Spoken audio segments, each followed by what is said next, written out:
The world's fastest skiff sailors and multi-hull competitors are taking part in the 49erFX Nacra 17 World Championships. It's day 5 of the Worlds in Quiberon, Brittany, on France's rugged Atlantic coastline. Hi, my name's Andy Rice, and joining me again as our expert commentator, Rebecca Netzler, Olympic silver medalist from Paris 2024 and the 2023 world champion in 49erFX. And Rebecca, welcome back. So pleased that we have got you on your specialist subject today, which is the 49erFX. Thank you. Yeah, I'm very excited for today's racing. I mean, that's no surprise that I've been longing to see the FX race. Of course. But before we get into today's racing, let's have a look at highlights from yesterday.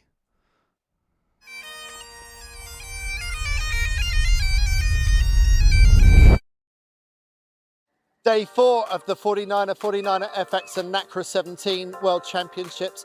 And after the boat-breaking weather on Thursday, softer breeze for the opening day of Gold Fleet racing in the skiffs.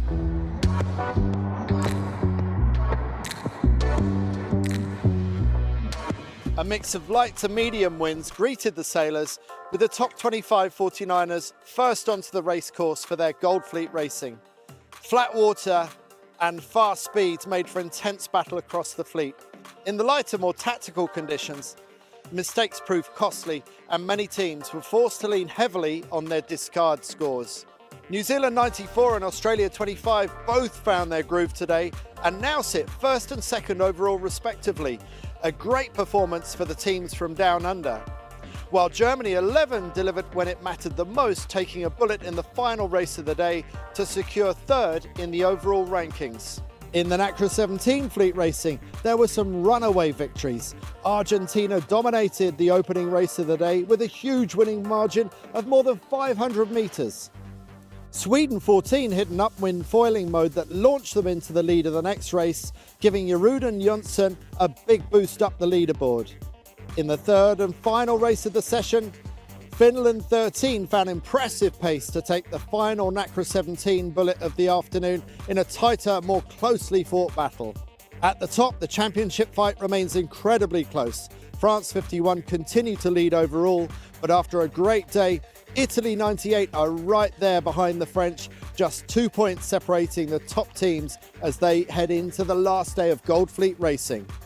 Saturday offers the last opportunity for teams to break into the top 10, which is what they're going to need to do if they're going to contest the medals on Sunday.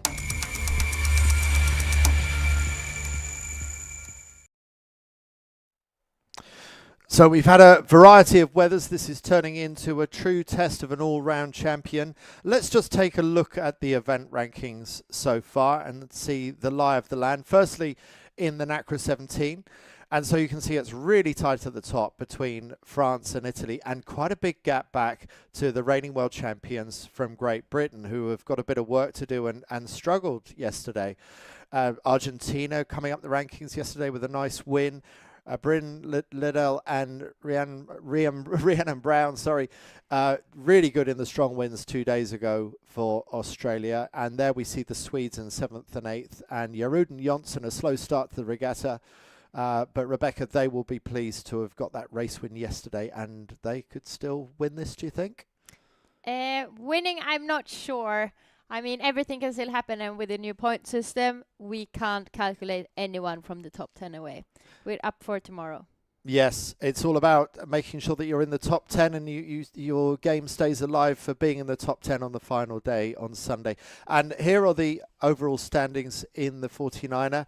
Seb Menzies and George Lee Rush from New Zealand just ahead of the Australians, Harry Price and Max Poole. And then winners of the last race yesterday afternoon, Richard Schulteis and Fabian Rieger, the first of two German teams, Meggendorfer and Spranger, also winning a race yesterday, and our former leaders, Keanu Pretnio and Jakob Flackberger from Austria, dropped down to 5th. But the points, as you can see, are still very tight, much tighter than what we're seeing in the Nacra. And the three-time world champions, Bart Lambriax and Floris van der Werken, are down in 7th on equal points with the 2024 world champions from France, Erwan Fischer and Clément Pécan. And interesting to see the Chinese Wen and Liu still very much in the hunt for these medals this week. So a real spread of continents and nations there. And here are the FX standings. So a French team that we need to learn more about. Per and Riu doing really well, 5 points ahead of the reigning world champions Barceló and Cantero from Spain, and then Belgium's Mainhout and Gertz in third, ahead of the Schmidt sisters in fourth, Bergman and Ville from Germany, Freya Black and Saskia Tidy from Great Britain, and then Vilma Bobek and Ebba Berntsen from Sweden, runners-up in the World Championships last year. And of course, that's a boat that you will have a lot of support for, Rebecca, because it was with Vilma Bobek that you won your Olympic silver medal and your World Championship gold medal in 2023. So they're back in seventh. Will they be happy with that? We see Sweden 77, your favourite number right there going across the screen. Will they be happy with seventh, or are they expecting more? Absolutely not. Everyone that's been racing Vilma knows that she is a racer deep in her heart, and she is never happy with anything else than winning.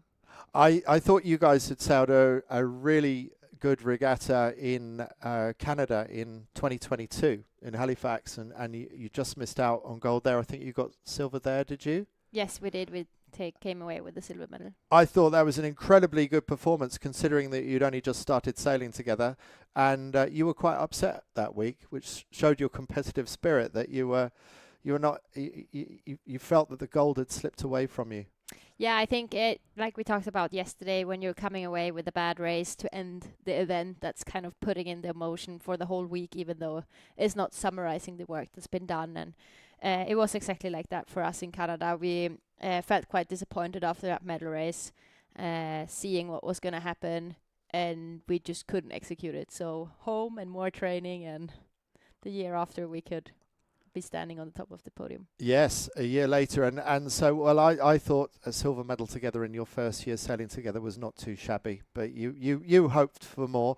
As for the lineup here, we see the Blue Peter flag is up. That means you can be over the line before the start. Here's our lineup for the 49erFX grid. These light winds, looking at those teams, who would you pick out as light wind specialists? Oh, I will keep my eyes on Germany 55, Marla and Hannah. We remember them also from the Paris Olympics, and they have always shown that they're very strong in the wind. But I would also keep my eye on the Spanish, Barcelo and Cantero. They also are showing, even though Paula is new as a helm, they've been showing very strong in the light winds.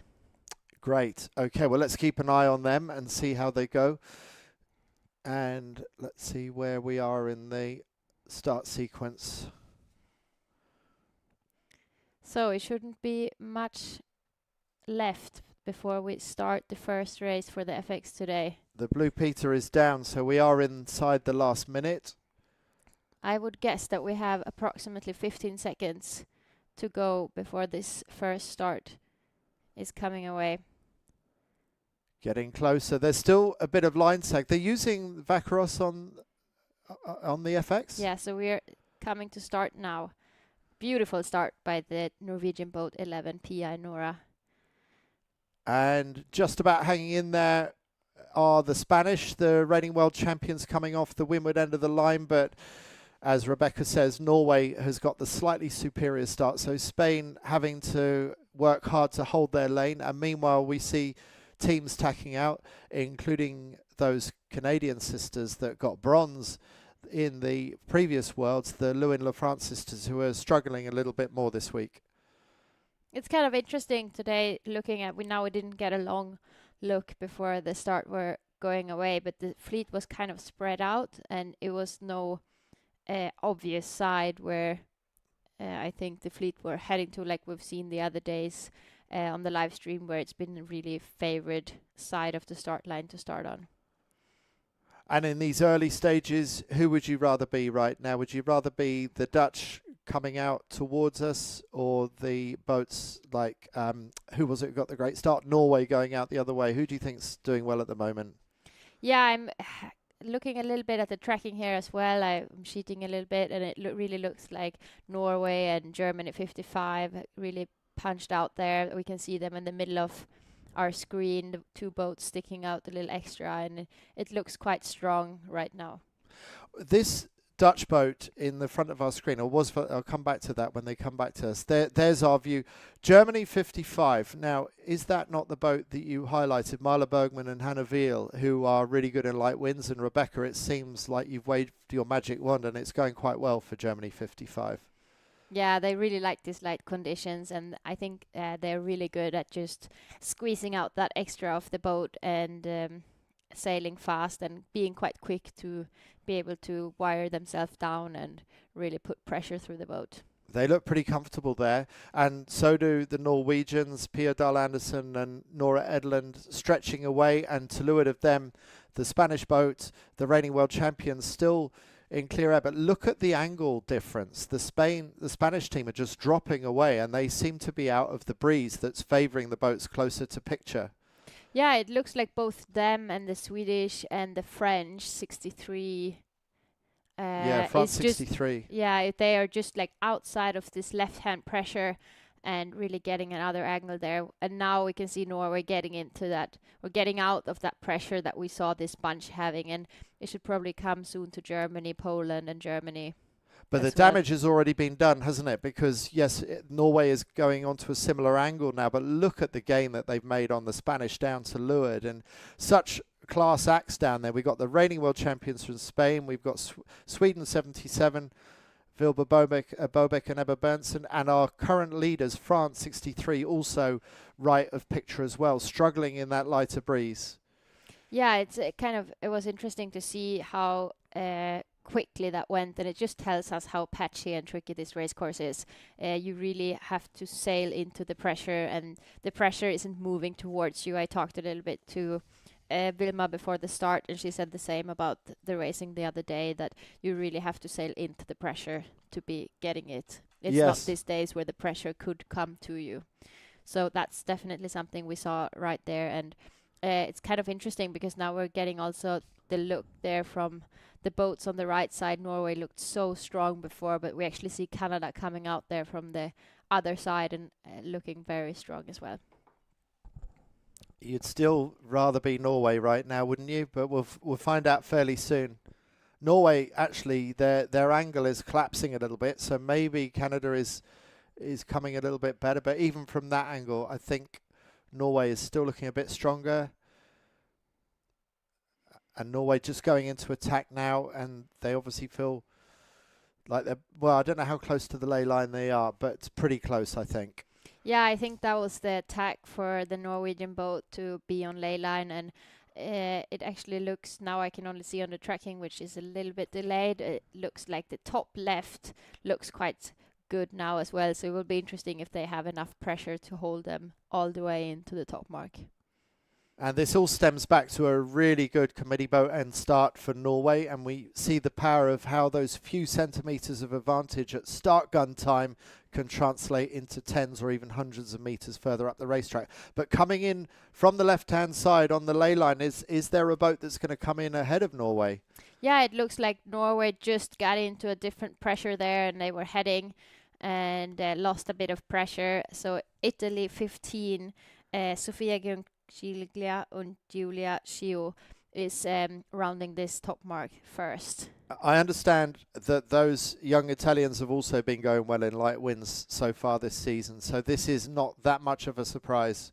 Absolutely, and they also just got from here where they were winning the event just a few weeks ago, so they are really feeling that winning vibe probably. Yes, yeah, absolutely.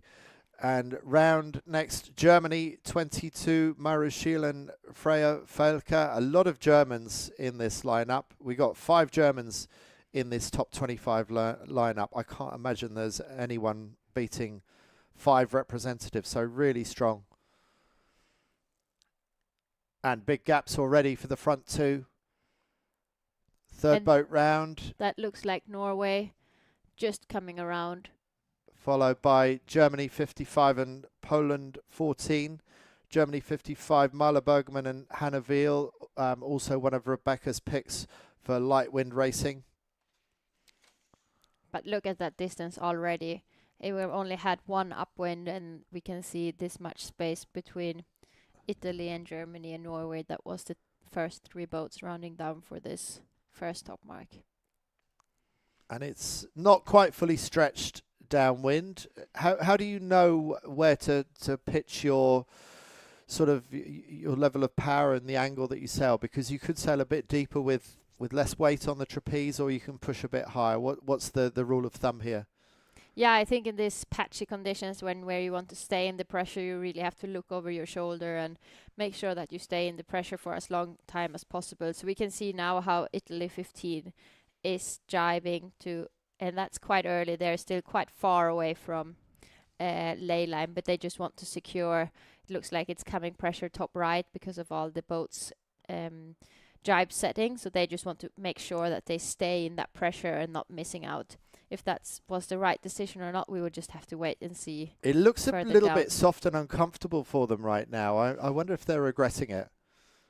Yeah, maybe also regretting that they didn't jibe set straight away. Even that takes some strong decision making to be daring to do that so early in the race. But better to take the loss earlier than too late. Yeah, we saw a lot of early jibe setting going on yesterday. It was almost the standard move in the 49er, which is very unusual. There's a bit of an angle change and a bit of increase in power for the Italians. That's going to make them feel a little bit more comfortable, I think.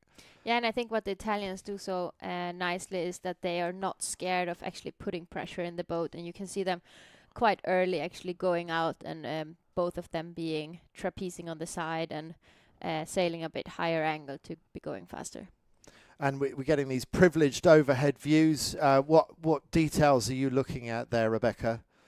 Yeah, I think it's interesting. You can see the crew, for example, how she's working with the kite sheet and just constantly making sure that it's correctly trimmed and being able to maximize the pressure that's out there, because it's not a lot of wind, but you need to make sure that the boat is moving forward the whole time.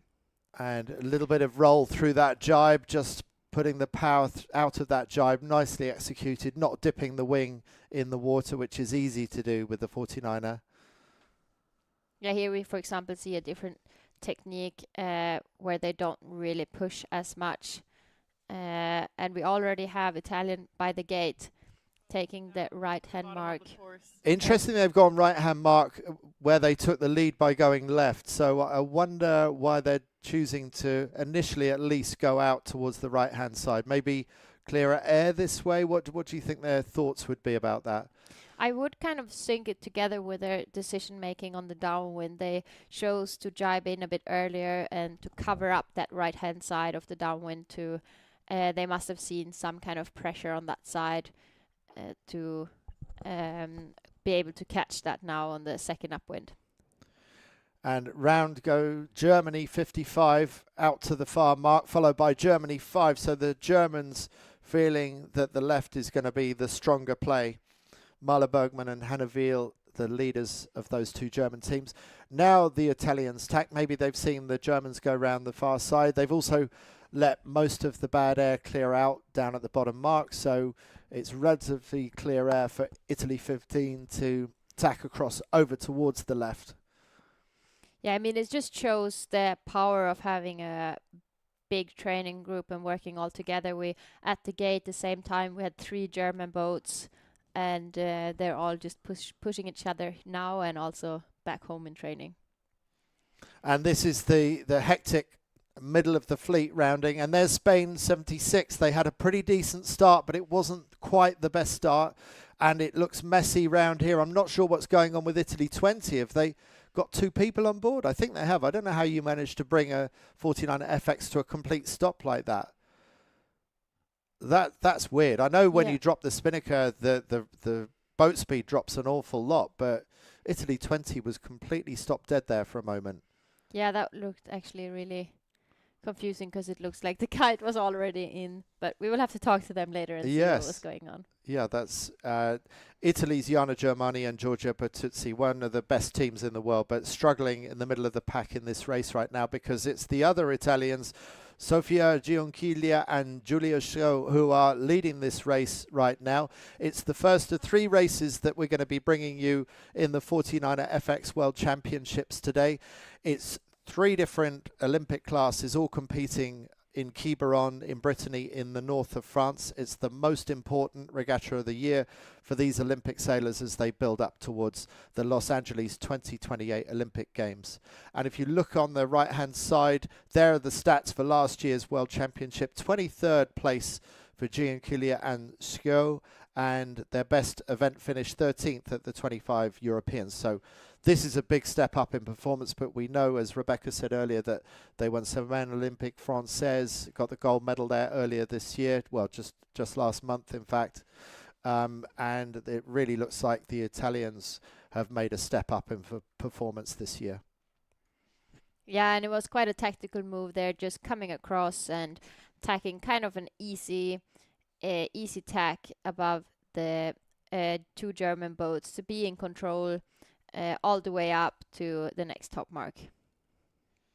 So it's a 2-lap race. We are coming up to the halfway point of the second lap. It's only going to be one more downwind leg with the Spinnaker, and then the Italians look set to take victory. Am I going to put the commentator's curse on this? I don't think so. Look at the night and day between Italy 15 and the rest of the fleet. They're just stretching away right now. Yeah, they really got some extra power there, and I'm not sure if Germany were tacking. Yeah, I actually can see here Germany 55, Hannah and Marla were tacking out again, so they were not happy with how Italians were positioning them on top of them and just got a new lane. You can see them there on the left of the screen. Italy tack again. And I wonder if this is their final tack of the race, if they're already on ley line or not. We'll have to see when the windward mark comes into view. But really, the Italians have that great luxury that any sailor has when they're leading a race, is they can go exactly where they like. They're not being dictated to by anyone else's bad air or aggressive tactics. The Italians can dictate the pattern of play, and the Germans and Norwegians closer behind. Oh, there's my answer. They weren't on ley line. They are sailing defensively, and they're not taking anything for granted. No, they really want to secure this left-hand side of the course and don't want to let anyone come in front of them now. So they're just sailing a little bit on the fleet and making sure that they're always them between the fleet and them is the mark. So they are really now just making sure that the fleet is safe. And the breeze looks like it's up a little bit, certainly from the leeward mark. It was quite soft down at the leeward gate, but they're fairly well stretched right now, so that's going to make life a bit more comfortable. But the Germans aren't letting the Italians get away. It's closer than I'd thought. Yeah, I think we will see a small gain here from the Italians. The German just been slipping down a little bit and getting some dirty air there from the Italians, and probably we can see the mark there on the left. And I'm not sure. I'm pretty sure that the Germans are discussing if it's worth taking 2 more tacks or if they should just stay there and accept that they are at least in the mix for the last downwind. Well, the Germans also have to think about the Polish boat just to their right. The Polish in third are a threat to Germany. So I think maybe Germany is thinking more in terms of protecting second place rather than attacking for the lead. What do you think? Yeah, it looks like it now. They're really committed to just go to ley line and hopefully be able to lead by attack the Polish 14. Alexandra Melzaka and Sandra Jankowiak, the Polish boat on the right of your picture right now, and going into attack. But I'm sure the Germans are gonna, I thought the Germans might have held on a bit there actually.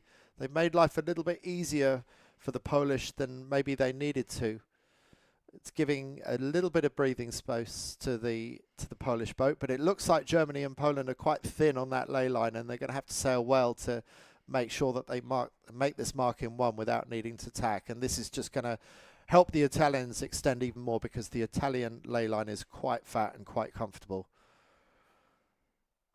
Yeah, we can already see how the German boat is pushing that extra high mode and really putting a bit of extra pressure on the Polish to be able to hold that lane. But I'm sure both of them will make the mark and be just behind Italy. It does look like it, doesn't it? And actually, maybe I was a bit tough on Germany's ley line call. It looks pretty decent. So round go boats number 2 and 3. And it looks like a straight set for Germany. Is it going to be a straight set for Poland? Or they're going to go for, yeah, I think it's a straight set. And quite a big gap back to the 4th boat. And this looks like it's going to be Denmark. This is Jenna Seaton and Christina Anderson. So this is Jenna Seaton, the 2016 Rio Games bronze medalist who retired, then became a coach, and then decided that she misses 49erFX competition so much, and maybe it's something to do with having a 2-year-old and a 5-year-old at home. Maybe she just needs a break and do something a little bit easier, like 49erFX sailing. Yeah, I mean, imagine for her children to be looking up and saying there in kindergarten that they will, their mom is Olympic sailing. That's pretty cool. That's pretty cool. That's quite a big kindergarten boast, isn't it?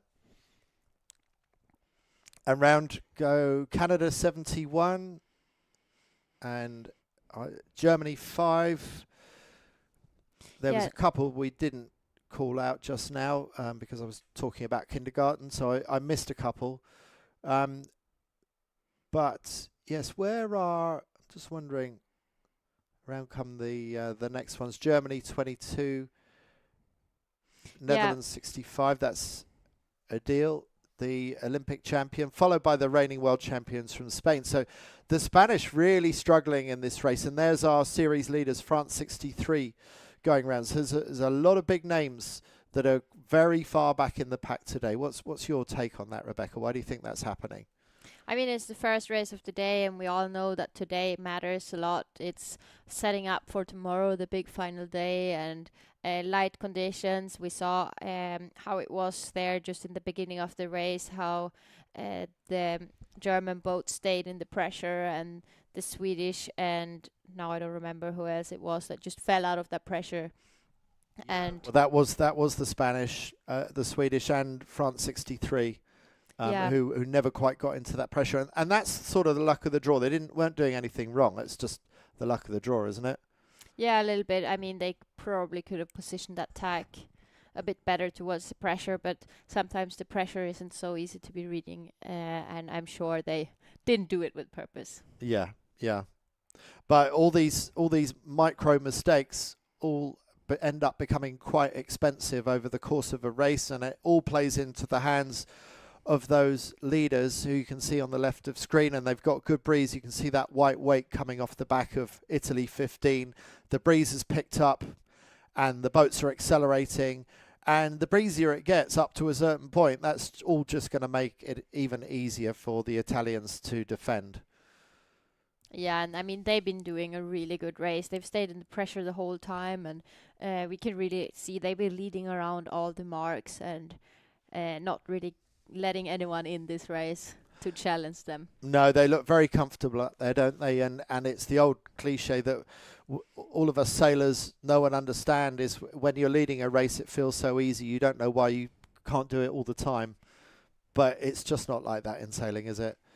They've got the flow going. They made a good start. They made a good call to go out to the left. And Italy 15 put in their final jibe as they are about to cross the finish, and they're clearly very happy about that, and why shouldn't they be? Sofia Gianchilia and Giulia Schio win the first of 3 49erFX races this afternoon on day 5 of the World Championship in Quiberon in the north of France, and they can now look back up and take stock of just how big their lead was to go back to the next boats. This is Denmark 41. They're in 4th place. This is with the veteran Jenna Seaton, crewed by Christina Anderson. And it looks, we hope to be able to see that on the screen soon, but it looks like Poland 14's been sailing. Oh yeah, they just crossed the finish line before Germany 55, and there was a really close finish between the Polish and the Germans. Well done to Alexandra Melzaka and Sandra Jankowiak, just managing to steal 2nd place from the Germans. And Germany 55, Marla Bergman and Hannah Willoughby kicking themselves at losing that place. Across the line, it's going to be, I think, is it Denmark who crossed the line in 4th? that was the British boat, Saskia and Freya. Oh, that was a big gain for them. Yeah, Something big has happened. Something big has happened for the British to climb that much. So they, I'm thinking, probably took the side further out to sea on the left of screen. But that was a big gain by Great Britain down that final run. And other top finishers, just trying to pick them out. It looks like Canada has also made up a few places on this final run downwind. So a lot has changed. The breeze picked up. It picked up more on one side than the other. I think maybe Spain 76 just there in picture has also made some gains back here as well. So it goes to show it's never over till it's over on a day like today. And Quiberon has thrown something different at the competitors every day. We're on day 5 now, but Rebecca, every day has been different, hasn't it? Yeah, and especially today we have a more westerly breeze, and it's light again, but it's still enough for exciting and good racing. And we just have so much more exciting racing for today.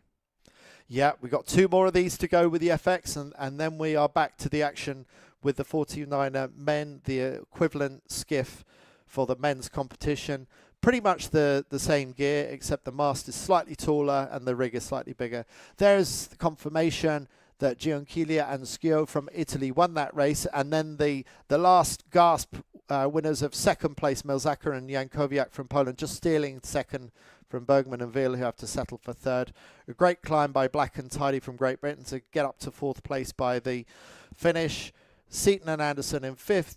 Anderson and Edlund from Norway, looking so good in those early stages. And the Lewin-Lafrance sisters, bronze medalists last year, in 7th place in this race. And then 2 German teams, and then in 10th place, Barcelo and Cantero, the reigning world champions from Spain, who also made up a little bit of ground on the final run to the finish. Anna Barth and Emma Koloff in the middle of our picture. Emma Koloff, just 18 years old. It's school holidays, fortunately for her. She doesn't have to bunk off school to do these world championships, but she tells me that even if it had been school time, she would have bunked off school. But she says school's quite kind to her. They're prepared to give her time out of her studies to chase her Olympic dreams. We hear that we might have an interview with the winners of that race. So let's see if we can go to the water.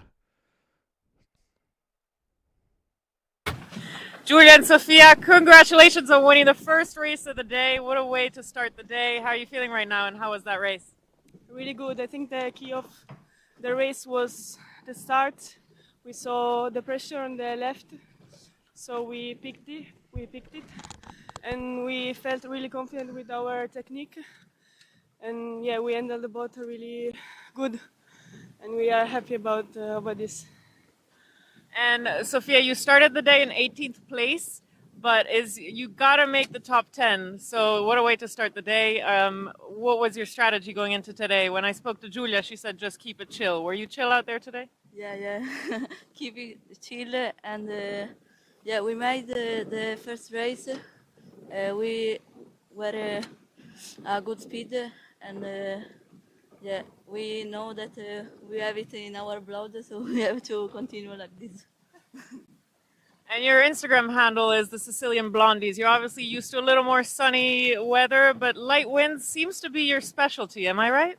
Yeah, light winds, it's our favorite conditions. But in Sicily, we also spend a lot of hours with strong winds and waves. So yeah, for us it's the same. We just do our best in every conditions. And Sophia, the breeze is meant to pick up a little bit as the time goes by. Are you going to change anything if the breeze picks up? Maybe if will increase a lot, yes, but for the moment we continue like this. Awesome. Well, thank you so much, girls. Good luck on the next one. Bare arms for Julia, the crew. Can you imagine that? I mean, we're wearing everything we've got, Rebecca. She's made of tough stuff. Yeah, I think there's definitely some badass crews out there, and I've seen plenty of them. Some are really putting all clothes on, and then we have Julia there that just bare arms, having everything for the muscles to be working. It is, as a crew, you can easily get cramps in your arms. So I know that it's many that prefer to not have really anything on the arms to really get the blood flowing and keeping the pressure on. Especially some of the boys, they like showing off their guns, don't they? Yeah, I'm pretty sure they're just showing it off. Yeah, yeah. And why wouldn't you put all that effort in? You might as well make the most of it. But yeah, the Sicilian Blondes going extremely well, as they need to, because they're in 18th place going into today. That will have surely shot them up the rankings. Here's a replay of the start. Look at Norway's great start. I don't know where the Italians were. They're maybe off the other end. Oh, there they are. So they've got a really nice pin end start. So they were already well poked out in the early stages of the race. And Netherlands 644 doing well on this side, as we just saw. Norway 11, they were our early pick, certainly my early pick for success. But we weren't seeing how well the Italians were going on the far side of the racetrack. And there they are now. And they had a little bit of luck maybe, or maybe they just knew that the left-hand side was going to come in as strongly as it did. But once they got a clean in front of the fleet, no one was going to stop them. They say that light winds are their strongest suit, and they proved that in that race just now. Germany 22, Maru Schiel and Freya Felk amongst 5 very strong German squad team members here in the fleet of 25. These are the 25 best in the world. 5 of them are German, but the best on this occasion was from Italy.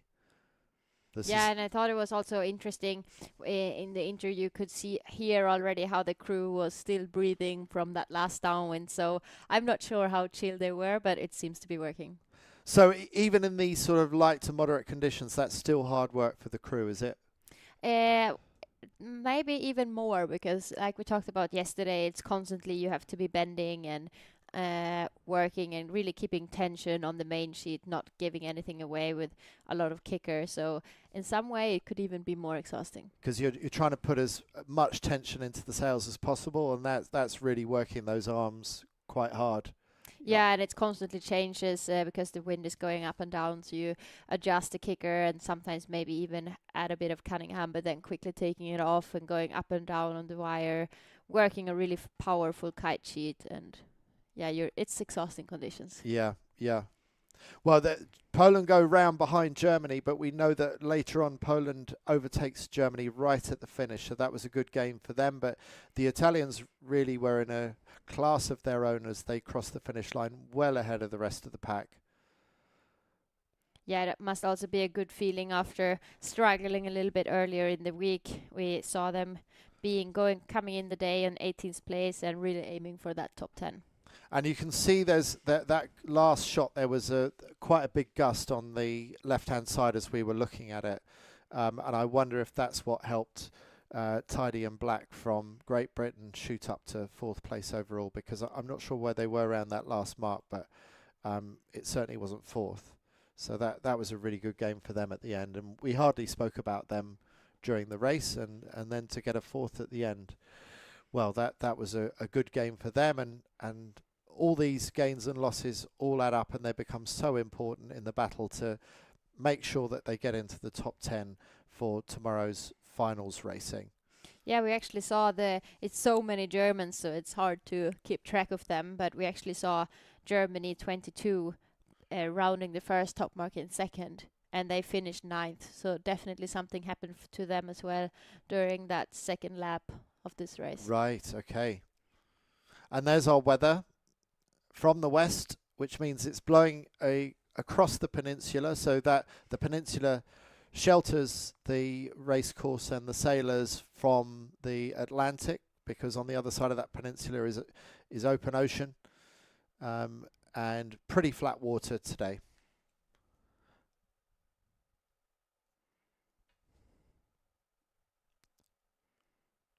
So let's get to know these characters a little bit better. We did a boat park walk around before the sailors got on the water earlier. All right, we're going to have a little walk through the 49erFX Gold Fleet Boat Park to see a little bit how everyone's getting ready for today's racing. Hola, Pati. Hello. How are you doing? Good. Nervous for today? Nah. You guys were leading at the start of the regatta, dropped a little places. Now, what position are you in? I think that, I don't know, like 15, 16, something like that. Can you still make it to the top? Yeah, our goal today is to enter into the medal for tomorrow. So yeah, we are like full on. Awesome. Let's chat to Melania over here. Let's see. Melania, what are you going to do to climb up to that top spot today? Today I'm gonna give it all. Every maneuver I'm gonna give my best. So we will try to get into a medal race. Keep the heart rate up. Good luck. Thank you. Let's see, we've got loads of really, really talented boats here. Poland 14 also was in the Olympics. Really talented girls. Let's go have a chat with them. Oh, first, the Danish girls, Danish sisters. Hey, girls, how's it going? Ready for today? Yeah, looking forward for some racing. And what are you prepping right now? What are you working on? Just sailing, Sure that the boat is not falling behind on this steep curve. And what are you going to be looking out for today? Any strategies? Have you talked about it a bit?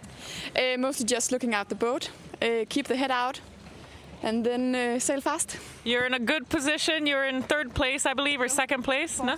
Fourth place. Okay, well, you're still in the top 10. So is that going to be the goal, to just stay in the top 10 or try and climb some spots? Well, obviously we would like to climb some spots, but everything can happen on the water today because it's so difficult conditions. So we will just Try to look out the boat and then see what happens. Awesome. Good luck, girls. Thank you. I think it's time to go to the water, so I will see you out on the water, guys.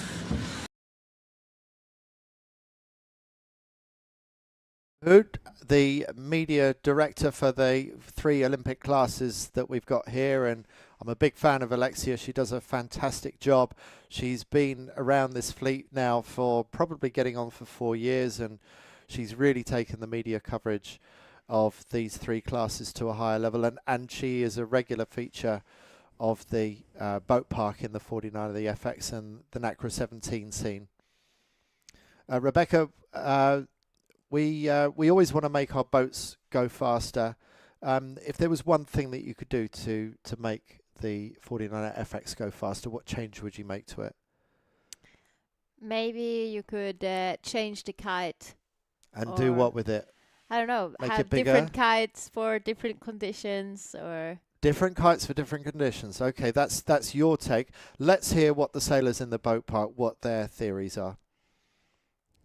If there would be no rules on the 49er, I would add an outboard engine with a lot of horsepower. If there were no rules in 49er sailing, I would make a carbon hull. I think if there were no rules, I would try and make it foiling. If there would be no rules on the 49er, I would try to put foils. Probably foils or just a full carbon fiber hull. Okay, if there would be no rules on the 49er, I would add foils.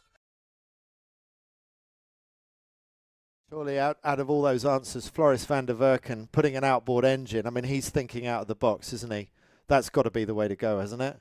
yeah. And I was expecting many people to say foils as well. I mean, we're tending to like foiling more and more, but still, I think we have a boat in the 49er. It's great. You want to keep it as it is? I want to keep it as it is. Yeah, well, it has evolved over the years. Well, certainly the 49er has. It's changed quite a bit since I was sailing it nearly 30 years ago. But fundamentally, things haven't changed too much. And yes, I agree. I don't think you should put foils on it. I think you should keep it as it is. I agree. And we're already into race 3 with only 3 minutes to race 2 of the day, and we're having 3 minutes to start. Okay, so we saw good starts from both ends of the line the previous time. Norway had a really nice start off this end of the line. They're booking their spot early, as are the Spanish. So those 2 teams are sticking with the same strategy. Sweden 77, your ex-partner Vilma Bobeck carrying on for another Olympic campaign with Ebba Berntsen. What do you think about their positioning right now? I think it's a very classic Vilma positioning. She likes the committee boat, and it's just giving you the options all over the course to go left or go right. And yeah, she looks kind of comfortable up there. So that was your favourite spot, was it, to be somewhere near the committee boat a lot of the time? Yeah, we liked it up there. Then you had a good overview of the fleet and the race course. So why would anyone think of starting at the pin end then, if you think the committee boat end is so strong? Yeah, it definitely depends on the conditions. If it's a lot of pin bias or if it's more pressure on the left and you have to get there early, then for sure you have to go further down starting line, but as a rule of thumb, we felt more comfortable up at the committee boat. It gives you that ability to tack out early to the right and get onto port tack, more so than if you start at the pin end where you're a bit more committed to going left. That's the fundamental problem with the pin end, I suppose. Yeah, exactly. But on the other hand, we saw the Italians starting kind of lonely at the pin end, and it worked out very good for them.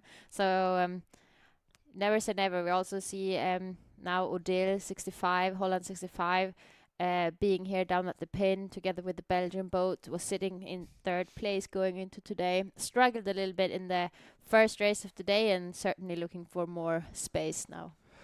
So Adele van Aanholt, she was your primary rival and competitor in the last Olympic cycle. The Olympic champion is back again, but Annette Doets retired from racing after a fantastic winning a bronze medal in Tokyo and a gold medal in Paris 2024. So Adele is now sailing, or certainly for this week, sailing with Carlinda van Arendonk, and Carlinda is from the world of hockey and is a very recent convert to 49erFX sailing. So if you're wondering why the Olympic champion isn't doing quite so well this week, it's because she's sailing with a crew with very little FX experience. It's an incredible experiment. I think that team is going incredibly well considering they've only really just started sailing together. We'll come back to that story a little bit later because we've got 20 seconds to go. And Rebecca, they've got quite a long way to go. They're really holding back on this line right now. Yeah, you can really see that C shape of the line, and it's definitely some opportunities there for the British, for the Danish to really punch forward and go for it for the line.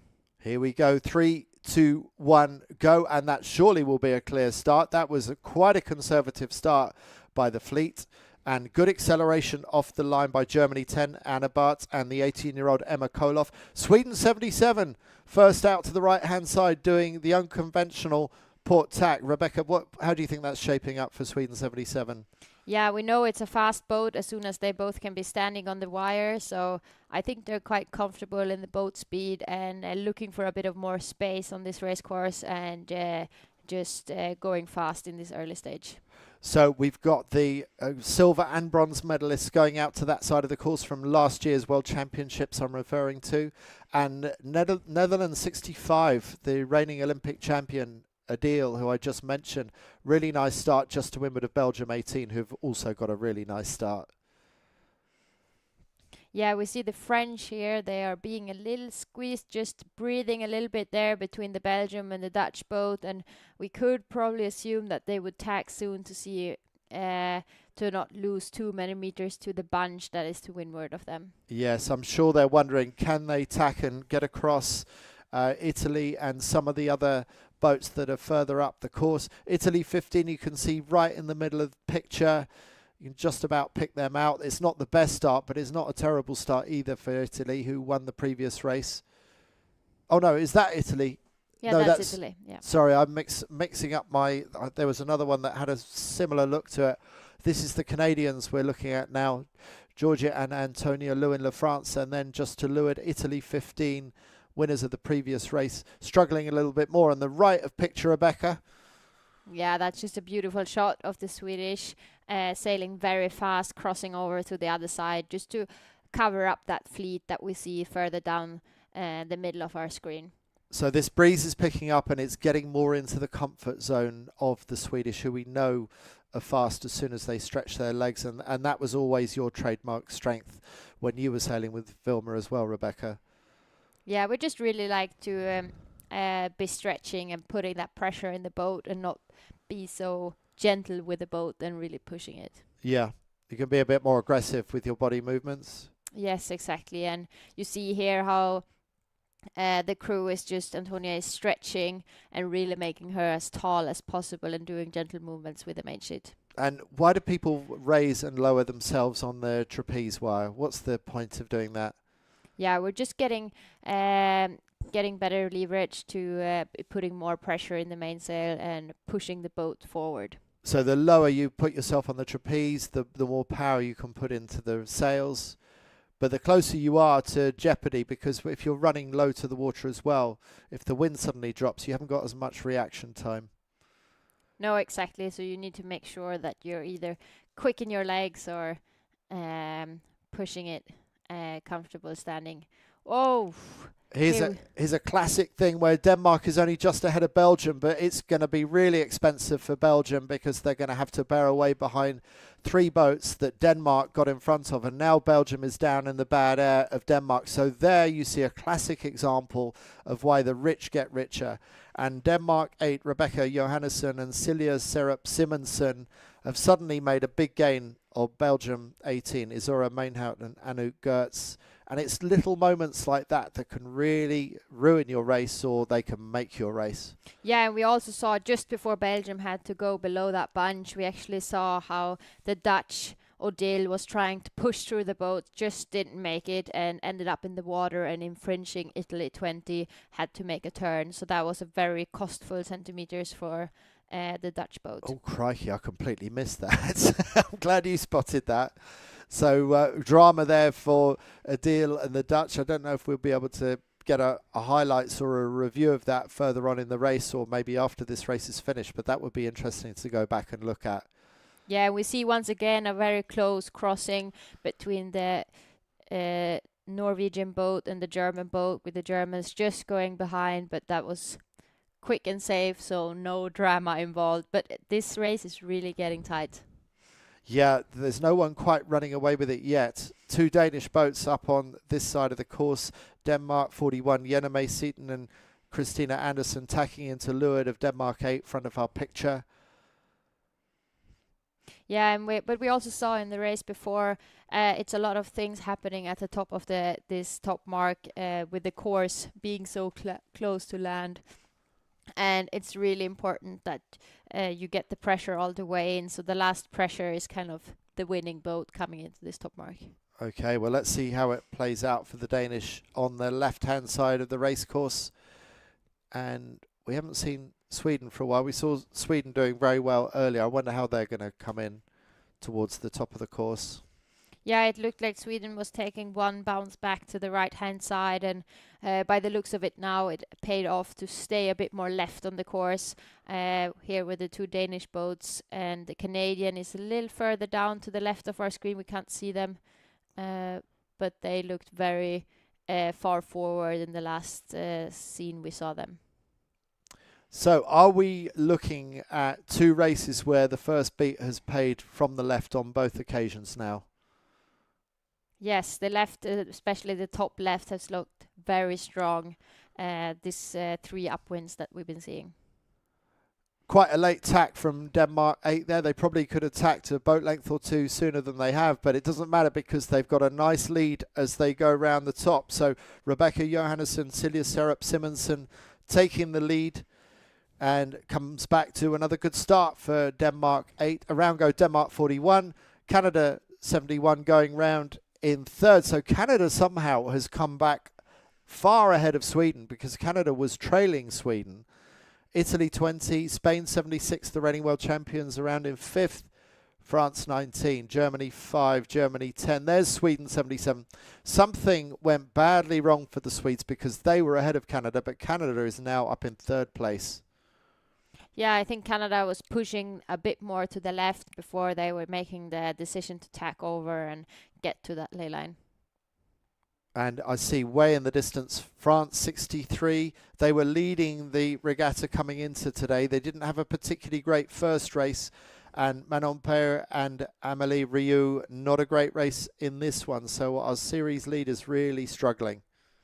We also see in the left picture how the Danes are just full sending it and really stretching that lead out and putting themselves in a very comfortable position. They're a team that I'm not really that familiar with, so I suspect this is a really good performance for them, but they are showing none of the wobbles that sometimes teams show when they find themselves up at the front of the fleet, wondering how they managed to get into the lead of a world championship race.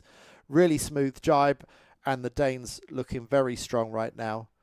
Yeah, by the looks of the mainsail, we can see they were 8th at the last Worlds in Cagliari, and that's a good point. So and we also, I see here that they were 24th actually at the Princess Sophia. So the season hasn't really been going their way, but now it definitely looks like it. But you're absolutely right. That's one of the great things about the 49er, is that if you've got a single digit number on your main cell, it's a sign of how well you did in the Worlds the previous year. So Denmark 8, as Rebecca says, 8th in the Worlds last year. Poland 14, I just saw a grab of them as they went round the women mark. So they were second in the previous race. Poland 14 are dead last in this race, and that tells you how difficult it is to be consistent in 49er FX racing. Yeah, and this race started really tight there. We saw many crosses, port starboard, when boats had to make turns, and quick decision making in if to go in front or behind. But two boats that's really been sticking out now is the two Danish. Just dropping themselves a little bit lower on the trapeze wires. That tells us that the breeze has picked up. They need a bit more power through the wire to be able to keep the sails in the optimum trim. So the breeze is picking up towards the bottom of the course, raising themselves up, getting ready for a jibe. Here goes the jibe crew hauling that sheet through, arm over arm. Are we seeing another bare-armed crew? So yes, again, the bare-armed crew, the fully armed, clothed helm, because the helms, they don't work that hard, do they, Rebecca? Not compared with you tough crews. No, definitely not with their bodies. They are probably more working their mind and making sure that the life of the crew isn't too exhausting. Yes, that's one of the best jobs the helm can do, because this is also quite an exhausting part of the race course, getting that kite down and then rounding up into the breeze. I know that in my Musto skiff I'm heaving for air at that point at the end of a drop. Denmark 41, have they managed to hold on to second? I don't think so. It looks like the Lewin Lafrance sisters from Canada have managed to steal a spot round the inside. So Canada moves into second place and Denmark 41 has to settle for third. Looks like Italy 20 is going to be the first to go round the far mark on the left-hand side. And now we're getting to the busy part of the mark rounding. Spain, the reigning world champions, going round in fourth place. Paula Barcelo, double world champion as a crew, has made the switch to the back of the boat, already won her first world title as a helm. Incredibly versatile. Here's Italy 15 going on the left of our picture. Winners of the previous race, easy winners of the previous race, now showing that they are mortal as well, as they are struggling in the middle of the pack. One of the Dutch boats going round the inside there. I could just see the Alliance. I'm not sure which Dutch boat that is. That is Adele van Aanholt, the reigning Olympic champion. So she's not doing too badly, because she made a bit of a drop back after that error that she made up the first beat of this race. So I think she's had a good run. Yeah, and I think she also ended up there on the left-hand side with that winning side coming into the top mark with a bit more pressure. Right.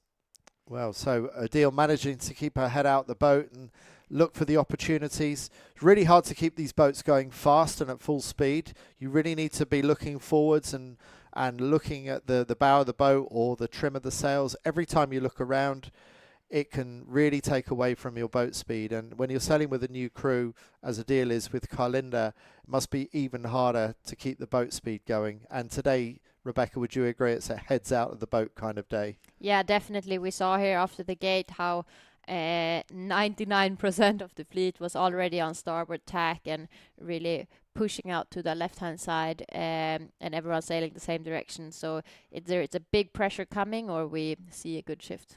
Do you think there's any reason for Denmark 8 in the front of our picture to be worried about, say, I think the Italians on the far right? No, I think they're in a comfortable position. I mean, they definitely did a split there at the gate, but the race course is still open, and I think they could be moding. If they have the right pressure, they could be moding and doing some ground to catch that up again. Well, now is the moment of truth, because Italy 20, Jana Germani and Giorgia Bertuzzi have tacked. But as Rebecca says, it looks like Denmark can still be reasonably secure. But Italy 20, I think, doing moderately well from the left-hand side. And I'm starting to think that if I don't know too much about what's going on, I think hedging my bets, I would tend to choose left more than right at the moment. Yeah, at the moment it really looks like it, and we have a different direction today than we had yesterday. And yesterday, I talked to a few sailors after racing, especially with the Nacras, and they said we all wanted to go left and believed in the left, but it was actually the right paying off. But today it looks like another game. Yeah, yeah. Different wind direction. Every day seems to be different here in Quiberon. One of the Danish boats, bottom of our screen. I don't know if... I think that was the Schmidt sisters. That was fourth coming into today. Denmark 13. And it's a long way up to that top mark. So Denmark 8 still leading this race. Rebecca Johan Henderson and Celia Serup Simonsen. And we saw that, there they are. The Danish doing pretty well in this race. They're first and third in the race at the moment. Yeah, and it's a little bit the same with the Danish here as the we talked about the Germans earlier. It's 3 Danish teams in the in this fleet now, so it also indicates that they have a very strong home base, training all together and pushing each other to get better. And I was wondering how there are so many students in Denmark who do Olympic campaigning. And then I heard that as a student, you earn 1,000 euros. It must be Danish kroner, but the equivalent of 1,000 euros a month to be a student, which for anyone in Britain who comes out of university after 3 years with a debt of about £50,000, that's a completely different approach to tertiary education. Anyway, sudden change in direction. What has happened there? Look at that wake. Big lift suddenly? Yeah, it looked like they hit a different pressure there. They just were, it looked like they were ready to go into attack and just got lifted and didn't tack and now probably thinking, what should we do? It was also fun to see. We had the drone very close up and you could see some big smiles on that boat. Oh, right. Yes, absolutely. But that's really unusual to see such a sudden turn like that. It was so you think they were just about to go into attack and then the breeze changed? It looked like they were getting ready and covering, because now they made quite a split to the rest of the fleet, which we definitely didn't see the Italians do before. They really wanted to be close to the fleet, making sure that they were in the same pressure.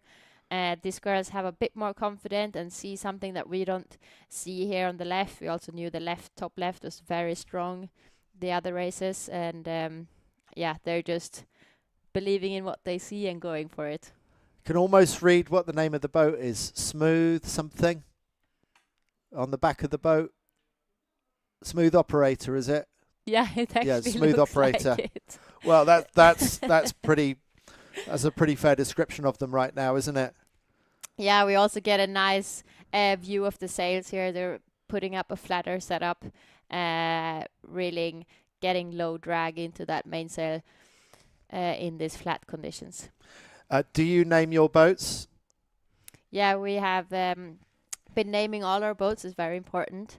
When I sailed together with Clara, we actually had boys because we thought it was boy names because we thought it was enough girls in the team. Okay. And we called them all Glenn. Call them Glenn? Yeah. Why Glenn? Because everyone in Gothenburg is called Glenn. Really? Back in the old days, it was a very successful football team, and they were all named Glenn. Okay. So is it still a popular name now in Sweden? No, now I wouldn't say anyone is really called Glenn anymore, but it was a... You're keeping the Glens alive? The Glen was alive, and with Vilma, we went for more good vibes and happy names. Right. Give me an example. Yeah, our Olympic boat was called Dancing Queen. Oh, yes, okay. And then every time we heard Dancing Queen, it was giving us a good vibe. Excellent, excellent. Did you have a song for the day? Because I know that some teams do have a song for the day. They've sort of got a rhythm in their head and bring out a song. Sometimes, not always. Yeah. More event songs. Okay, one for the week. One for the week. And we're actually seeing the final approach here from the Danish boat, just coming to the top mark, and it's not the mark that we see in the motorboat, luckily. So do you think they've moved marks? Is that the old windward mark and they've got a new one and there's been a slight change of course? Yeah, it looks like here we're coming to the yellow mark, which is a different top mark than we've seen before. So it's been a change, and we even see a jibe set. Okay, so this tells us that that's why there was a change of course. It's been that significant, and clearly it's very obvious to these Danish girls that the jibe set and the left-hand side of the course looking downwind is the place to be. Yeah, it will be interesting to see what the other Danish do now. We couldn't really see what they were doing there now, if they also went for the jibe set. Italy 20 round behind 2 Danish boats, and then one of the German boats about to go round in 4th, and Canada, who had got up into 2nd, is now back to 5th. So quite a bit of place changing still going on. Yeah, we're seeing quite an aggressive move here from the Danes. A little bit like before, they're going for what they see, and they are so far the only boat that's been jibe setting, which is kind of unusual for a leading boat on this final downwind. That makes me nervous. If I've made that call, I want people to follow me, so I'll be looking over my shoulder as Denmark 8, thinking, have I made the right move or not? But they've suddenly done a bit of a right-hand turn there. The breeze has picked up, and I think it looks like their decision might have been vindicated. Sweden 77 in the middle of the picture on the right of your screen. They're not having a great race. They started so well. They were looking so good halfway up the first beat of this race, but they're back in the pack again. Ooh, Spanish really squeezing in there in front of the Swedes, not giving any extra meters away. Italy 15 are winners of the previous race back there, and Adil van Aanholt back there, Netherlands 65. So everyone of all calibers are struggling. France 63, our series leaders going into today, having another difficult race. I suspect France 63 will lose the overall lead after these first 2 races. Poland 14 were dead last. They have made up a couple of places, and they've gone for the early jibe set as well. Now we've seen both sides been jibing, so we'll get across to see how brave the Danish were. Right now it looks like they're still in a very comfortable position as they are heading down to that final finish. And it still looks all right for them, doesn't it? Yeah, we could just see the boats being there on the left side, and it looks like this was the right decision, and as they have been having good pressure all the way down. As things stand, it should be a lead change with Spain, the reigning world champions, taking the lead, and Germany 55 moving to roughly tied on first. So that's the update. That surprises me. I didn't realise Spain was having such a good day, but Paula Barcelo and Maria Cantero must be sailing consistently if that's the case. But that's what my spy tells me. I haven't done those maths for myself yet. Oh, you mean the total standing? Sorry, total overall. Yeah, and right now we're still following the Danish boat that is having quite a comfortable lead, still heading down to that finish line. Still being able to fully pressing the boat and really keeping that speed up.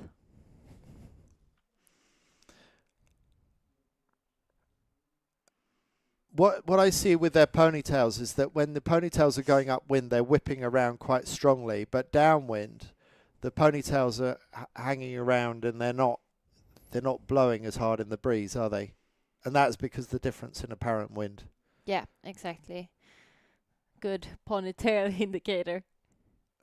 And now we're finally getting a bit of a more overview of all these boats, and we can see Denmark and Italy. So they're going past the 2 white leeward gate marks because we don't need to worry about them on the second downwind, but that tells us that we're not too far off the finish line of this second race of the afternoon. We're going to be bringing you 3 races in the 49erFX, and I wonder if we'll see 3 different winners, because the winner of the second race this afternoon are the Danes, Denmark 8, Rebecca Johannesson and Celia Serup Simonsen. Absolute masterclass in how to handle these conditions, these tricky light to moderate conditions, looking really strong. Great start, And another good performance by another Danish boat, Denmark 41, Jenna May Seaton and Christina Anderson taking back second after having briefly lost that to the Canadians. Coming third across the line, it's Italy 20, and that is Jana Germani and Giorgia Bertuzzi. Jana Germani, I shared a rental car with her, and we flew the exact same route from Bermuda for Sail GP last weekend, where she is strategist on board Red Bull Italy. So she's had a busy last weekend and doing a completely different style of sailing this weekend. Germany 55, Marla Bergman and Hannah Veal, one of the light wind specialists. And the Canadians, they were in second at one point in that race, but still not a bad performance for Georgia and Antonia Lewin-LaFrance from Canada. Bit of a gap back to the next. And on the right-hand side, Rebecca, someone struggling with the blue Jenica. Oh, yeah. It looks like they were overestimating that ley line and just really have to stretch those legs extra, and it will be photo finish between them and the Germany 22, and that looks like the Spanish. Could be the Spanish world champions. So slightly overcooked the ley line, but their boat handling skills got them out of it, and they managed to just get across the line. But as to who got who in that photo finish, we're not quite sure. It looks like the German boat actually just finished a few must have been centimeters before that Spanish boat. Okay, but even so, we hear that Spain 76 might have taken the overall lead in this championship. So the defending world champions on course possibly for another title if they can keep up the good work. There's Italy 15 just crossing the line, winners of the previous race. Sweden 77 coming across behind France 63, who were leading going into today.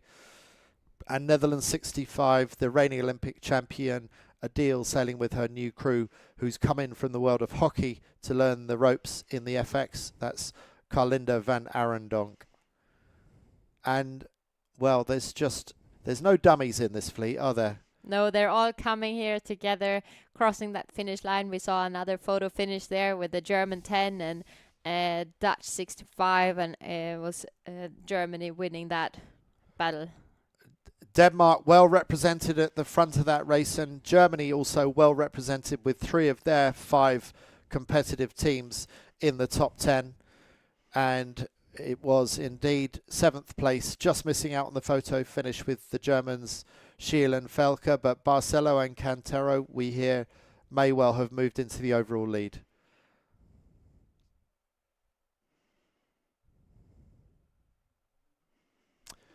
So let's go to a replay of that race. Let's see how things played out and where those winning moves were made.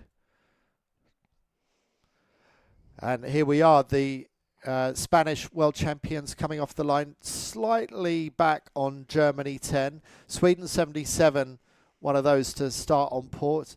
And out at this end of the line, nice start for Belgium 18 off the pin end. Some of the port tack starters passing behind. Yeah, there we see as well again one of the port pin end boats coming up first at that top mark. We saw Denmark 8 being 3rd boat to windward there, starting at the pin end. Belgium 18 just tacking here. We're coming to this point in the race that you highlighted earlier, Rebecca. I wonder if we're going to see this moment. So let's look at... Yeah, now we see already how they have to go and oh, yes, do the turnaround. So on the right of your picture, Netherlands 65 doing a penalty turn. Canada looking good in these early stages of the race, but here Denmark 8 manages to go round the top mark in first place. And as we so often see, when a boat goes round in the lead, it often extends and dominates the race. Italy 20 going round in the top few. Nice technique. We've talked about the bare arms of the crews and the covered up arms of the helm, reflecting the different workloads that the helm and the crew put in. Really nice choreography across the boat. Yeah, really nice crew work there, getting the kite over and having a very low, stable position in maximizing that sheeting angle. Getting back on the upwind leg. Canada just sneaking on the inside of Denmark 41. And Denmark 8 stretching away up the second windward leg.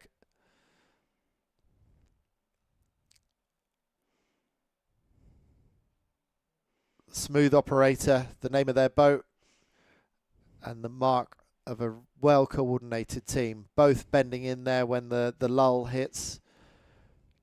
And here we just see how they were extending their lead all around the course. And even with that brave move, as we thought, jibe setting on the last downwind, we just saw how they were sailing away from the rest of the fleet. Not afraid to make difficult decisions. And they went with their gut, and it worked out well.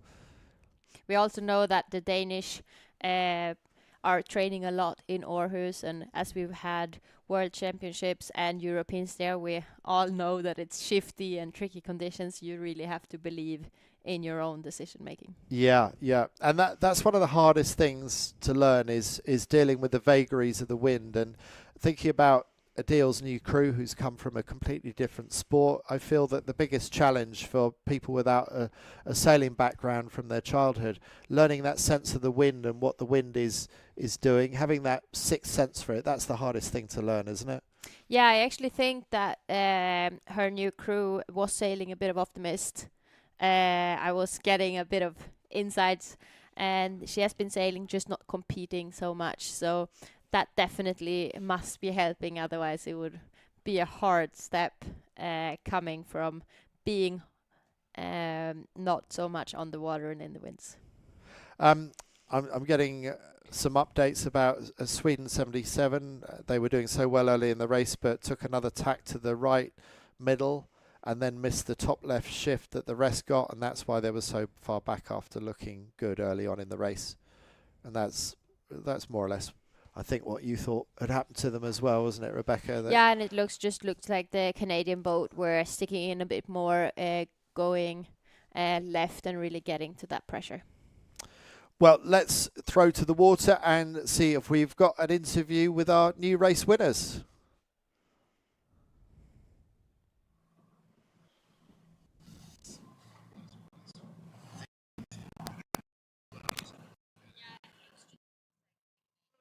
For you? It was a bit difficult. It's very shifty, and you really have to keep calm and try to sail your own race and not get too distracted about the others. But we just really had a good start and managed to keep it simple and tag on the lifts. And you maybe didn't have such a great race in the earlier one, but you definitely came back. How do you change your mindset after a bad race, kind of reset to zero? I think one thing we did different was to focus on a better start, where we had more opportunities and we weren't last from the start as we were in the first race. So yeah, just get a good start where we wanted to be on the course and then keep it simple, as Rebecca said. Yeah. Well, hopefully you girls can make it to the top 10. One more race to go. Good luck. Looks a bit difficult, but we'll just try to enjoy the last bit of racing. Enjoy it most of all. Yeah. Thank you, girls. Good luck. Thank you. Don't get too distracted by what the other boats are doing, and that's what we saw them do, wasn't it? They decided to do the jibe set. Maybe they thought others were going to do the jibe set as well, but sailing their own race, it's easier said than done. It's easy to look at more accomplished sailors, people that have won world championships or Olympic medals, and start second guessing, thinking, oh, if they're going that way, maybe I should do. But maybe all that training in Aarhus, all that shifty stuff, sets them up well for that mental strength that they need out there. What do you think, Rebecca? Yeah, definitely. And what they also said, as the earlier race winner Italy said, was to keep cool and be chill. But it's definitely easier said than done on a day like today. They're obviously really chuffed with that race win. It's such an amazing feeling. Do you remember the first time that you won a race in a world championship? Oh, I actually don't, but... Really? No, I don't, but it must have been there in Canada, and I know that we've been winning a few races before, and It took a while for that race win to come, but I remember that both Vilma and I said that it felt really good to finally be crossing that finish line first. Nice. Well, it must be an incredible moment, an amazing milestone in your career, and then it becomes hopefully a bit of a routine and a habit after that, but not for everybody, does it? No, and I definitely think we talk a lot about in sailing that we have to cross that finish line with kind of the same feeling, a little bit like we talked about yesterday. You shouldn't be able to see what kind of race it was, but it is definitely a more shoulders down when you're crossing the finish line first than last. Well, let's find out about some other high performance. We've got another interview on the water. We're here with Paula and Maria. Girls, you're having such a good regatta so far. I think you managed to take the lead once again from the French. Tell us how this day has been going for you. Today has been very, very difficult, probably the trickiest day.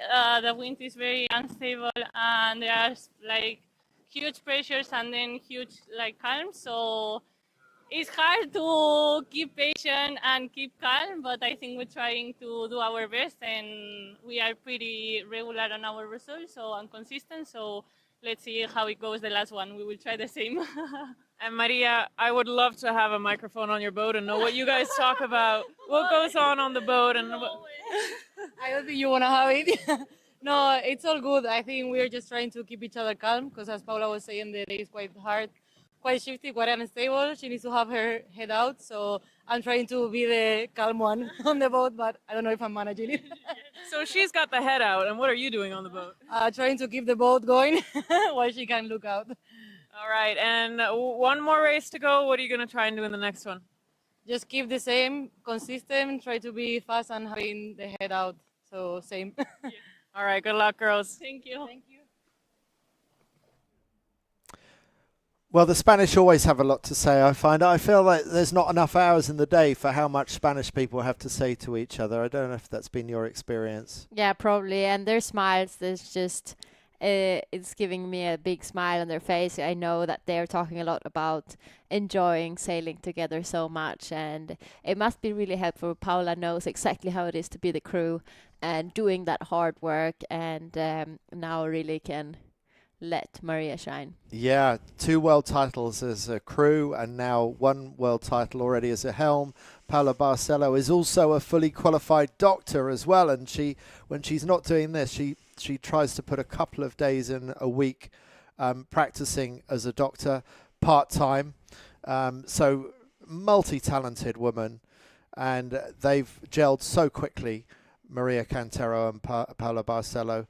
And they've got Xabi Fernandez, the gold and silver medalist, former world champion in the 49er, America's Cup sailor, round the world sailor. He's in the coach boat, so they've got great backup in the coach boat as well. We've got 1 minute to go.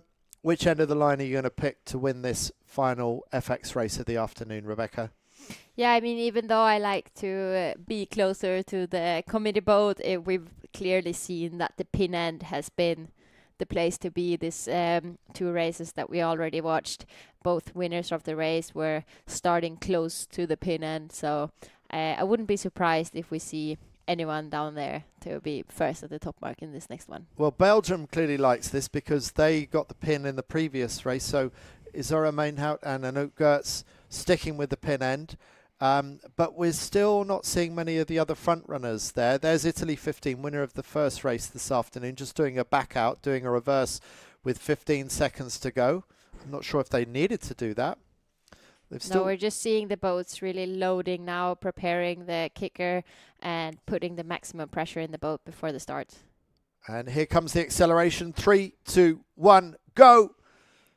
And I think it will be a clear start. Looks like it is a clear start. Poland 14 breaking out to the right-hand side with a port tack start underneath the fleet, along with France 19 and the Canadian sisters, who are really liking the right-hand side of these starts.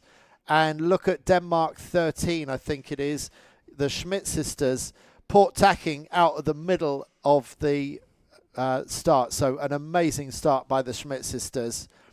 And are we going to see yet another Danish team come to the fore? Because that's my favourite kind of start. If you can break through out of the middle of the start on port tack, that is a phenomenal achievement in itself. and that's already put the Danes in the middle of our picture, just in the distance, out into clear air. Yeah, absolutely. And we also saw some other port tack boats, but the one sticking out is really that Denmark 13 that was punching through the fleet in the middle and just putting themselves in a good position to start this race. And they're the most right hand in this image that we see now. So the Danes looking really good. The Schmidt sisters, who were fourth coming into the day, Johanna and Andrea, going really nicely just to the right of our screen now. There we are. And very patriotic pro grip they've got in the bottom of that boat. That's a well-branded Danish boat, isn't it? Yeah, and I would guess that this is also the boat they were using at the games, really getting that Danish feeling and feeling the support from their country. You would thoroughly approve of this colour coordination, wouldn't you? Yeah, I mean, they're also sisters, so they kind of look a little bit the same. So they've even got coordinated names on the entry list. Exactly, so they've been really taking it to a further level, and it's just see how a little bit how the roles are divided by looking at this picture. We saw the crew really stretching out, working that main sheet, and the helm looking up a bit more, making sure they're going the right direction. Nice tack there by Denmark 13. Looks like they're going to cross the German boat, Germany 5. That's Sophie Steinland and Kati Bartelheimer. Also kind of a new team together. They just sailed 1 year together, but already been showing that they are a German boat that we can't miss out on. So there's the stats. 7th at last year's Worlds for the Schmidt sisters. So they could have had 7 on their sail. They've decided to stick with unlucky 13 on the Danish sail instead, and it's not being too unlucky for them right now. They're looking pretty good. Spain 73 tacking. Are they going to get across? Oh no, we've switched. Oh, there we are. Oh, looks like a tight Are they going to one. get across Germany 696? Yes, they have managed to, and so has Belgium 18. And this has been, well, actually, I was going to say the strong side, but Rebecca, it's a bit more subtle than that, isn't it? It's the top of the course where left becomes strong. So just because you're doing well on the left at the moment doesn't necessarily mean you're in the perfect place on this race course. No, exactly. And by looking at the tracking, it looked like the right-hand side boats going out right on that first upwind really looked strong. But as we've seen on this race course before, it's all about that top left and making sure you get there. And it's been looking good on the right, but it's also been looking like it's been hard to get away from the right. You really struggle to get back in the course and getting to that top mark. That's Great Britain in the middle of our picture. Freya Black and Saskia Tidy were leading this regatta a couple of days ago. They're struggling a little bit today, and I've got a message from one of the coaches out there actually, Alan Sine. It's a day to be in the rib and not sailing. It's hard. So Alan Sine, who went to the Rio Games with Dylan Fletcher in the 49er for Great Britain and retired after the Rio Games, or went into coaching, says he's quite happy where he is today. Thank you very much. Yeah, and that's definitely what we've been seeing. Big patches on the water and shifts and pressure only coming to a few boats, even though they've been very close together. So it's definitely a day to be watching. And there's that dark stretch of water going sort of horizontally across sort of top third of the screen. There is a line of breeze there, and I wonder if Denmark 13 is just out of it, but might just be coming into it now.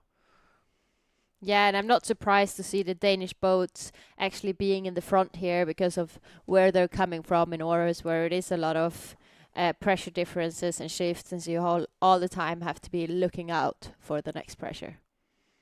It's looking close. Denmark 13 winning their side of the racetrack, but there are others coming in strongly from the far side, so they haven't got it all their own way. There is Germany 22 just ducking, for example.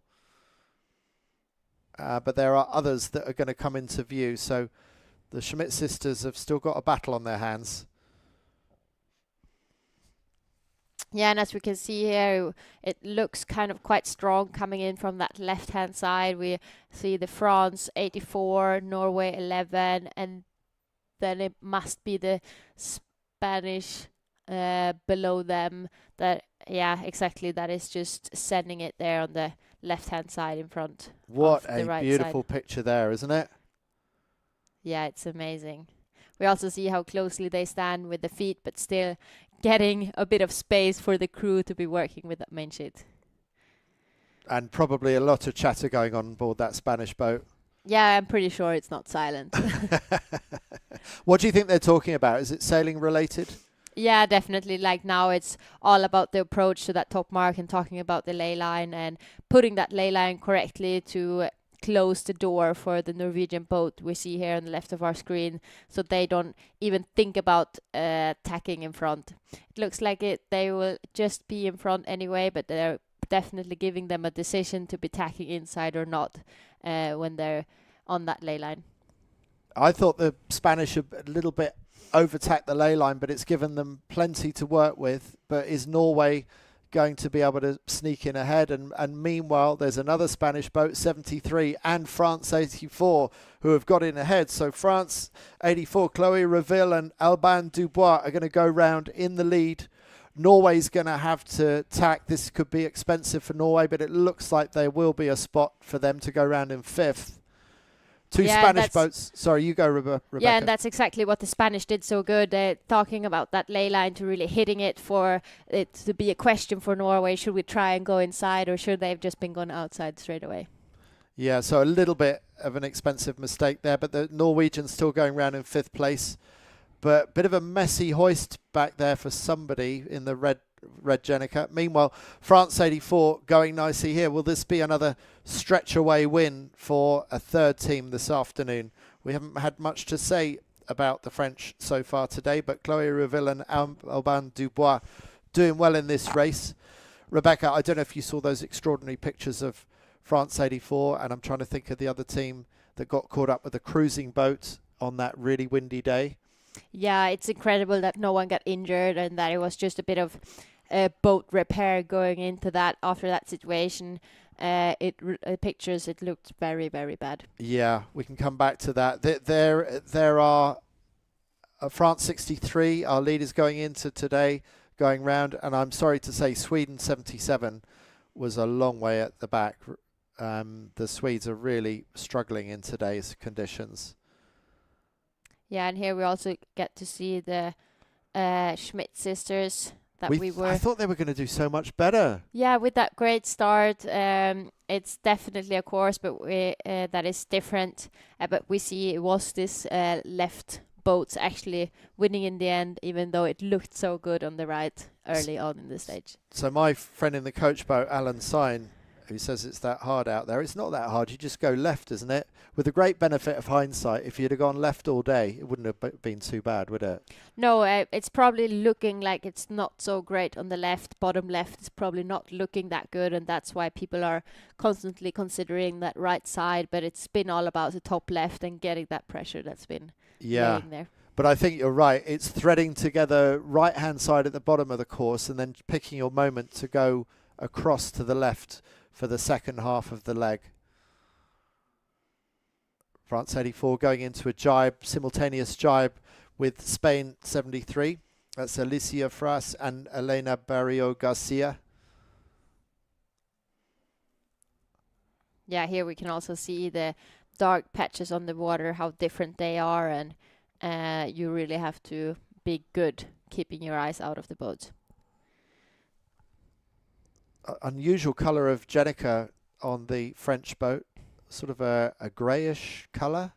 Yeah, I saw it actually the other day. The first time it looked almost a bit old, even though you could see it was a new Jenica, and I have to say it's not my favourite colour of kite so far, but it looks like it's fast right now, so that's all what it's about. But so is this blue kite going really quickly as well. And is this the Spanish coming in? Spain 76. Is this the reigning world champions? Looks like they've had a really good run. And already around the Lure gate. And so there's been a lead change. And Spain 76 last year's winners of the Worlds, currently leading overall in these Worlds after already a good performance, are only going to extend their overall lead if they can hold in onto a race win here. And this increasing breeze, I would have thought, is going to play into the hands of the Spanish. They're going to be comfortable in this stuff. Yeah, it's incredible to see. They were a bit unhappy after that windy day, capsizing so many times, and not even in the hard maneuvers, as they said, but they've just stuck to it and been improving every day and not giving up that world title. That's amazing, isn't it? They capsized, Paula told me, maybe 5 or 6 times that day. She'd almost lost count. How can you ever win a world title having capsized 5 or 6 times? That's quite an amazing statistic. I mean, obviously they haven't won yet, but they've moved into the lead despite 5 or 6 capsizes 2 days ago. Here are the British, Freya Black and Saskia Tidy. They've had their moments this week. They are right on the cusp of the top 10. Remember, it's all about breaking into the top 10 tomorrow, because only the top 10 will go through.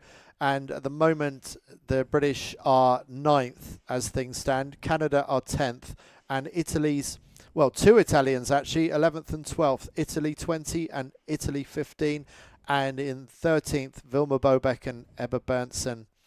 And with the race that the Swedish are having right now, I fear that they are going to be struggling to break into top 10 for tomorrow. Yeah, it's definitely a battle there at the cut, because everyone wants to go into the top 10. And on a day like today, where the shift and the pressures are so big, it must be very mentally tough to be pushing. And do you think that we'll see a flurry of protests with people pushing every marginal possible gain, possibly in the protest room this evening? I'm not sure. I think the girls in general aren't so much of protesters. But when it comes to it, we often see it after where the qualifying, where we're going to go into the gold fleet and also in for the finals. We haven't seen so many accidents today, but it's definitely been a few situations where people will have opinions. Yes, yeah. There does tend to be an increase of activity in the jury room when you've got these cut-off points like we do this evening. But let's hope for the jury's sake they don't have to work too hard. And Sweden 77, just outside the top 10 at the moment. They really need a good final race. And here they are. Yeah, they need a private gust and shift to be able to catch up with the rest of the fleet to actually make that golden top 10 and to be in for the medals tomorrow. And with the new system, it's also a bit extra exciting, because as long as you're in the top 10, really anything can happen. Yeah, you obviously got to sail exceptionally well and have a few things go wrong for the leaders if you're going to win the gold medal from 10th position in the final day. So you'd still rather be Spain 76 in the overall lead going into the final day. But it is good that the new system does leave the door open. What we know for sure is that Spain 76 or anybody else will not have wrapped up the gold medal with a day to spare, which was always possible with a medal race that we've had for the last 20 or so years of Olympic competition. Yeah, and here we just see how the Spanish, they've been really stretching out that lead, as we can have seen all the other races. As soon as someone is getting a bit in front, how they can sail the boat with a bit more confidence and really lean against it and go fast. And these moments, they must be so enjoyable. They've got enough space around them that they don't have to do anything too special. They've just got to keep sailing the boat fast and sailing it well. And, well, Paula Barcelo, I don't know Maria so well, but Paula's always got a smile on her face. No matter what's going on in her life, she's always smiling. Yeah, and it's an interesting move here. I was thinking, I was kind of waiting for them to tack. We could see on the screen just before we only zoomed in on the Spanish that the rest of the fleet actually tacked out again to cash home even a bit more of that left side, even though we can see that they are very close to that ley line on the left. But it really says that we've been a little bit right here from the commentary booth, that the top left has been paying off the whole day, and the Spanish don't open the door for anyone to pass them now. Do you not think that? Oh, so where they've tacked, you think they can still successfully defend the left? I thought maybe they were looking at that they're going a bit too far right. But let's just talk about these guys, because here's another duo from Great Britain, Freya Black and Saskia Tidy, who are fighting for a position in the top 10. They need a good final race to secure their spot, and they are right on the margins. Yeah, and I mean, they sailed so well earlier in the week, and we're even having the yellow bibs for a while, and that's also what this week has been about. I think we have seen almost new leaders every day, so the fleet is really, really tight, and you really have to perform every day to be keeping that yellow bib. And yes, I can hardly think of a more all-round test than what we've seen this week. We've seen absolutely everything, and after this race, if we have enough time to show you the highlights from day 3, that will show you a very different type of racetrack that we saw 48 hours ago. Spain on the right of picture. I think that's our Spanish leaders, unless it's the other one. No, that is the leaders. So this is Paula Barcelo and Maria Cantero already seizing the overall lead of the competition and now dominating this race, having moved ahead of the French team, France 84, who were the early leaders. Smooth tack by Spain. Yeah, and I actually think they are heading towards the top mark. I'm not sure, but it should come a top mark close. Yeah, there it is. And they just did that extra tack out to the left to really secure that lead around that mark. They've really stretched away, considering that they only just stole the lead from France 84 at the bottom of this leg. They have really stretched their legs. And it's a straight set with the blue Jenica. Paolo Barcelo looking over her shoulder, just seeing where the competition is and probably reassuring herself that they've got a really nice lead at the moment. Yeah, and I think you can almost see that she's been crewing for many, many years, because you saw straight away after the hoist how she was really fully stretching, and you normally see the crew being very fully stretched and the helm being a bit more upright looking around. It looked just like she enjoyed being that fully stretched as well, and being confident in the decision and just going fast. There were the previous leaders, France 84. They've dropped back quite a bit. I think maybe they're going for a jibe set there. They've just gone out of view. Spain 21 going around. Then Denmark, 8 winners of the previous race. Just inside the top 10 probably in this race.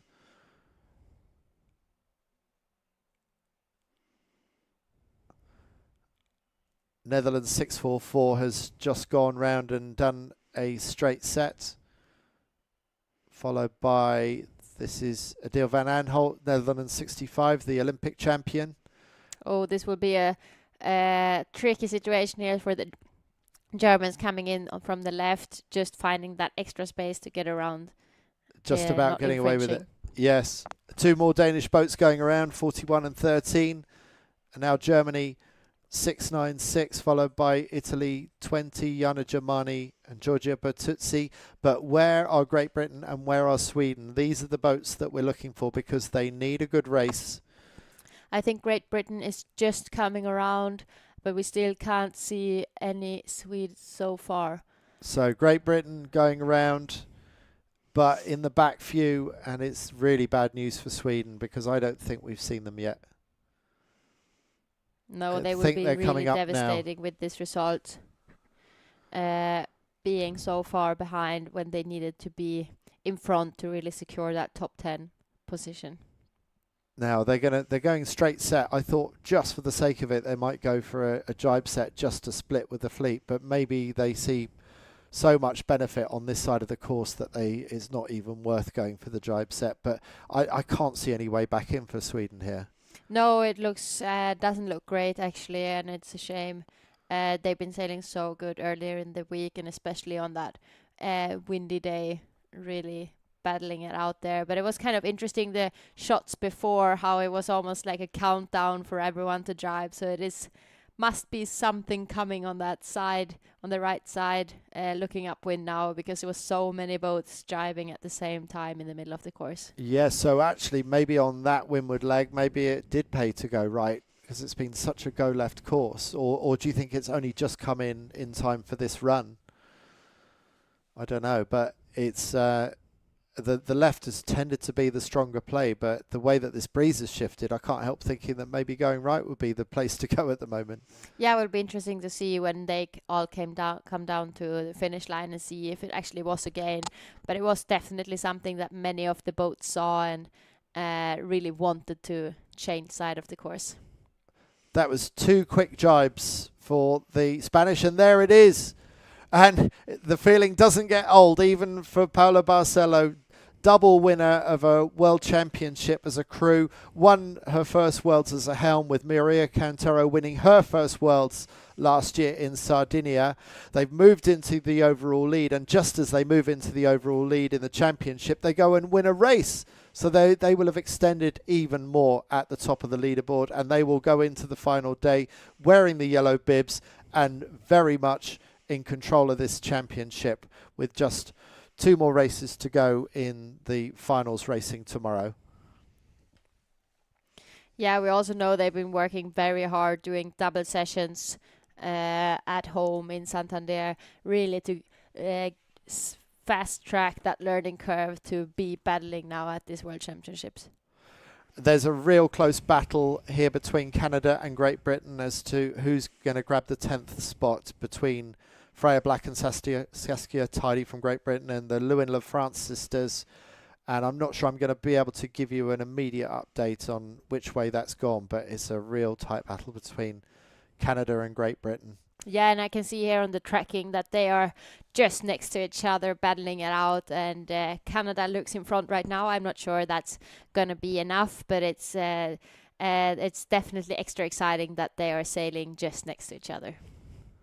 2 teams that would both fully expect to be in the top 10, and they'll be kicking themselves that they're even on the cusp of fighting for the top 10. They both consider themselves to be better than that, and the Lewin-Lefrance sisters won a bronze medal last year in Sardinia, and Freya Black and Saskia Tidy have had a 5th in the Worlds in the past. I think maybe that's their highest result, but they consider themselves easy top 10 competitors.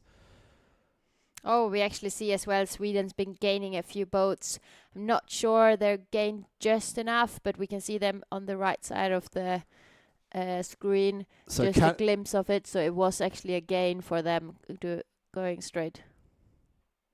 So Canada, we think, because of Sweden might be the difference actually. Sweden is not in the top 10. They've not done enough for that, but they may have done enough by inserting themselves between Canada and Great Britain to hand that spot to the Canadian sisters. And I don't know if the British will know this, but Freya Black and Saskia Tidy, yeah, I don't know how much you can read from the body language. No, I think in general they must be disappointed with the day. I talked to them before, and they were definitely excited to go out racing earlier today. Yeah, so I think it's going to be disappointment for Great Britain, just missing out. Yeah, and a little bit like we talked about the other day, it's the last race feeling you really want to end the regatta on a high. You do, don't you? But certainly coming to the concluding stages of this regatta, they're on a high. Paula Barcelo, Maria Cantero winning that race ahead of Belgium's Isura Mainhout and Anouk Gertz, and then Norway's Pia Andersen and Nora Edlund ahead of Spain 73, Frasen, Barrio Garcia. So there must have been quite a bit of place changing going on behind the Spanish, because things have switched around quite a bit from what I can see. But Spain taking the lead from France 84 at the leeward mark, and after that it looked pretty straightforward for them. Yeah, definitely, and that's what we kind of been seeing the whole day. It's never over until it's over. When you get the lead and get a few meters in front and can play a little safe as you dare to do on a race course like today, then it's really paying off to just be a little cool and sailing the boat fast and making sure that you're between the fleet and the mark. Well, we hopefully won't have to wait too long before we get into the 49er men's racing. That's the conclusion of the FX racing for today. Let's get a replay of that last race and see how Spain won the last FX race of the afternoon. So off the line, Germany 5, reasonable start on starboard, Poland 14 and France 19, and Canada coming out on port.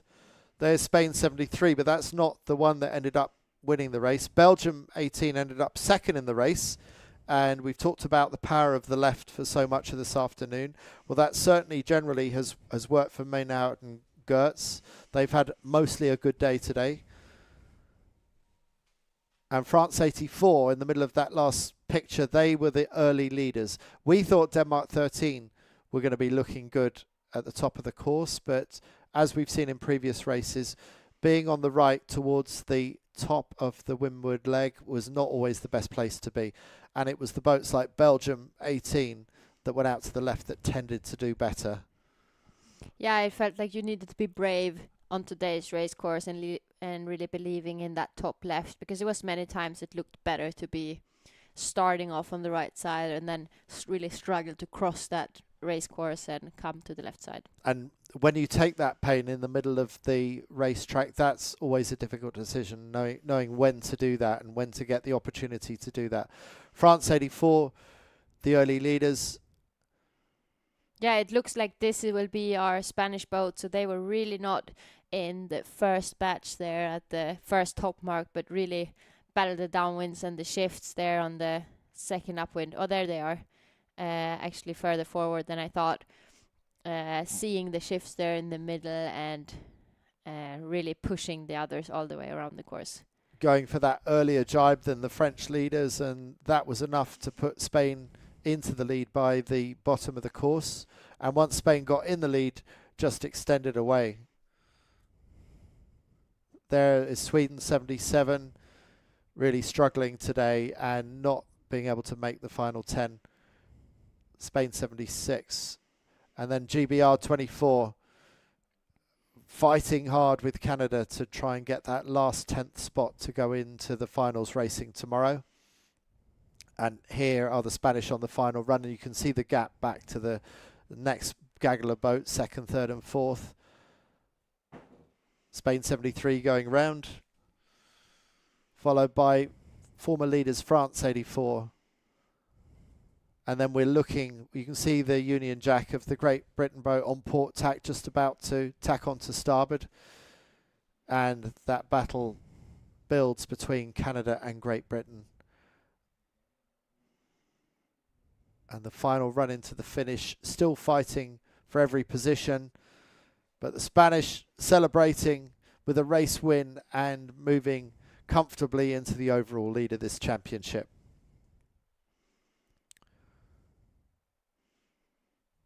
Last few coming across the line, and that is back to the live image, and we see some of the 49ers getting ready for their racing. We're going to have 3 of their races this afternoon.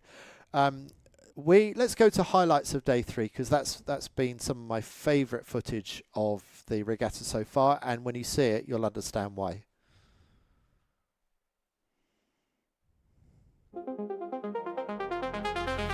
Day 3 in Quiberon, and for the competitors in the 49erFX and Nacra 17 World Championships, this was the biggest, nastiest, hardest, toughest day yet. In the 49erFX women's skiff, GBR 24 strengthened their position at the top of the leaderboard, but there's no room to relax. Denmark 13 and Germany 10, along with the rest of the fleet, are snapping hard at those British heels. In the 49er fleet, we saw just one race completed today. Austria 28 continued to hold the overall lead with another solid result, but it was a tougher day for China 33, who will be hoping to carry today's score as a discard later in the regatta. Across the 49er qualifying fleets, Poland 64, Denmark 6 and Denmark 4 each took bullets in their respective races, making the most of a short but high pressure day on the water. And in the Nacra 17 catamaran, it was pedal to the metal sailing. Australia 5 came flying out of the gate with a world-class performance in the first race of the day, building a sizable lead even after the Swedish teams had dominated the start line. But at the top of the leaderboard, the local experts from France 51 remain in control. Behind them, Italy 98 are clawing their way back into contention and now sit second overall, even if they're carrying a 12th place result that they'll be looking to discard. If they can drop that score, the Italians could very quickly leap to the top of the standings. That's it for day 3. For Friday onwards, follow us on the live stream, and on Friday we'll be getting right into the action as we start Gold Fleet racing in the skiff classes. The 49erFX and Nacra 17 World Championships is underway after a light start in the Bay of Quiberon, which soon picked up to really nice racing conditions of about 8 to 12 knots. As usual, the fleets push the start lines to the absolute max. In the 49erFX, Spain's 76, the reigning world champions, stayed true to form and claimed the opening race of the regatta. But GBR 24 answered back with a bullet of their own, while Germany 5 kept things consistent to do really well by the end of the day. But in the end, it was Spain 21 who emerged on top. Consistency combined with a final race bullet, launching the Spanish into the overall lead. Over in the 49er men's fleet, Austria 29 came out flying with 2 race wins to stamp their early authority on the fleet, while France 16, the 2024 world champions, and another French team, 520, also impressed on home waters. Across on the Nacra 17 course, it was beautiful sailing conditions, and the reigning world champions from Great Britain, GBR 21, delivered a trademark display of consistency to lead after the second race. But in the next, France 51 struck back with victory in the final race, taking the overall lead into day 2. So already the drama is building, and it's only day 1 of 6 here in the Bay of Quiberon.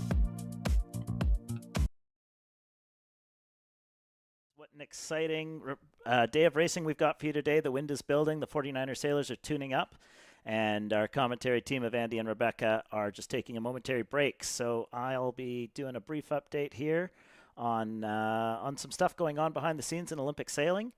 For some of you, you may know that there are the quadrennial review is ongoing. So 4 of the 10 Olympic classes are up for review, which happens every quadrennial.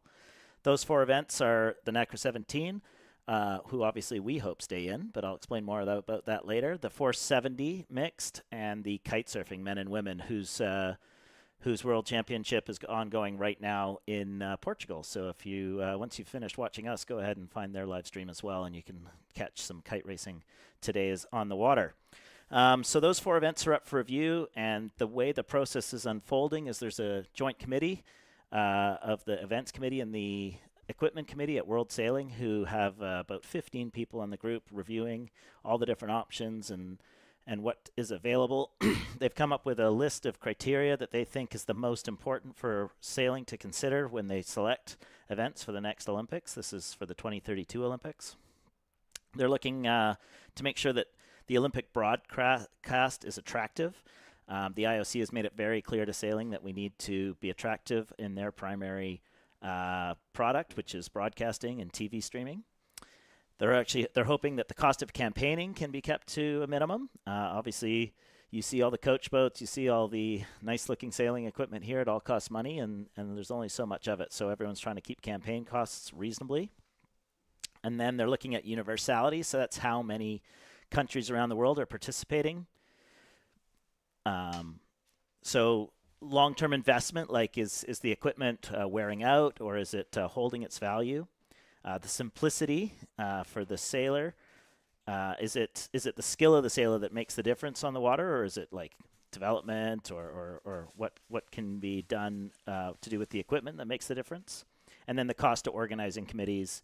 That's actually a kind of a factor that maybe people don't realize, but can we all launch from the same place? I remember years ago when the Star was being kicked out of the Olympics, they were saying, the cost of putting a crane in was so expensive for Olympic organizers, where those of us that grew up at yacht clubs who already had cranes never thought it was much of a big deal. So just having facilities that are easily adaptable to all the events is an important factor.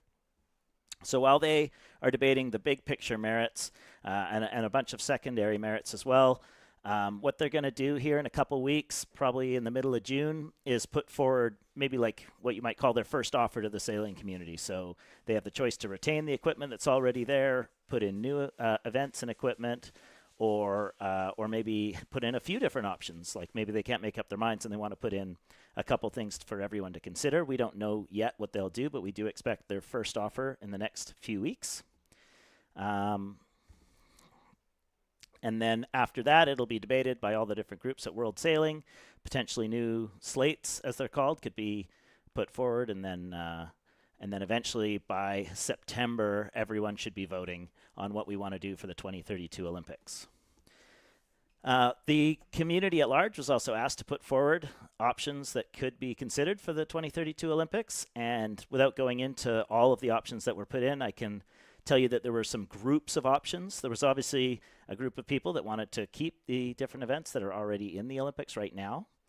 There was a group that wanted to put in different equipment that fits the criteria that's in right now. So, for example, the 470 and the Nacra are called mixed events. So there people put forward other mixed events, things like people put forward a mixed keel boat, people put forward other mixed dinghies like a snipe, and other things like that. Okay, so that's one group. Then there was a group called the Second Medal Opportunity. So that's where it's an event, let's say, like match racing or maybe offshore sailing. And that's the concept behind that one, is that all the people that are at the Olympics can go take place in a second medal opportunity. So you might get Ben Ainsley from back in the day competing in his fin, and at the end of the week he might jump in and skipper a match race boat, and that would allow him to win, or anyone to win, 2 medals in one Olympics, the way Phelps does, and the way other Usain Bolt has in the past. And those, it's kind of a technique that can do two things. It can help sailing create heroes faster by, instead of having to wait 4 Olympics for someone to win 4 medals, they can happen in 2 Olympics. And the other thing it does is it opens up slots at the Olympics. The IOC wants to keep the number of athletes at the Olympics to 10,500. That's one of their main things they want to do, to keep the size and the cost and the complexity of the Olympics down. And sailing so far currently is allocated 320 spots. So if we divide that by 10 unique events where different people go all the time, then each event can only be as big as it can be. But if we divide that by, say, 9, then every event, like the 49er and the Nacra, can have more boats entered, or the Ilka or the others.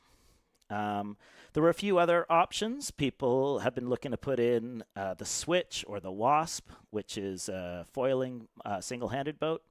People have been looking to put in the wing foil, which is kind of I guess it's an emerging version of kite surfing and windsurfing. The wing foil is just doesn't have a mast, doesn't have strings, but you still hold onto a sail and it's on a foil. And then there's a para option, a match racing option, and a bunch of other options within that sort of sphere. Anyways, that's what's happening in the next few months. You should expect to see some press about that, I would say, mid to late June. That'll be the first round of discussions, and then by September, there should be some voting with confirmation in November. Looks like on the water, teams are near the committee boat. I'm not sure if there's any flags up yet that are official. Doesn't look like it just yet. Let me see if I can pull up a results sheet from what we were just looking at and see if we can bring you guys any confirmation on who's making the top 10 for tomorrow yet. Oh, we see a wing foil going by the bottom of the screen right there. So for those of you who knew what you were looking at, that's one of the things that might be in the Olympics next. So yeah. Oh, looks like both Canada and GBR are in the top 10 right now. And of course, I've just lost my web feed as we sit here. But I did see that very briefly the race is updated. So it looks like both Canada and GBR made the top 10 narrowly, and someone else got booted out, maybe the Italians. There's that wing foil going back. That's the red foil going out of screen. We can see still a bunch of coaches in there in the mix, so I'm sure we're not in sequence yet. But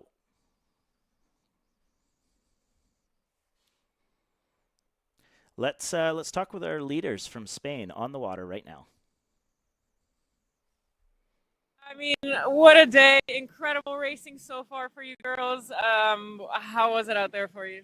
It was such a great day. I think it was very tricky conditions, and we managed to keep calm on board and do the best that we can. And I think it worked at the end of the day that we won the last race. It was very, very, very tricky.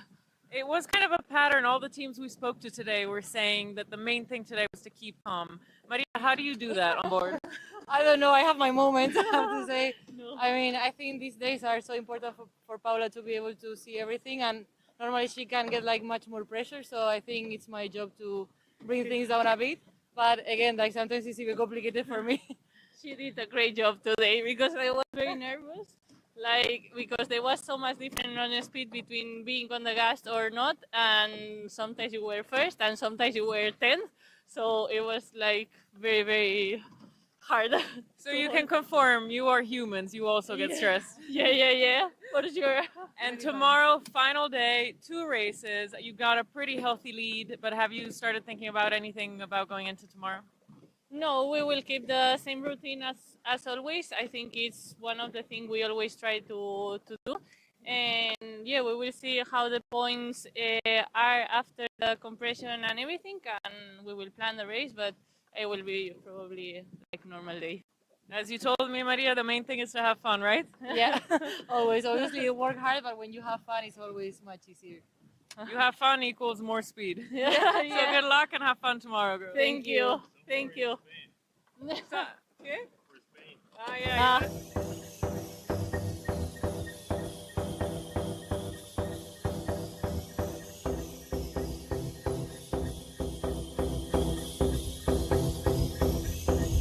You'll always be my baby. I'm always thinking of you, baby. Yeah, yeah. Yeah, yeah.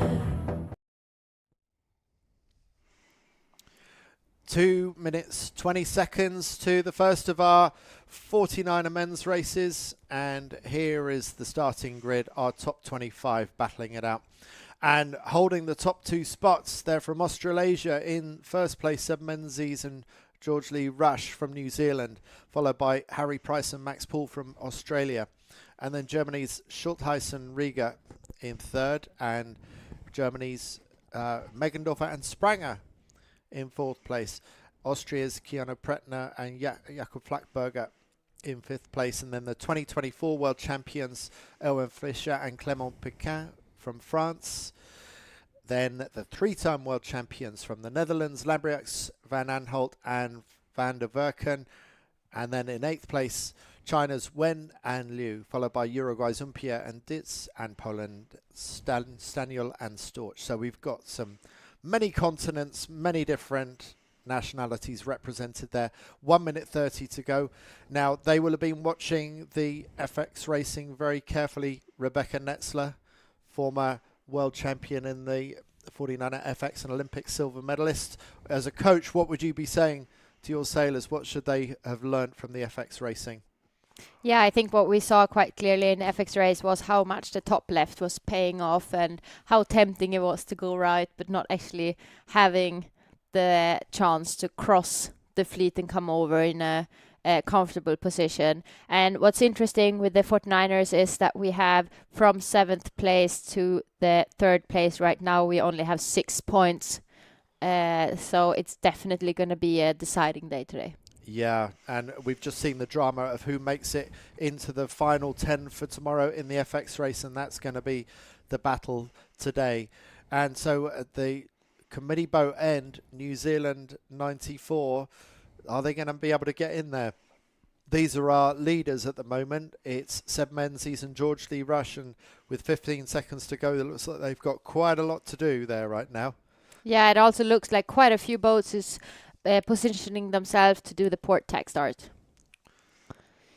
And things are opening up with 5 seconds to go. It looks like the New Zealanders might find their spot, but not really. It's a bit of a compromise start for them. And now France 520 has got to windward of them. So the Kiwis don't even have the option to tack out.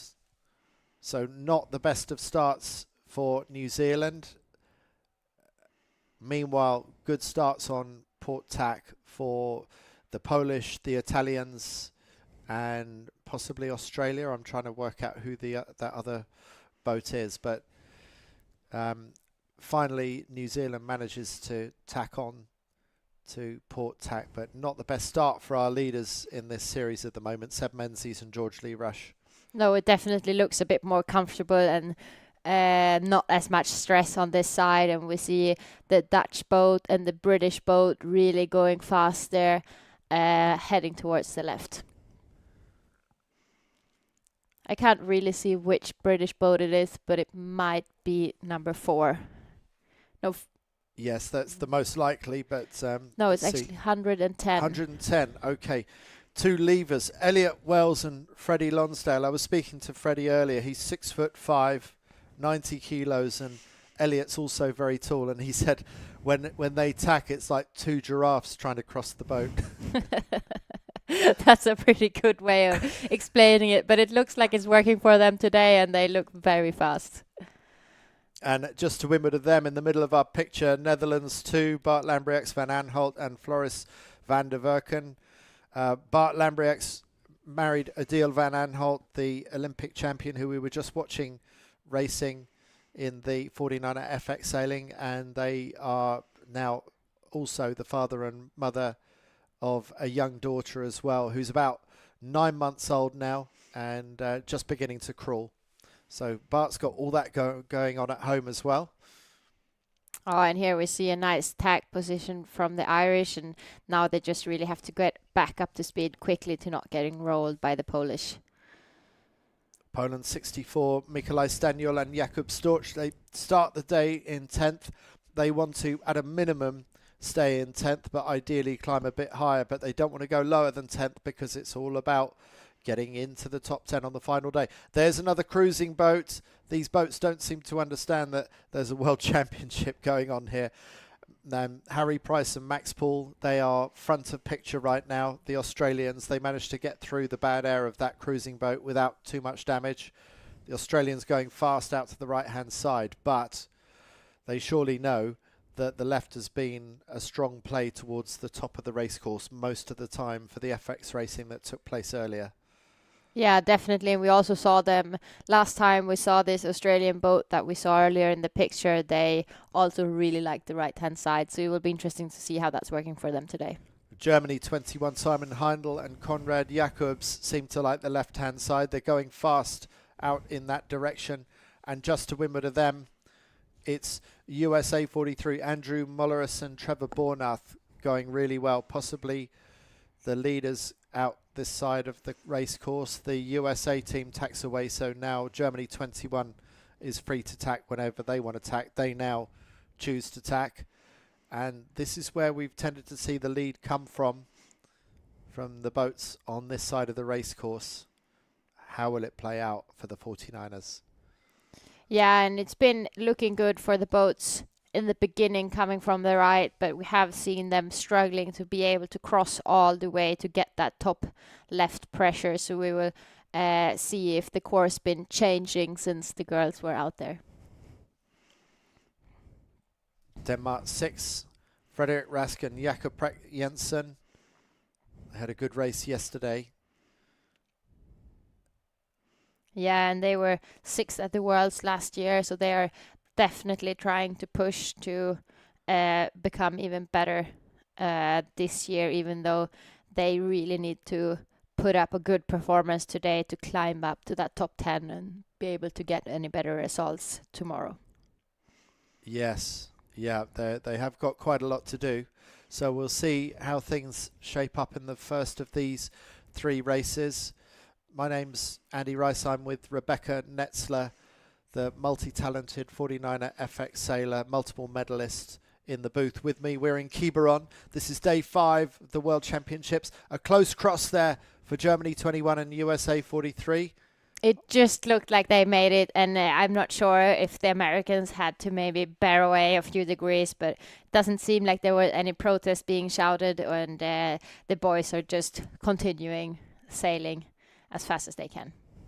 So USA 43 well out to the left-hand side. We're back with the boats on the right-hand side, and then right of picture, just in the distance, it's Australia, Max Paul and Harry Price, and then Frederik Rask and Jakob Jensen. Never seen them look so good.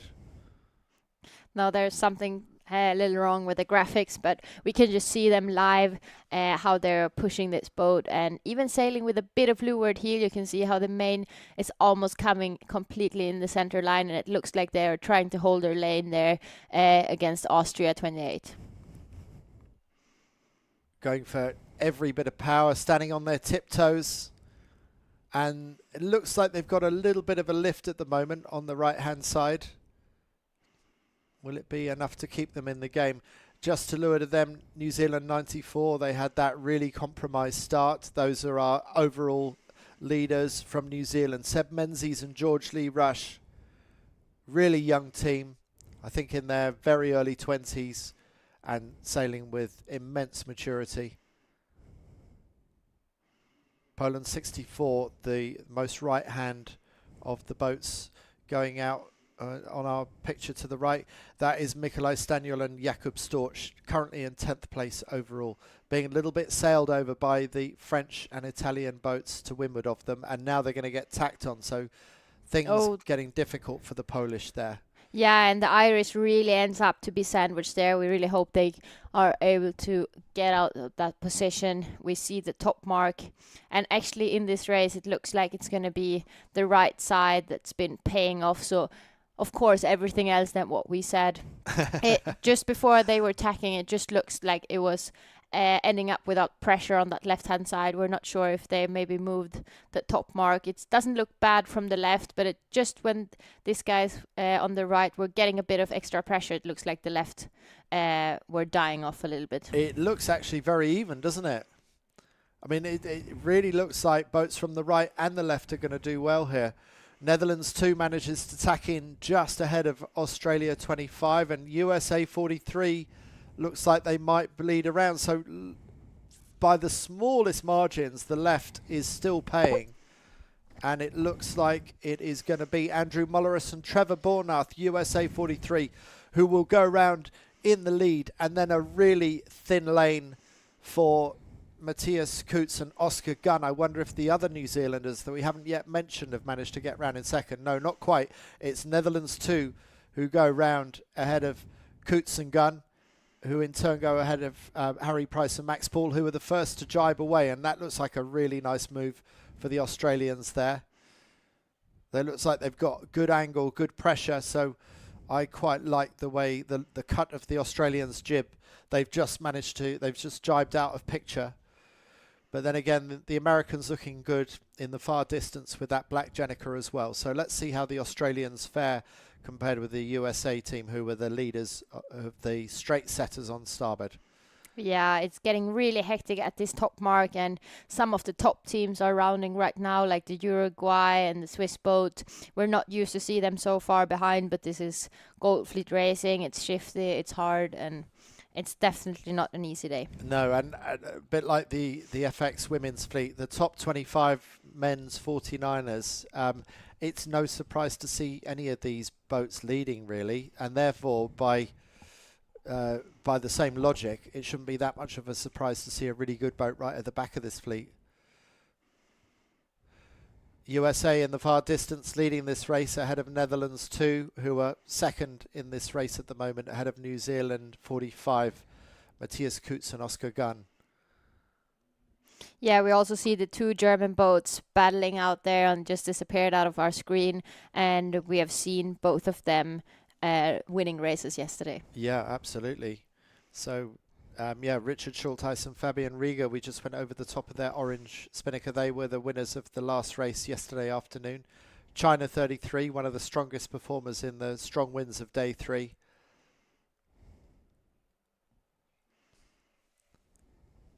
New Zealand 45, jibe onto port, just going left out of picture. China 33 going left out of picture. That's Wen Zeding and Tu Lian, winners of the event Semaine Olympique Française just a month ago, one of the major Olympic regattas of the season in the south of France. Here we are in the north of France, a lot colder. I think it's unseasonably cold It's not known for its warm weather on this Atlantic coastline, but it's been a really chilly week. Yeah, definitely. And someone that's been keeping warm is the Australian 25. By the looks of the tracking, it looks like they've been really sending it on this downwind and almost been overtaking the Dutch and the American boat. Well, that was a great spot by the Australians. I don't know how much they felt forced into doing the jibe set. I think they could have done the straight set, so I have to credit them with making that as a positive decision to see something that the rest of the fleet didn't see. Yeah, and in the picture right now, we're watching the Americans 43 just getting lower on the trapeze and really sailing into more pressure and trying to not being too affected by the Dutch boat. USA looking fast there, but it will be interesting to see when we see Australia come into this picture and see how they line up against the Netherlands. Here we come.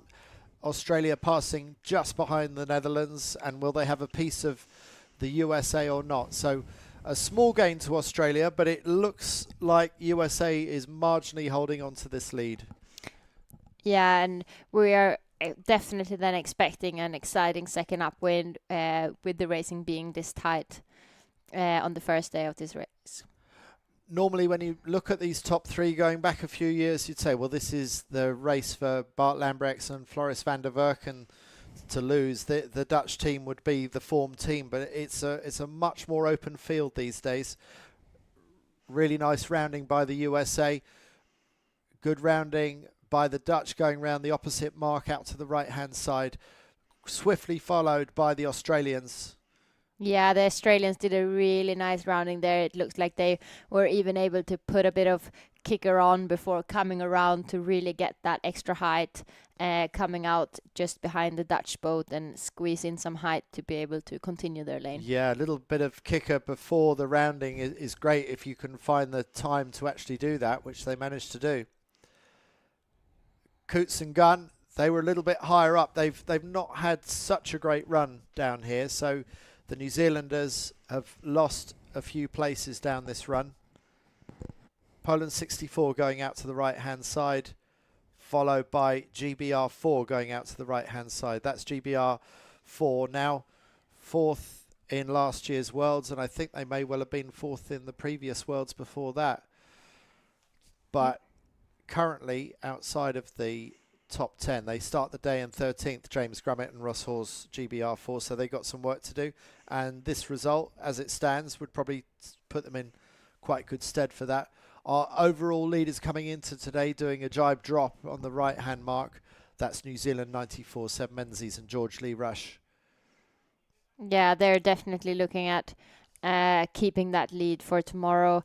And we also know that it's many other boats that wants to take over that leader shirt and get into the top 10. Well, I fear for them that it's probably Australia, Harry Price and Max Poole, that might take the lead after this race as things stand.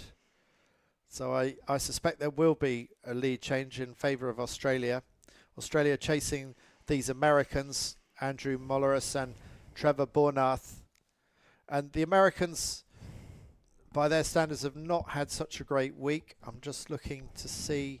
So they're down in 23rd overall coming into the day. So this is going to help them no end to climb up the rankings. But even if they win another race today, would it be enough for Molleris and Bornath to get up into the top 10?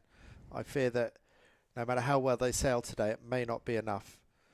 But yeah, and we have seen some very interesting splits here. They've really been heading to different sides of the course, and I'm wondering a little bit when the Americans' tack is going to come, and they're doing kind of an aggressive move, but you also see the helm looking constantly above the crew's shoulder to be looking for that left-hand pressure. Yeah, this is not a day for getting comfortable. You can never take anything for granted. Some days the racetrack is so obvious, and you can just put your head back, put your shoulders back, not even worry too much about looking around, because you know that what happened on the previous leg is very likely to happen on the next leg. But today is not one of those days. No, definitely not. And they're just continuing hammering out on that left-hand side, looking very confident.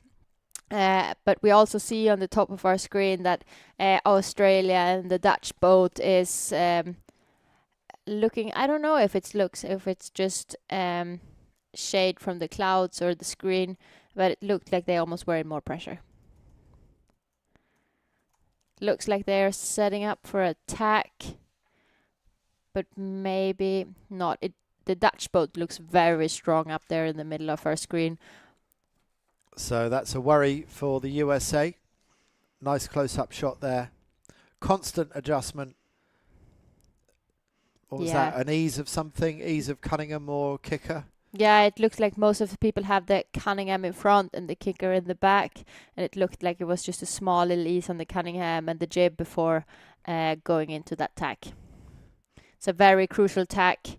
It looks like the middle of the course been having a bit more pressure than what they've been having here on the left, but will interesting to see in the next cross.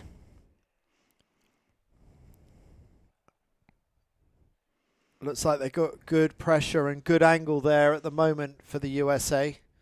Is it going to be enough to keep them ahead of the Netherlands, though? The Netherlands looking strong on the left-hand side. Yeah, we have the Netherlands and 2 French boats, and then to windward a little back is the Australian boat. We know they're very fast in these conditions. We saw it yesterday, and we know that they are very committing to what they do. And one of those French boats, France 16, are the 2024 World Champions. Struggling a bit more this week compared with other weeks. Just trying to work out where they're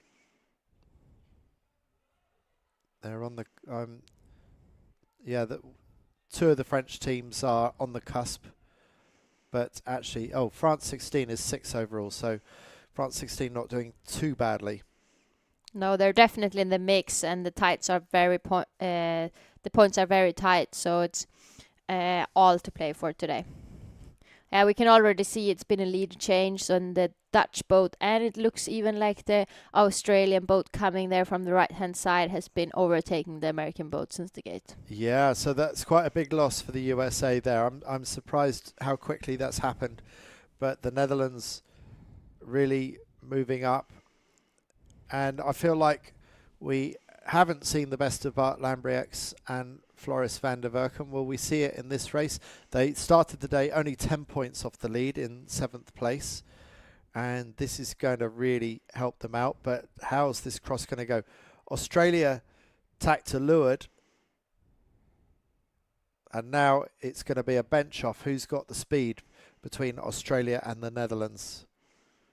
Yeah, now this is really going to be a speed race going towards that ley line, not far away, but it almost looks like the Dutch is in control of when to put in the tack to go to the top mark. And can you see the top mark? No, I can't see it, but it will be somewhere there on the left. Yeah. It can't be far away. I was surprised that Australia tacked where they did. They were going to have to put in a really good tack, which it looks like they've done, but it sort of does hand control to the Netherlands. I was just thinking if they're already close on that ley line, that would be the reason why the Australians have tacked.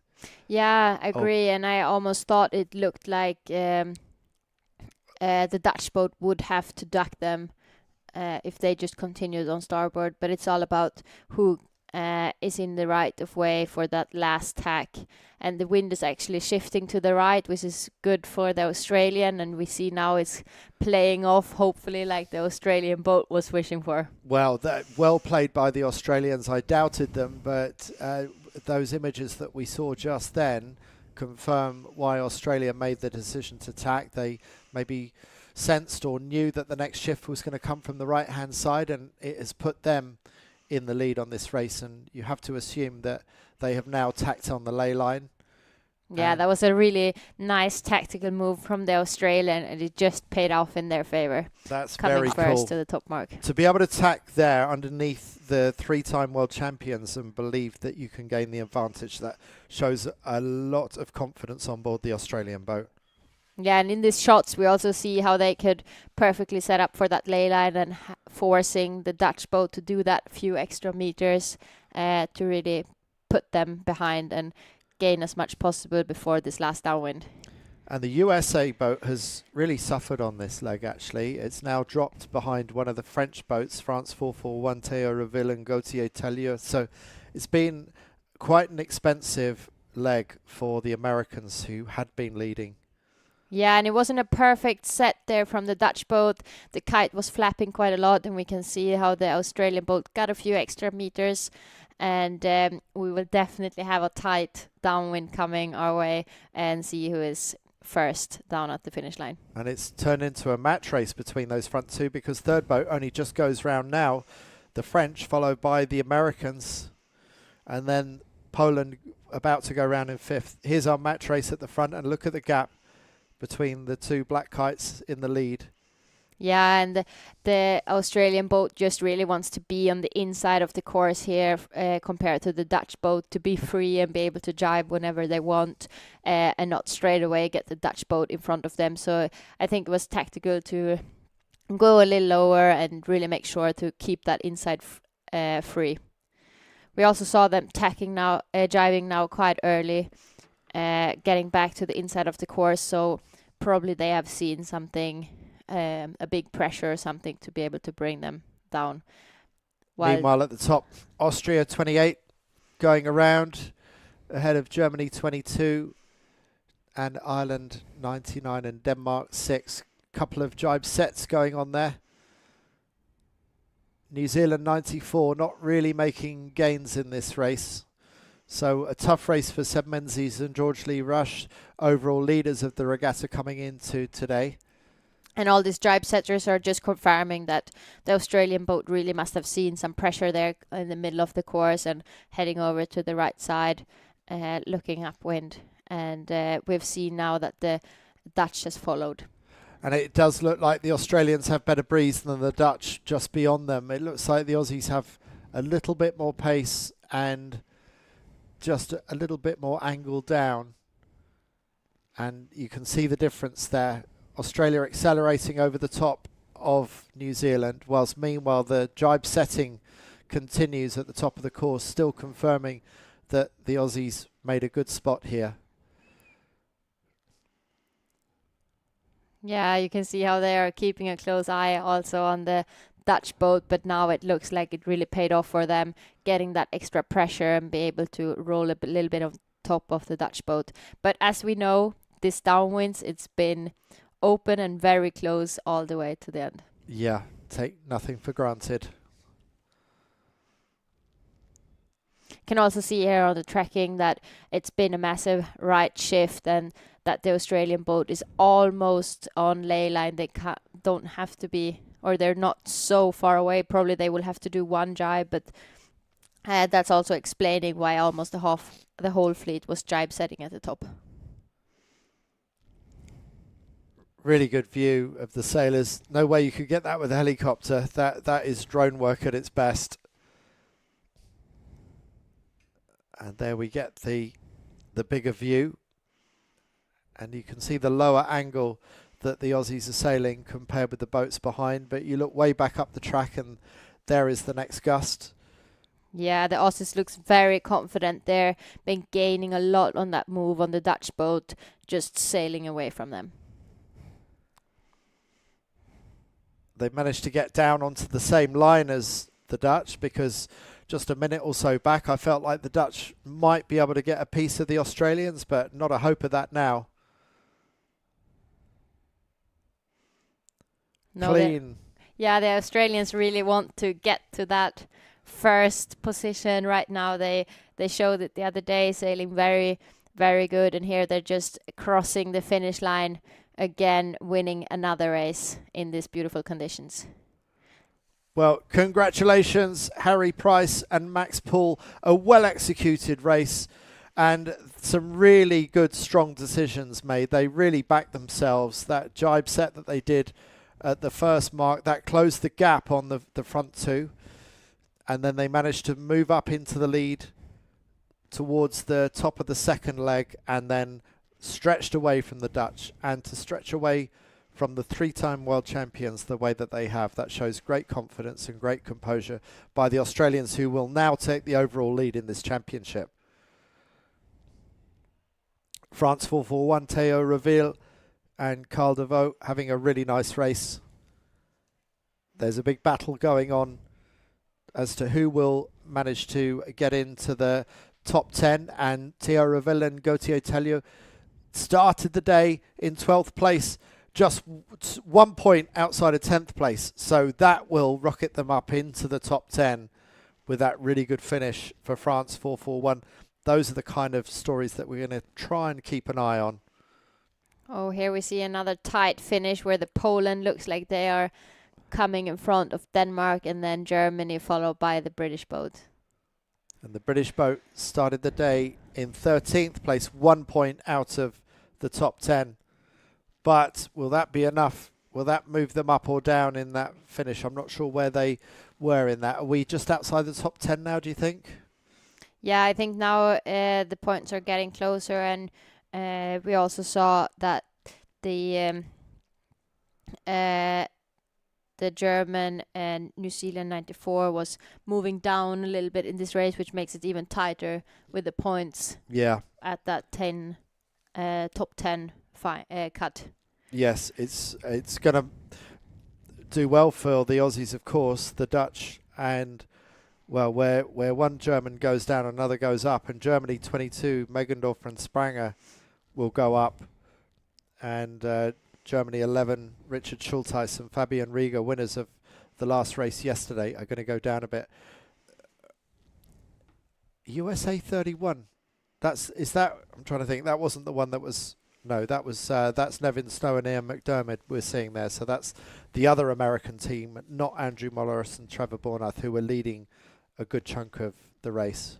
Yeah, we see some of the top names. We know China that was winning in Huyer not long ago, and we also know that Nevin Snow and Ian McDermott have been having a really good season, and now we see them in the back of the fleet. So it's really tight racing out there. It is. It certainly is. And there's confirmation of Harry Price and Max Poole winning that race ahead of Lambriax and Van der Werken, with Reville and Taylor getting that third, which should be enough to move them up into the top 10 overall, ready to get into the 10-boat finals tomorrow.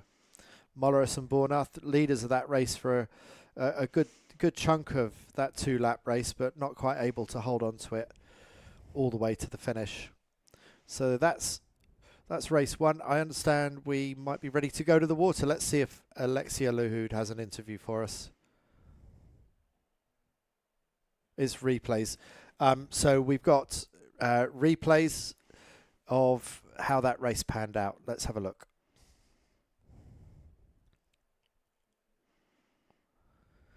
So look at New Zealand 94 just coming off the starboard end. These were our series leaders, but with a really compromised start, not able to dictate terms. Germany 21 going really well in the early stages out to the left-hand side. Our eventual race winners, Australia 25, nearly taken out by a cruising boat. USA 43 near the front of our picture. These are our leaders from earlier in the week. Austria 28, and now the Danish, Denmark 6, racing with Austria 28.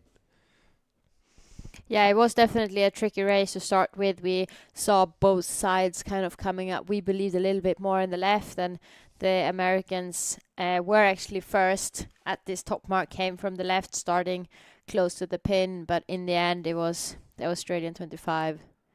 Who I think went round in third, did they, at the first mark? And they'd come in from the right, so there wasn't much in it. Oh no, they weren't quite third, they were fourth round. New Zealand 45 really struggling to get round here, but they just managed to get round in third. Australia goes straight for the jibe set. And whilst it doesn't get them into the lead, it does close the gap on the leaders. Here are some of the boats further back in the fleet.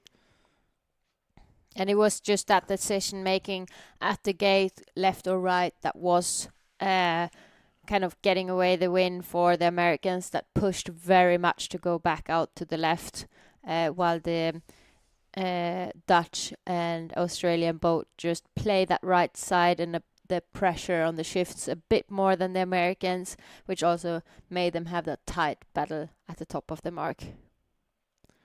Here are the leaders for the time being. Andrew Molleris and Trevor Bornath. Whoops, bit of a splash down there for Trevor. Managing to get himself sorted again, not too much harm done. at this gate, it's very tight. It's interesting how it played out later on that upwind. Yes, the Australians in third at that stage in the race. America going out to the left-hand side. And now the Aussies have tacked on the leeward side of Denmark, and that was a winning move. That was the move that moved them ahead of the Dutch and into the lead. And there was another killer blow executed by the Australians, and that was to go for this early jibe, spotting the better wind over by the shore, and that really moved them a long way ahead of the Dutch, and it was an easy win for Harry Price and Max Paul in the end, down to some good boat speed and also some really good strategic and tactical decisions. And I really like the way that they managed to execute that tack to leeward of the Dutch and make it stick, because that is a high risk maneuver. If you get your tack wrong, I feel like that can go badly wrong, but they made it work. Yeah, you can really see that they've been practicing that before, because that wasn't the first time they were doing it. They were coming close, not too close to risk for it to be any contact between the boats, and then in the end just slowly, steady, putting the boat in a bit of high mode, but still keeping the pace going forward, so that the Dutch boat just slowly got slower and slower until they just couldn't hold anymore. Yeah, it made it painful for the Dutch. The opposite, which I probably would have done, was stayed on starboard, called starboard on the Dutch, make them duck behind me. But if you think that the next shift is coming from the right-hand side, you're sort of potentially handing the advantage to the Dutch. But the Aussies were coming in on starboard, and then they tacked to leeward, which I think a lot of sailors wouldn't do, because we tend to think if I'm on starboard, I'm going to exert my rights over the other boat, but they didn't do that. No, and what they also, the Australian boat knew that they had 2 more tacks to do, and the Dutch only one, and would then have starboard in the next crossing, so kind of being more in control of the situation themselves by doing that Libau tack kind of made them to be controlling the situation and not just handing it over to the Dutch and seeing what the shifts would do for them. Yeah, absolutely. I mean, it all makes sense when you explain it like that. That's good classic match racing. Yeah, and it's not so often we get to see that in this fleet racing. Definitely more now in the end of the event, when the points are getting close and everyone wants to be standing on the top of the podium. And I think we can expect to see more of it. Well, that was a great race. We've got 2 more of these to go. I hope you're enjoying what you're seeing this afternoon. We love bringing this to you. So send us your questions on the YouTube page. Chat with your friends there. You can agree or disagree with how the Aussies approach the tack with the Dutch. Join our newsletter at 49er.org/subscribe. And if you like this kind of live streaming, it's not that cheap to put on. We really push ourselves to make this happen, but it can only happen once or at most twice a year in the 49erFX and Nacra world. So do think about making a donation via 49er.org/gift. And the more that you donate, the more likely it is that we are going to be able to put on more shows in the future. It's good fun bringing this racing to you, and we hope you're enjoying it. Let's just have a look at what's been going on at the racing that we haven't been looking at today. Let's just hop over to the Nacra 17 results and see what we can see. Trying to remind myself who was in the lead. It was the French that were leading yesterday.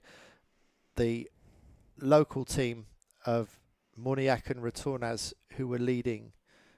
Rebecca, what do you see now on the scores? Yeah, so now we have the very confident Italian 98 Ugolino Giobile, with the names, Giobile, taking over the lead with 8 points lead right now. So kind of a little bit of a comfortable lead to say, because before it was the other way around. And we've also seen the British boat climbing today. We felt a little bad for them yesterday, doing very good starts in first speed, not really getting paid all the way for it. Today they have climbed up to 3rd place. Okay, so yeah, the French, not a terrible day, but they have given up the lead. So yeah, Italy first, France second, Great Britain third, Argentina fourth, and then the Swedish boats have both moved up today as well.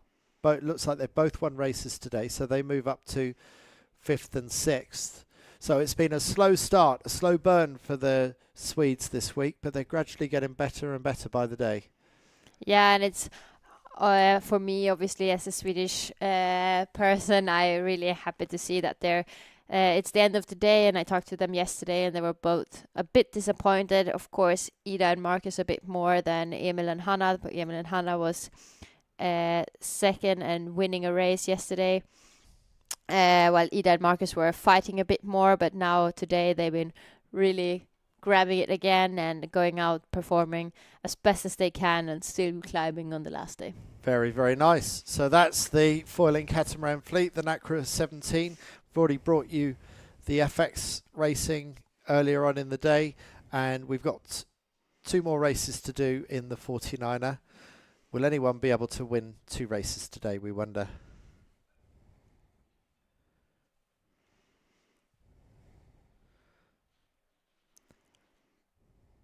Our series leaders going into the day were New Zealand's Seb Menzies and George Lee Rush. We think they've slipped off the top spot now that Harry Price and Max Paul have won that race. But we got an interview with the young Kiwis earlier before they left the beach. Okay, go.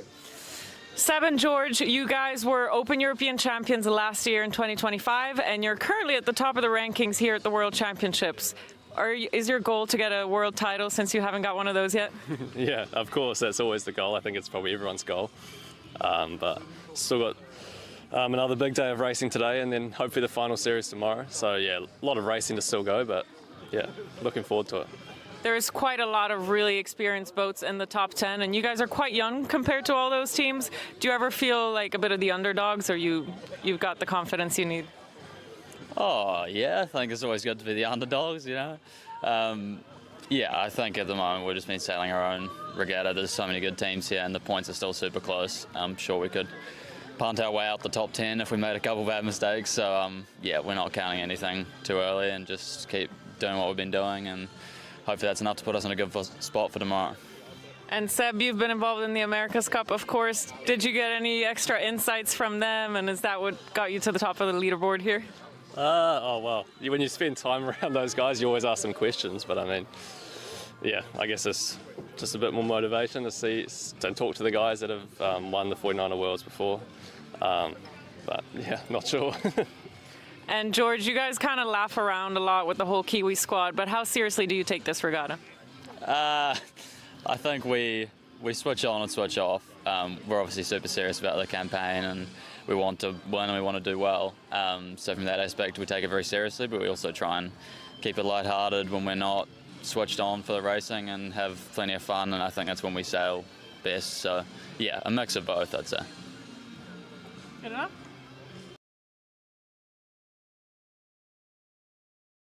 Rebecca, how well do you know the young Kiwis? Do you know those guys? No, absolutely not. And that's so fun, I think, especially with the Aussies and the Kiwis, because we don't really know how many they are over there at home. I think they're doing a great job in having a big squad and then coming to Europe only with the top team. So when they come, you always know that they will perform. Yeah, well, they're so young, those guys as well, Menzies and George Lee Rush. And Seb Menzies next week is going to be sailing an AC40 regatta, the America's Cup preliminary event in Cagliari in Sardinia. He's already done a lot of AC40 sailing, but what was it like for you? How does it transfer between sailing the 49erFX and sailing on the AC40? Yeah, as long as you get used to the speed, it's kind of the same. I mean, we always aim to go faster and faster, and that's in like any boat you're sailing, and it always comes down to the same thing. You want to have a steady boat, and a steady boat is a fast boat. What's the key skill? You've got 4 people on board, right? You've got 2 helms and 2 trimmers. Is it one helm in control of the boat and 1 trimmer, or are both trimmers engaged all at the same time? everyone is sailing the boat the whole time. So if you're the driver, be it sitting to windward, then you are still have to control the foils on the other side. Okay, so there's never any moment to rest. You're always doing something. You're always racing. 1 minute 30 to go on this. We got the Blue Peter flag. We got the Vaqueros electronic system. We really enjoyed that yesterday because it meant we didn't have any black flag recalls to deal with. We hope that will be the case this time as well. You either get a green light to say you've started correctly, or if you're over the line, you get a red light to say you're over, and it's up to you to go back and restart individually. So it's a different style of starting. People are saying it is affecting the way that they approach the start. What do you think it does to change the mentality, Rebecca? I think everyone is like feeling that it's probably more fair in the racing, that you can't really get away anymore. So the game is definitely different. Now you can't feel safe in the middle of the start line anymore. You really need to make sure that you're behind the line at the gun. And we've got 23 seconds to go. We've got 12 to 15 knots from the west. I'm surprised it's as much as that. It doesn't look as much as that, but what do you think? Yeah, it definitely looks like it's been picking up, and that you can really see the boats being tied together. It's filled all the way from the committee boat down to the pin, and we only have 3 seconds to go. And we're off. Let's see if anyone is over. It looks like it's a clear start, and good starts for Netherlands too. Not such a good start for USA 43, but they're in a clear position to tack whenever they want.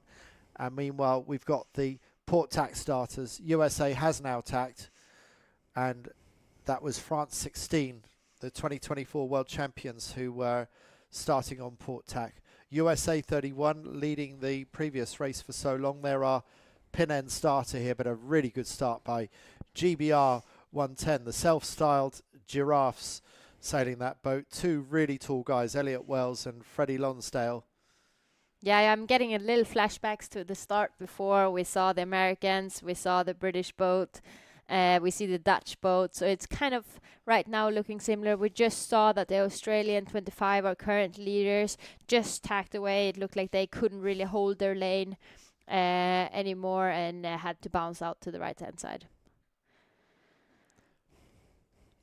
USA 31 going well on that side. France 16 well rewarded for a well-executed port tack start behind the fleet. This is Erwan Fischer and Clément Piquin. They came into the day in 6th place overall. And generally in these fully stretched conditions, they were certainly the fastest boat on the water 2 years ago. I don't know if other teams have closed the gap. I'm sure they're among the fastest, but I feel like the rest of the fleet has moved forwards as well. So I don't think they've got such a straight line speed advantage as they did, but I still think we can expect to see good things from France 16 here. Yeah, and I think it's also a big difference in sailing in flat conditions and wavy conditions. In Lanzarote at the Worlds is 2024, it was definitely more waves and it was big swell, and here we can see the water being more flat and the boat isn't bouncing. We can also see the French standing all the way in the front of the wings, which tells us that the bow can really be pushed down and not causing any troubles with the waves. Poland 19 going well that side. USA 31 tacks, and they're having to tack behind a lot of other boats, so not gone so well out of that side. GBR 110 tacking. Will they be able to get across the front, or they're going to have to do some ducking? Looks like there's some ducking involved. Yeah, it looks like a great position there from the Irish and the Dutch boat. They can just tack whenever they want, and they looks like they can just fully send it out to the left-hand side together with the German and the Chinese. The German looked like they were a bit more compromised from the Chinese boat not really being able to tack whenever they wanted. Yeah, yeah. Poland 19 tacking in the space to leeward of France 16. And USA 43 still coming out this way.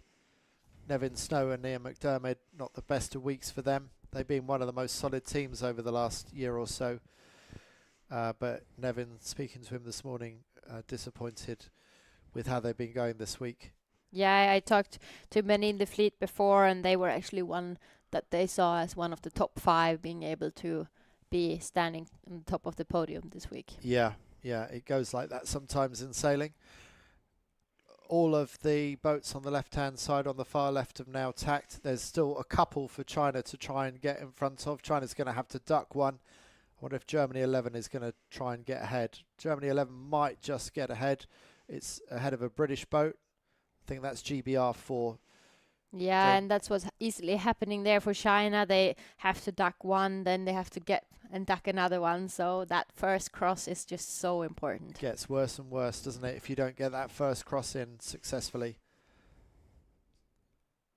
And here are the leading 4 on the right-hand side. And Austria... No, it's Germany 22. I was trying to work out the leading one of these 4, you could say, is Germany 22, Poland 19, and then just to windward of them is France 16, and a little bit back from those 3 is USA 43, bottom left of our picture. Yeah, it looks like it's been, it looked so strong there on the left side with the pin end starters just hammering out to the left, but it almost looks like the ones starting a bit more at the committee boat or doing a port tack start and early tack actually been able to gain with the pressure a bit more and been able to hold all the way to the left and maybe even getting a bit of a right shift to just cross in front of that left hand side. Who do you like the best out of the left and the right now? I mean, I think Germany 22 is having a really nice position, but I would still never leave my cards for that left side. I mean, it's been a lot of things happening just at the end, and we see that the Swiss boat is having a nice position there as well coming in, but it's definitely the right also coming back, so it looks like we're going to have an even side coming up to that top mark. It does seem to be a lot more even in the afternoon for the 49ers compared with the FX. That seem to be a bit more left-hand favoured. It does seem like, I mean, we're seeing now Uruguay on the left of picture doing very well, so maybe the left is still a marginal gain. Yeah, and interesting with Uruguay, they had a very bad start. They ended up quite far behind doing a port tack start, having the Americans tacking in front of them, and they had to tack back. So even with such a bad start, they've been able to find the pace and find the pressure to be able to be here in the top of this race. Wow, that's incredible. And it goes to show that even after a poor start, you can still get in at the top mark in great position. But no one is going to beat Germany 22 around the mark. This is Jakob Megendorfer and Andreas Spranger straight into a jibe set. Well, the right-hand side favoured them very well on the way up, so why not give the right-hand side, the same side of the track, a good go on the downwind as well. But they're the only ones who have done it so far. Looks like Uruguay is going for that in 4th place. Yeah, it also looks like the Germans were going to get a tight cross with the New Zealand 94. It just got in front of them, and that's the problem with doing a jibe set so early on in the race. You have to really watch out for those upwind boats. Look at the speed of France 16 going straight over the top of Poland 19, and France 16 looking really stretched and on a really good angle down towards the bottom of the course. I think they're almost pointing straight at the leeward marks. Maybe not quite, but you can almost see them making a direct beeline towards the leeward mark. So this is a massive shift. Yeah, it looks like a massive right shift here. Also for the Germans, they don't really get as much benefit from it, ending up behind all that dirty air just at the top mark. Wow. So France 16, they picked a really good moment to jibe out and get onto port jibe, and you can see those white marks top left of picture. France very much on the gaining jibe, and here's the difference between Germany 22, Megendorfer and Spranger, who went round and did the immediate jibe set. Let's see how they line up against the French, who went round behind them. Have the French gained? It depends what angle Germany ends up on. This could be close between the French and the Germans. Yeah, it definitely looks close, but it almost looks like the French is a little bit in front and could maybe do an attack and just jibe on top of the German boat. Now the French, if it's a collision course, the French have to give way, so the French need to be confident that they're going to get across the front of Germany. And if they do that, that's a really impressive gain by France in a very short space of time. Yeah, I really think that was France really gained on that set and early jibe instead of doing the jibe set straight away. It's so much dirty air behind the whole fleet coming there on the starboard ley line. You think that was the difference, that they just gave it a few boat lengths for the clear air to sort it, the dirty air to sort itself out? So a cleaner lane for the French, you think? Yeah, I think so, but it's also a risky move because if all the boats behind are jibe setting, it might be that there won't be any pressure coming down and you won't be able to jibe. So it's a really tricky situations for the Germans that really wanted the right, and now it didn't really pay off for them. But they're still in the hunt, and as we know on this course, it's never over. Yeah, and that they're still doing fine. In the bigger scheme of things, they're still doing fine, aren't they? Yeah, and they are definitely in the mix for a medal at this event. So it's really fun to see, especially after the helm having really struggled with injury. Look how strongly the boats that jibe set are coming in now. And Uruguay, bottom of picture, looks like they've overstood. They look really stretched with the red Jenica. They're going to struggle to hold that kite all the way into the leeward drop. But actually, this has been more expensive for the German green kite than I thought it would be. Yeah, they lost quite a few positions on that double jibe now. I think they meant it well, but jibe just in a bit too early, missed the pressure, and we just see how much the others catched up.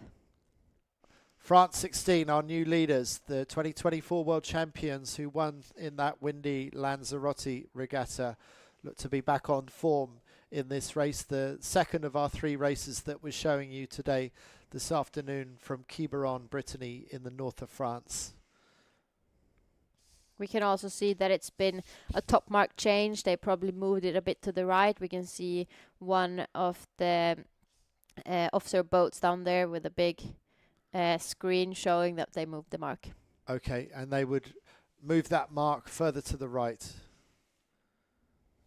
Big shift there, just as we went away from the French. The really big shift on the French boat. Looks like they just sailed into a header. So this is all playing into the hands of the French leaders, France 16, because if they tack now, they'd probably comfortably cross the boats from the far side of the race course. Yeah, and we definitely see a change of this race course here. It's been picking up and the shifts are coming in more, and it's not as one-sided as it's been on the FX Racing. Which is great for us. It's great racing, isn't it? I mean, it's going to be mentally exhausting for them, keeping on top of all these endless changes. But these two must be loving it right now. Clement Fischer, Erwan Pican, just stepping over the sheet, just getting the ropes from out under his feet.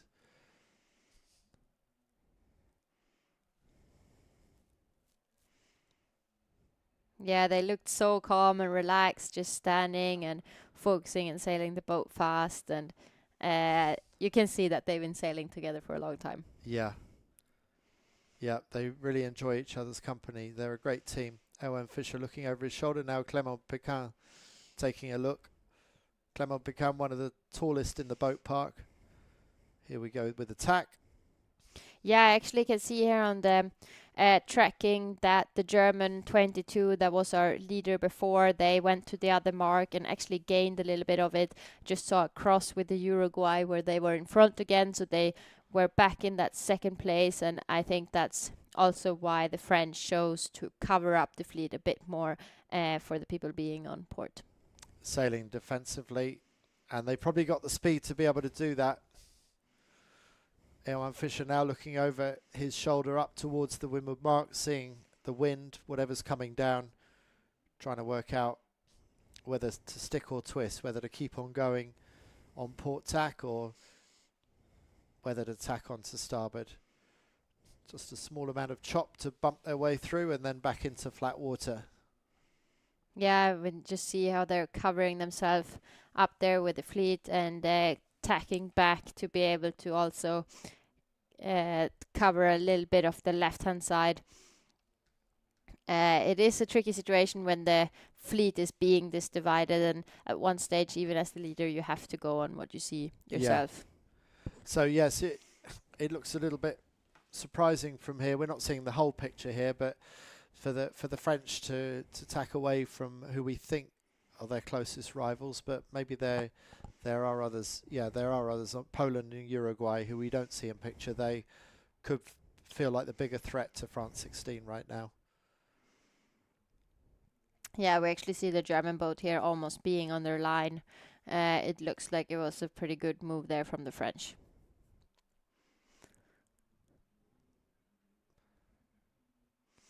So, Poland 19. I think we must be missing the French boat in that image. Yeah, I think the French is just a little bit to the left there, and what we see is Austria and Uruguay and the German and the Polish being here on the left side of the screen, battling out there, and the French is actually, by the looks of it, been going very fast on this upwind, is having quite a comfortable lead to the left of our screen.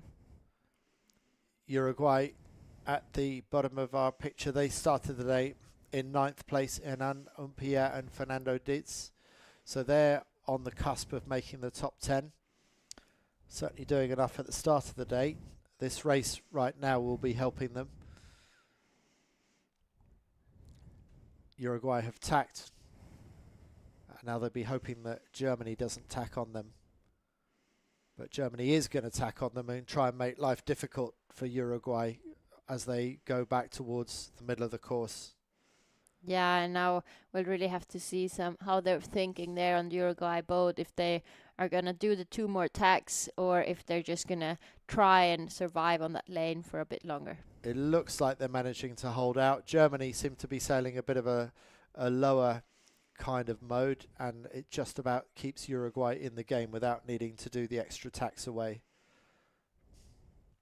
Yeah, and I think that's what you easily see when you're trying to do that Libau tack. Now, actually, this German boat went more on top of the Uruguay, but you're also being then a little stressed that the Uruguay boat coming from behind with more speed. So you put the bow down, get the speed up, but that's also opening up for Uruguay to survive in that position. You think if you might have played it differently and maybe hold a higher lane as the German boat, make life harder for them, or? Yeah, I think if you would have tacked just a little bit earlier, you wouldn't have that same pressure of really having to gain speed for the Uruguay to be hooking them if they came too fast. A little bit more like we saw the Australian boat doing, to not overstand, just making sure that you're to leeward so that Uruguay didn't really have an option going up or down. They just had to go up. Right. And this is France 16 and Poland 19. Poland 19 the closest of the two. France 16 looking really fast, and that next breeze looks like it's going to be lifting them up towards the mark. So everything just getting better and better for France as they come up here.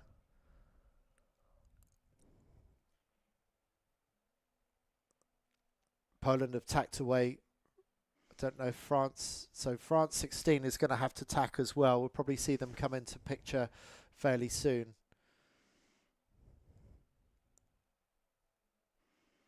Not looking super fast there. Right, they tack, and probably not too long before they can tack back again on the ley line.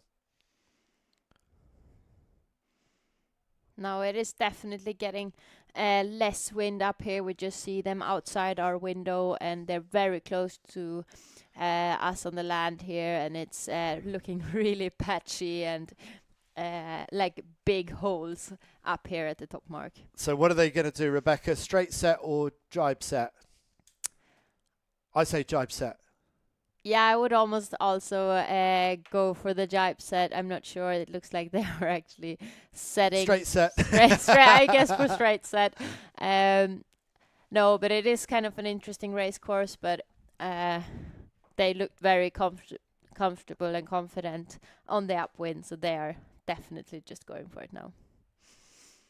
Still holding. I thought maybe they would have done what they did the previous leg and held for a few and then jibed. The Polish are going for the jibe set, and that gives them the best opportunity of attacking the French lead. And I think the Poles already look really good on port jibe, so I think the Poles are going to close the gap on the French. Yeah, absolutely. And they also did a really nice jibe set. They knew that they were having quite some space to the German boat behind, and just really made that turn quite big to separate as much as possible from the upwind boats. Austria 28 has done the jibe set, just going out of picture. They're going to need to watch out for some of the upwind traffic. This is the problem with the jibe set. You've still got boats coming upwind. Yeah, the French are still going on starboard. Wow, that's a long way to go. Must be seeing something there on their side. We just saw a glimpse of their red kite way in the distance, and they have gone a long way out to one side, which is not very defensive sailing. It's very confident that they're going the way that they think is the way to go. China just squeezing around this mark, only just squeezing around. They've got to watch out that leeward tiller sitting out to the leeward side of the wing doesn't clip the mark as they go around. Right, the French have now jibed. I think that's the French we're looking at there. Yeah. That also looks very nice, and it looks like a big pressure coming their way, and they're going really fast. Do you have any speeds on the screen that you're looking at, Rebecca? Yeah, we can see right now they're going 13 knots. I'm trying to see the hunting boats are going 14, so it's definitely a fight out there. And here's the moment of truth, because Poland. Oh, that's not even close. I thought Poland was maybe going to really be able to close the gap. Here's France 16, still comfortably in the lead. It was an attacking move worth making by Poland. So I think it was the correct decision by Poland. It hasn't hurt them, but I don't think it's really got them much closer to the French. But the French really left themselves tactically exposed, I feel. But maybe on a day like today, you've got to go with your gut, and you've got to go with the wind that you see. Yeah, and I think Poland is also having created a nice attack there on the German boat. It will be an interesting. I think we can kind of congratulate the French boat in taking this win, but it's definitely tight behind, and we have Poland, Germany, Uruguay, and the American boat, and also the Austrian that really wants to get that second, third, and fourth place. Yeah, I'm absolutely staggered by that image there. I mean, the French possibly are even further ahead than they were before. Definitely, they've been sailing away this downwind. Yeah, amazing. But we also see the close cross here. We have the Germans. We have the Poland just going behind the German boat. I don't remember who was first of them at the top mark. I'm not sure. Let's have a think about that in a moment. Let's just focus on France 16, because I think they're not far from crossing the finish line, and this will be a dominant victory for Erwan Fischer and Clément Pequin. The 2024 World Champions are right back on form again. Well done to the French, and a little high five between them. That's still a special moment even for this team, who have won so many world title races in the past. And this is going to help with their bid to win another world title, because they started the day in 16th, but the gaps were really close. We haven't said anything about New Zealand 94 in this race. Seb Menzies and George Lee Rush, who were leading coming into the day. So the points are going to close up. Poland 19 coming in now, a long way behind the French. I can't believe the French lead. Incredible. Who do you think won that? It was we're not quite there, are we? It looks like Germany. Germany, American. So Poland actually lost 2 boats. I was just checking. Poland was second at the top mark, so they actually lost 2 boats by that move. And yeah. So that port jibe was not good after all. Uruguay across in 5th place. Another French boat about to come across in 6th. And there is Seb Menzies and George Lee Rush, 7th place. Not too bad after all. So that will be, I don't know if it'll be enough to move them back into the lead. It depends where the Australians are. There go China. and Austria 28. And another Polish boat, followed possibly by Australia. I don't know if that's Australia just getting their kite down now. Or it might be New Zealand 45. Oh, there we see Australia 25. That was a very bad race for them. It will probably be their discard. They were having a 10th as their worst score, but that looked like that was a bit more than 10. It goes to show that no one is finding it easy out here. Yeah, that was a 17th for them, so definitely their discard. Yeah. So we've only got one race to go, and remember, this is the battle to get into the top 10 for the final racing tomorrow afternoon. Australia 25, just at the bottom of screen, they were our new leaders after winning the previous race. They're still going to be well up there. They have no worries about making the top 10, but there's a lot of class teams that will be worried about whether or not they make the cut today. A couple of French teams started the day in 11th and 12th, Lucas Ruel and Emile Amoros, and the other team, Teo Reville and Gauthier Telliot. Here are the confirmation of our winners, Erwan Fischer and Clément Piquin, absolutely dominating that race for France. And then Germany's Schiel and Felke, Germany 22, stealing second place, with USA 43, Mulleris and Bornath actually having a better finish than they did in the previous race, which they've been leading. And the losers from that last downwind leg, Buksak and Gvush. I did ask, it's Gvush is how you say Gwozddz. And Hernan Umpia and Fernando Dietz from Uruguay in 5th place. Menzies and Lee Rush. Yeah, and I also saw here in the list that Germany 11, Richard Schulteis and Fabi Rieger had a very bad race, ending 18th in that, and they were 3rd going into this day. So I hope our backroom boffins can help us do the maths on who's going to be on the cusp this time round. It takes us a while to get the updated results, so we can't give you those calculations straight away, but it's going to be really good to find out.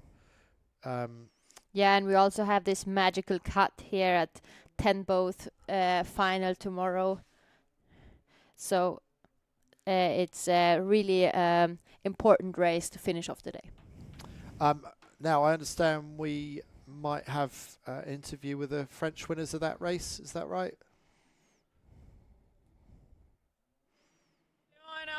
You look super tired, but you managed to win that race. Tell us, how was it out there?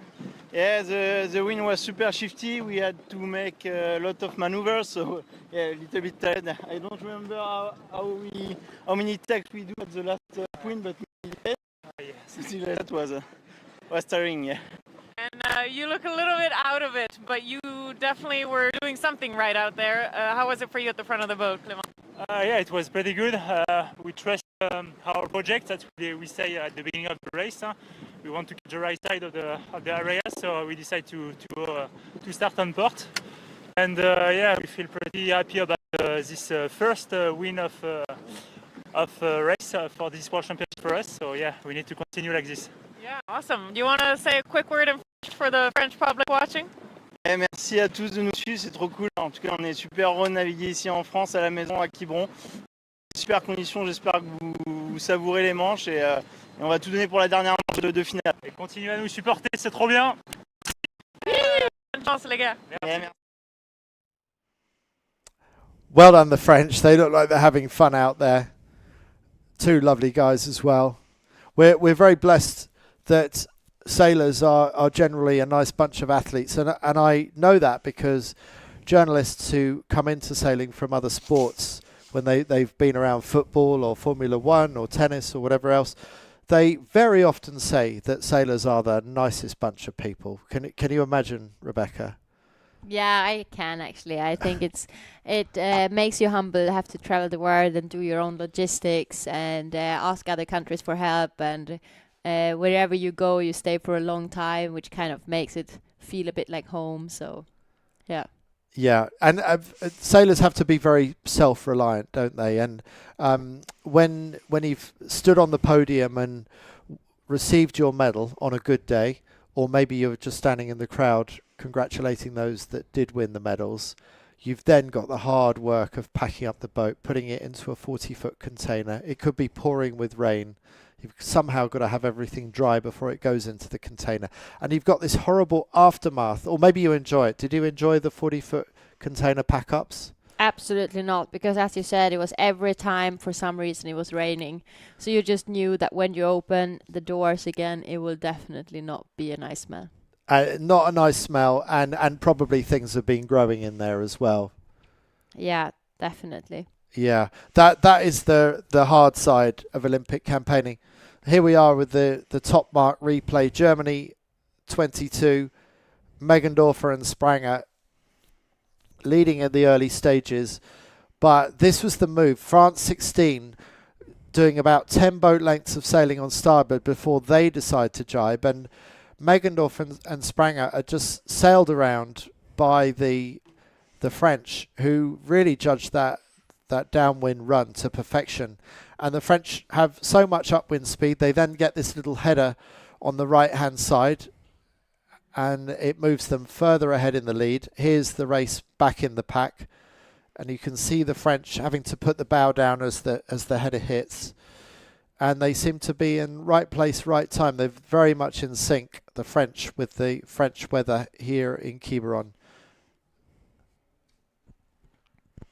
Yeah, and I think it must be extra special for them winning races here. I know it's maybe not their home water, but it's still in France, and it's always special to be winning races at your home country. Yes, I suppose you didn't get the chance to do that in Sweden. We didn't have a Worlds in Sweden while you were campaigning. No, and actually Vilma and I was very bad in sailing at home in Sweden. We really pushed the training together with our training squad, and I think we only sailed 1 or 2 days in Sweden in 3 years, and one of them was because of media day. So we were very spoiled with the sailing on warmer places. Yeah, and you complain about, well, you don't complain, but you do say that you struggle with the cold. And so it's unfortunate, really, to be born in Sweden and find that you have a, what's the word? I'm trying to think of the word. Metabolism that doesn't really deal with the cold that well. Yeah, exactly. And last week when I was home, I was still walking around in the winter jackets, and everyone was already taking out the spring jackets. But I hold on to the winter one. Do you think if you were racing out there and crewing on a 49erFX that you'd be bare-armed today? I was almost never bare arm, but I would definitely not be as warm or having as much clothes as the others. I preferred moving than being warm. Oh, did you? That was a price worth paying to have that extra mobility. Absolutely. Yeah. And we just saw in the background here the replay from the last race, and we've definitely seen another type of race course than we saw with the FX. It looks like the breeze is up a little bit, and we have bigger shifts and bigger holes. We're going to have a quick ad break, and we will be back to you very shortly.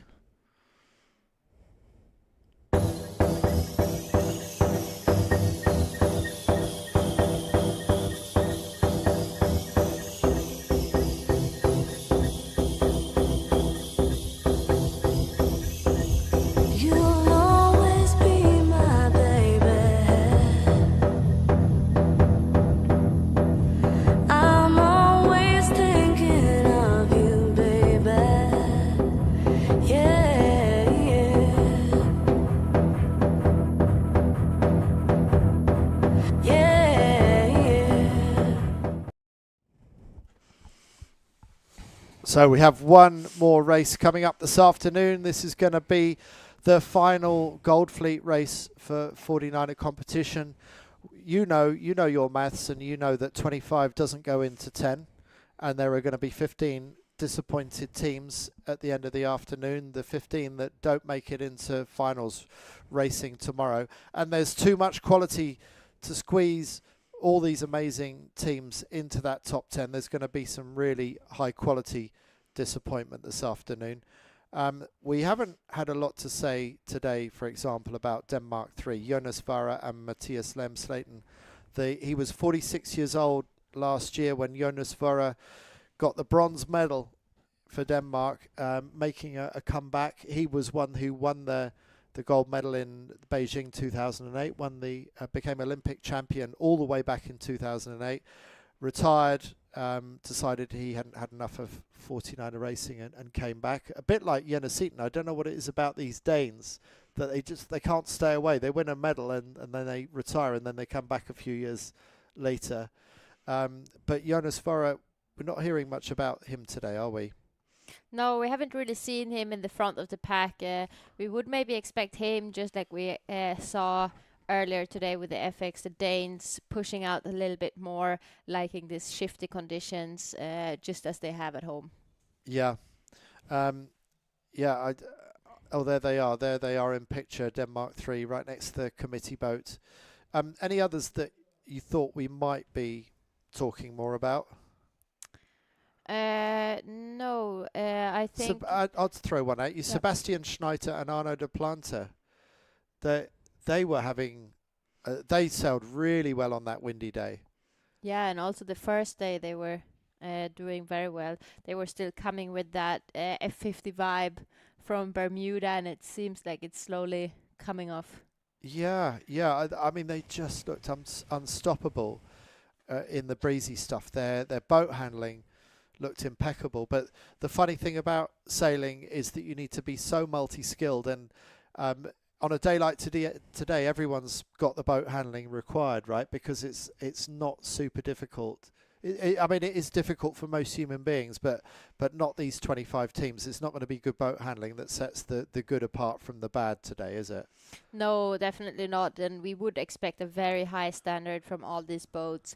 I think it would be more of a surprise when we see that they do a bad tack or a jibe, or we also see how they're all perfectly lined up on the start. So we're having really high expectations on this fleet. So it's more tactical decisions and spotting the wind that is the key message today.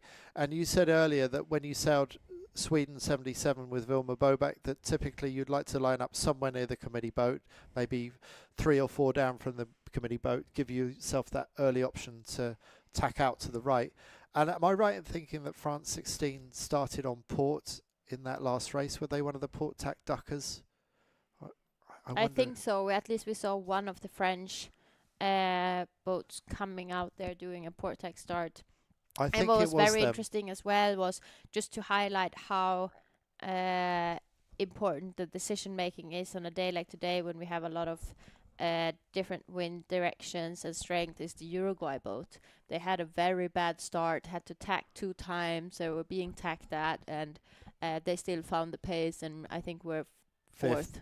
Or fifth. Yeah, fifth across the line, and they were already up in the top 5 by the first swim of March. So that was an incredible recovery by Uruguay after such a poor start. And it's funny how sailing goes like that sometimes. Yeah, we have 3.5 minutes left before we start this final race of the day, and almost all the boats are up here at the committee boat. So it definitely looks like we have a right shift right now, and no one is really tempted to go further down on the start line. Does that mean that they should actually cancel this start and maybe move the pin end up a little bit? It just, the way that the fleet is lining up, they've got no interest in the other end of the line whatsoever. No, it could also be that they see what we can't really see here, is that it's a big pressure there on the right hand side, and but it definitely looks like a trend of the boats being a bit more towards the committee boat. Look at that. The poor people in the rib at this end flying the orange flag. No one loves them this time. No, and they've been having quite a tough time, many of the other racers, having wings just coming above the protons of the boats. Yeah, it's a hazardous place to be sometimes. But Germany 21 on the right of our picture, the only boat that's showing any interest whatsoever in this end of the line, and even they're sailing back towards the rest of the fleet, not wanting to be the ugly duckling. But look at that, it's so bunched towards that end. And I would think, if I need to do something extraordinary in this last race, I might as well just gamble on doing a midline start away from everybody else and hoping there's a bit of a left shift. Yeah, I mean, we still have 150 to go, and everyone won't fit at that committee boat. So I think the closer to start we come, people will have a look at just getting away from the start. Are there any teams that you used to race against that when you absolutely had to win the spot next to the committee boat were the team that did that they really owned that end?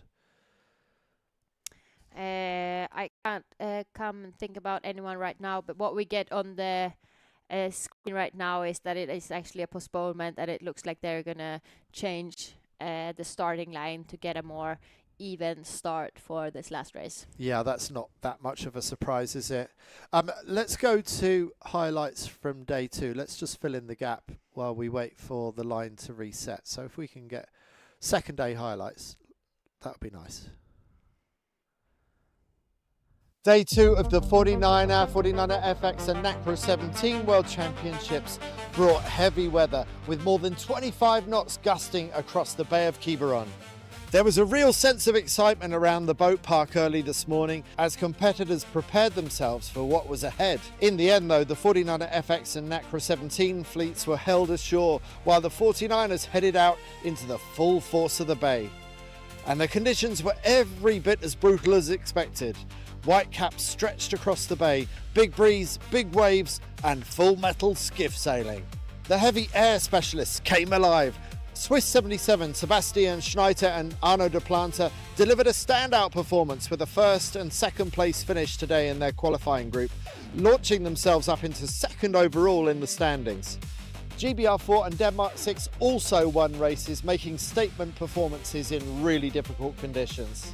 But at the top, Austria 28 continued to lead the championship heading into day 3, showing remarkable consistency across both yesterday's medium breeze and today's survival conditions. With discards now coming into play, the leaderboard saw huge shifts throughout the fleet. Sailors recovering from difficult opening days suddenly found themselves right back in the fight. And one of the biggest movers was Island 99, capitalising on today's conditions with a second and third, showing absolutely no fear in the extreme conditions out on the racecourse. Join us again tomorrow as day 3 of the competition continues.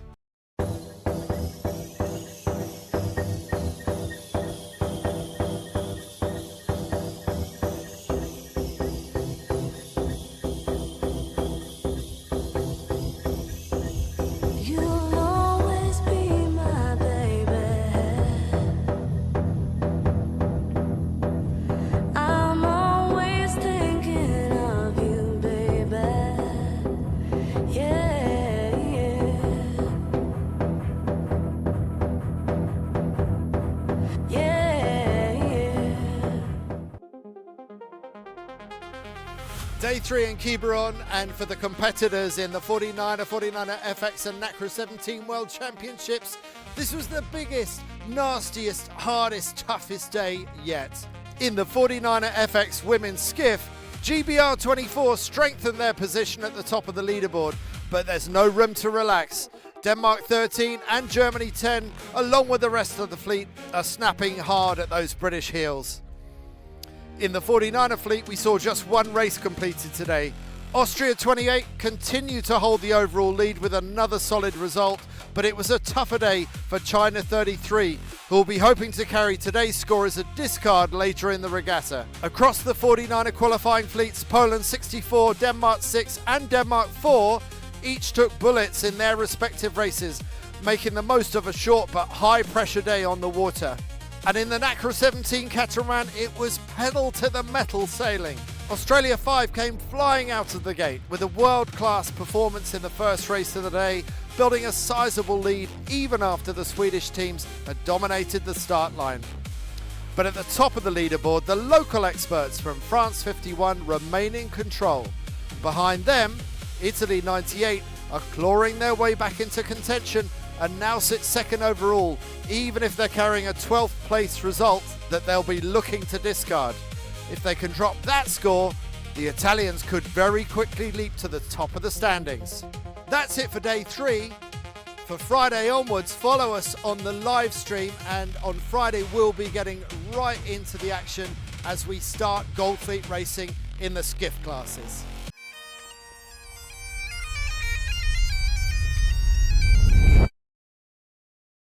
Day 4 of the 49er FX and Nacra 17 World Championships. And after the boat-breaking weather on Thursday, softer breeze for the opening day of Gold Fleet racing in the skiffs.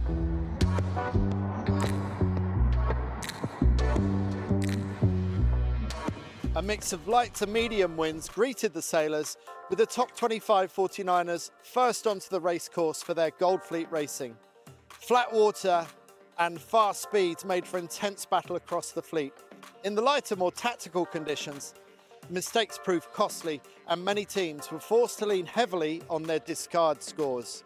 New Zealand 94 and Australia 25 both found their groove today and now sit first and second overall respectively. A great performance for the teams from down under. While Germany 11 delivered when it mattered the most, taking a bullet in the final race of the day to secure third in the overall rankings. In the Nacra 17 fleet racing, there were some runaway victories. Argentina dominated the opening race of the day with a huge winning margin of more than 500 metres. Sweden 14 hit an upwind foiling mode that launched them into the lead of the next race, giving Jerud and Jonsson a big boost up the leaderboard. In the third and final race of the session, Finland 13 found impressive pace to take the final Nacra 17 bullet of the afternoon in a tighter, more closely fought battle. At the top, the championship fight remains incredibly close. France 51 continue to lead overall, but after a great day, Italy 98 are right there behind the French, just 2 points separating the top teams as they head into the last day of Gold Fleet racing. Saturday offers the last opportunity for teams to break into the top 10, which is what they're going to need to do if they're going to contest the medals on Sunday.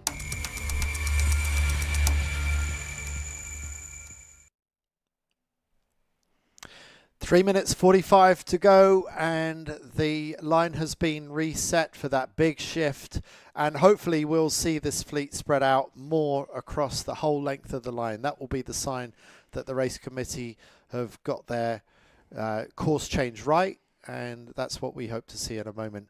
7 to 9 knots of wind from the west here in Quiberon. My name is Andy Rice, and with me is Olympic silver medalist Rebecca Netzler from Sweden. And Rebecca, this is a critical race. We've got leaders re-established, Seb Menzies and George Lee Rush from New Zealand back in the lead. But tell us what's going on in that battle for making it into the top 10. I mean, we always want to look at the top 3 boats, but I think for this race, it's almost even more exciting to be looking further down in the result lists. We have only... I'll keep on going, but yeah, AP flag, so another postponement. We only have a few points between the 10th, so we have 76 points to China right now, being on 10th spot, and 80 points for France, 95, Lucas Royal and Emily Amores to take that last spot in the medal race. Well, they're in 14th, right? So let's look. Between 8th place, the Polish in 8th place, they're on 75 points, and you go all the way to 14th place. So there's only between 7 teams, there's only 5 points difference. And we could, that's just one example. We could go higher up the order and lower down the order. But the fundamental story is that there are probably 10 teams, 10 of these 25 teams, that are looking at relegation or promotion, depending on whether they can get above or fall below that 10th spot. So there's a lot riding on this race. It's going to be very difficult for us to keep you updated as to who exactly does make the final 10, but we will be trying to keep an eye on that, as well as the action that takes place at the front of this race. Yeah, exactly, and it's very exciting going into this last race, and I'm not even sure that the sailors know how tight it is, and sometimes it's good to know, and sometimes you better not know. Just go in, eyes down, do what you need to do, which is be as fast as possible and get as high up the results order as you possibly can. But sometimes you need to know, if you've got one boat on the left and one boat on the right, you can't cover both of them. You need to know which of the boats is your closest rival for taking a spot. So it sometimes is useful to know who your direct rivals are, isn't it? Yeah, exactly. And by saying all this, how tight the points is to get into that top 10 position, then we also know that with the new point system, where it will be divided tomorrow, it will be as tight in the whole two final races for tomorrow. And now that you're on this side of the booth, when this side of the TV screen and not in the picture, I know that you're a little bit more excited about these final day Jeopardy kind of formats than you might have been as a competitor. Yeah, I definitely think it's putting more pressure on the sailors, which is very exciting sitting in here. Did you enjoy the pressure? Do you like these close calls and tight situations? Yeah, we actually didn't get them so many times, and I think maybe that's the reason why we have this very new system that is squeezing the points together. It wasn't many medal races we went into actually that we could lose the medal, except on the on the Olympics. So often you had battles with the Dutch, Adele van Aanholt and Annette Doots. They ended up getting the gold medal just ahead of you in that really dramatic finish to the medal race. They I seem to remember, made a mistake about where they thought the finish was. You, I seem to remember, were quite sure about where the finish was. Is this correct? Yeah, we saw that it was a different course on the committee boat, so we checked and it was it was a reach finish, going through the gate and reach finished. And I remember maybe Ben Ramoka, the class manager, was more cross about this than any of the competitors, but I remember him saying how ridiculous it was that you spend a whole 4-year cycle doing a straight up and down course like we're doing here this week at the Worlds, and then for the Olympics you have the same thing, except you have this dogleg reach to the finish.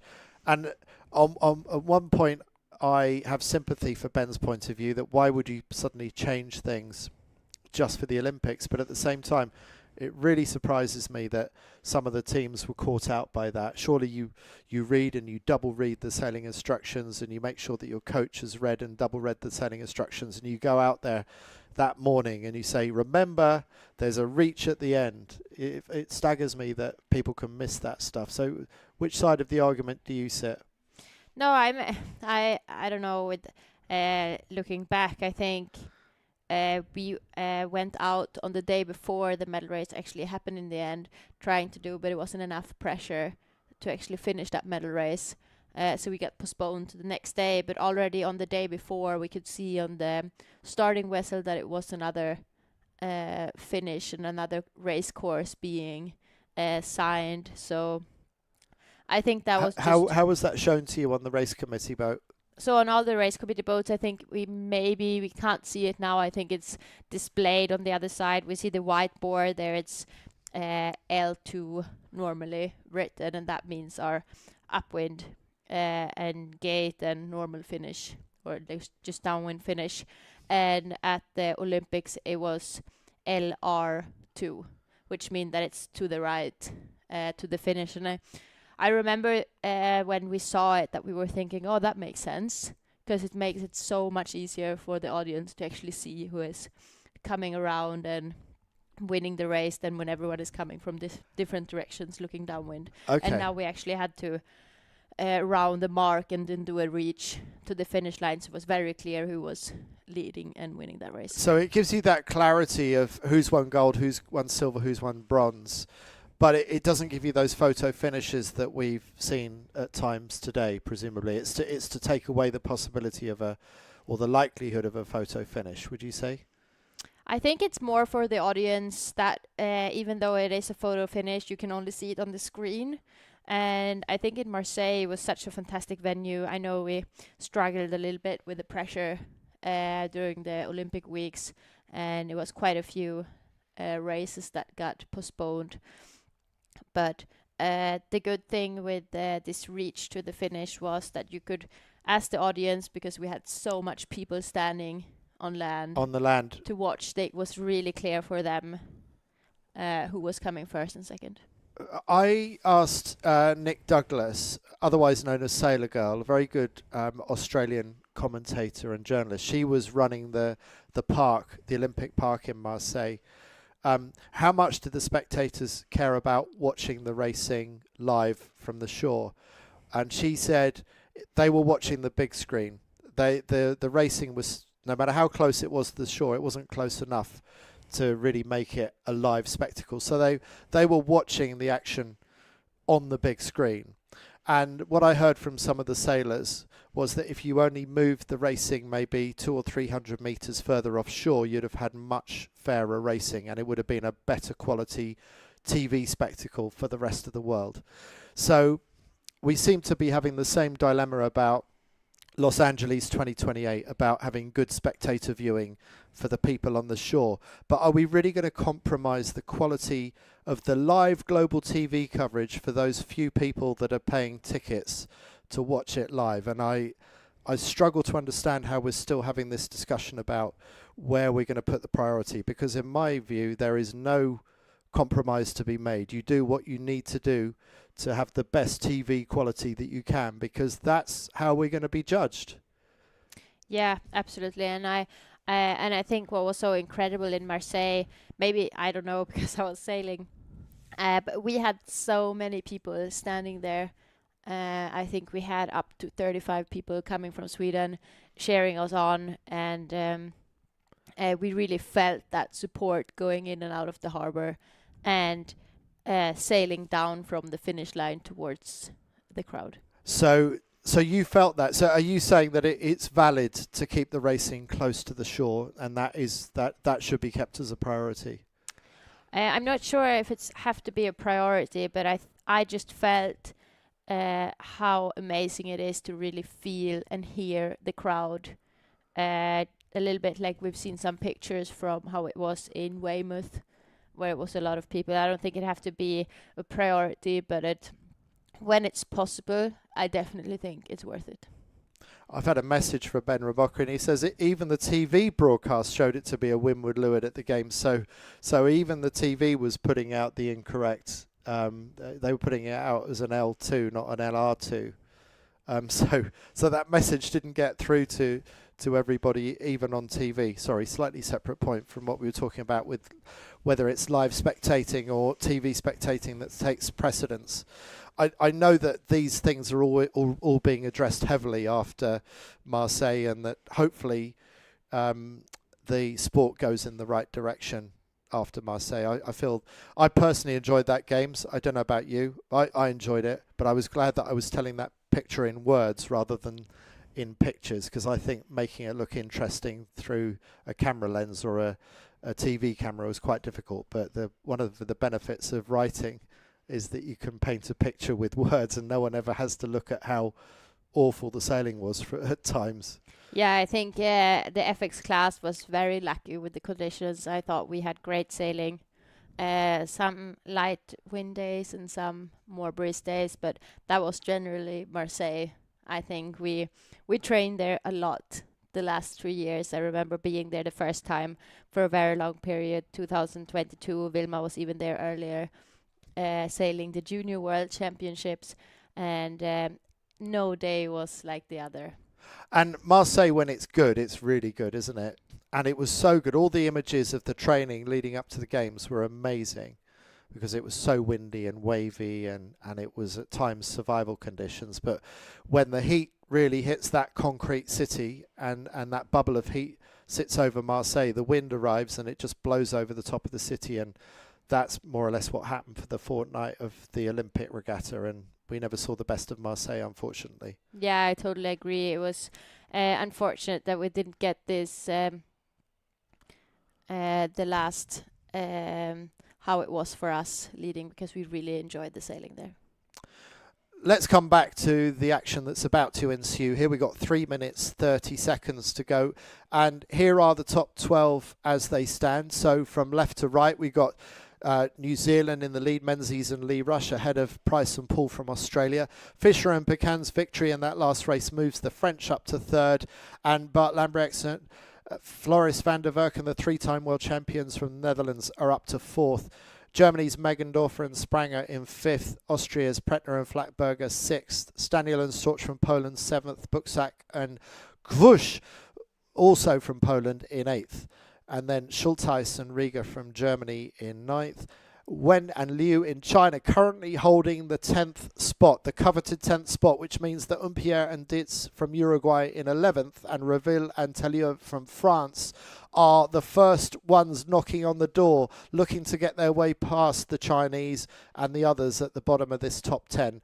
And below that, there are a number of others that we'll be watching very closely. For example, Theo, we just mentioned Theo Reville and Gautier Tellier. James Grummett and Ross Horse from Great Britain, 4th in the last Worlds, currently in 13th, but only 3 points away from the top 10. Lucas Ruel and Emile Amoros from France, former European champions, in 14th.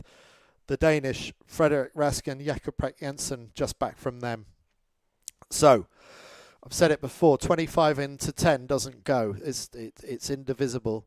So someone is going to have to come home disappointed. 15 teams are not going to make it in. 10 teams will, and they will go forward to contest the medals on day 6 of the 49er World Championships in Quiberon in the north of France.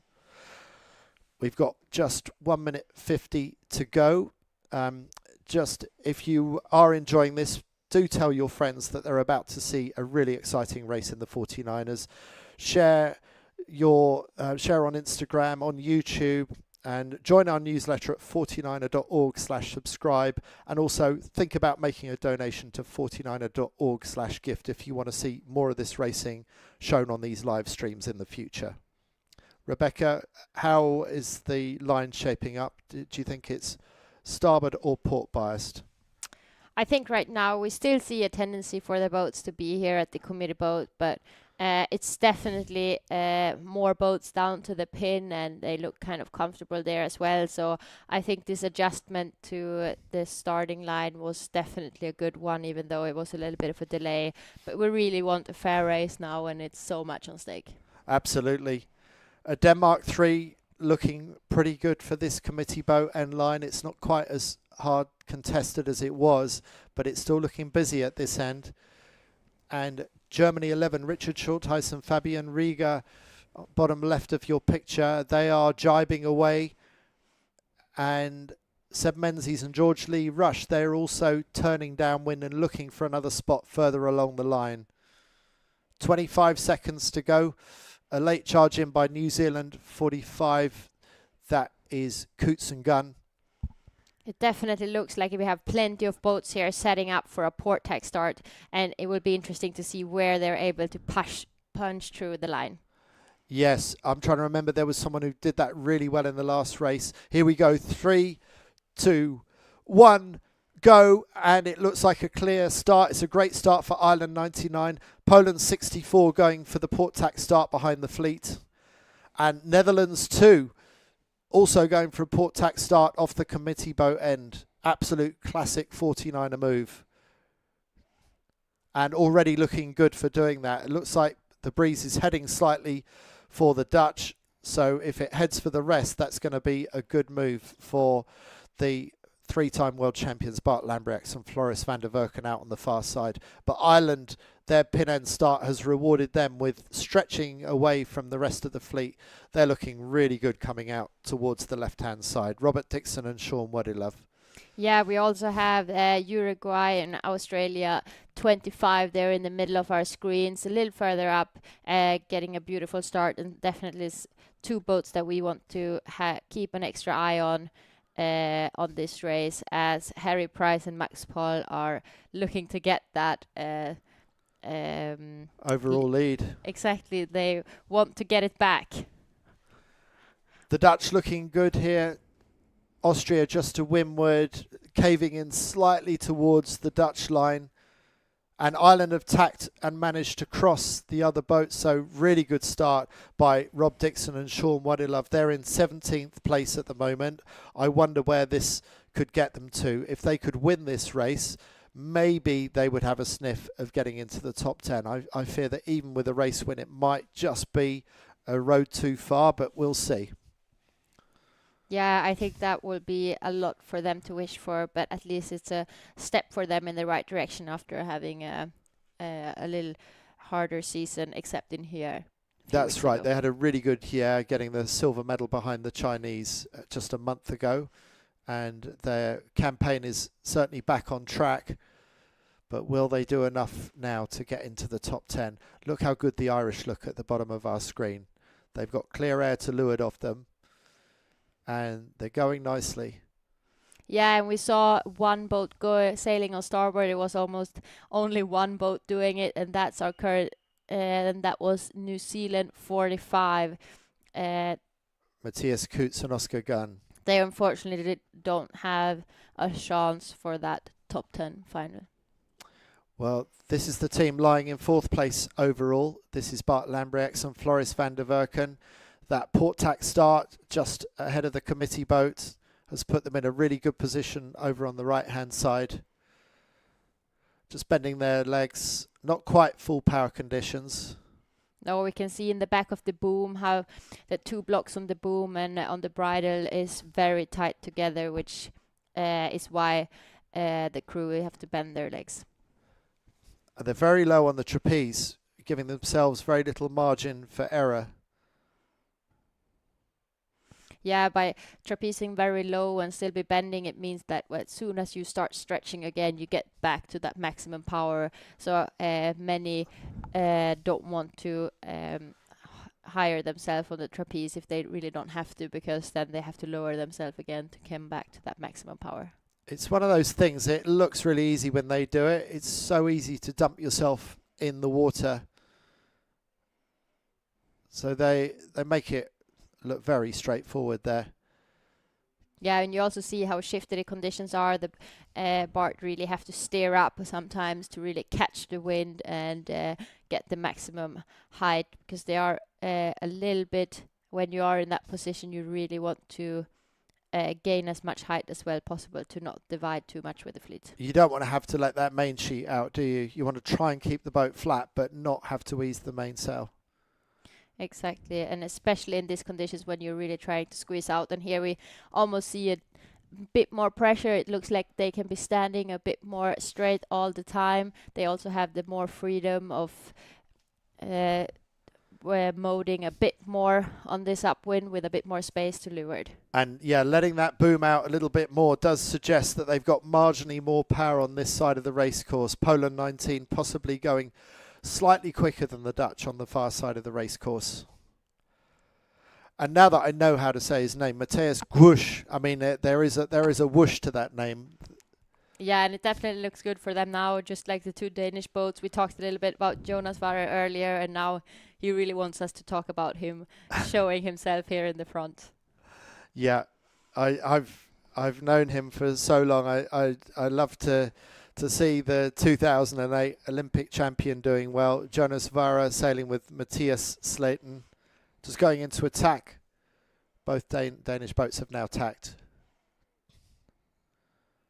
And there's GBR4, James Grummett and Ross Hawes. They're one of these boats that are fighting hard to get into the top 10. They started this race in 13th place overall, but only 3 points behind the Chinese, who were in 10th. So these are critical moments for GBR4 on the left of your picture. Yeah, and I think the interesting thing with elite sport like this is just like whenever it matters the most, you see the really strong teams pulling it together and showing that it's never over and that they earn that top 10 spot. That's absolutely right.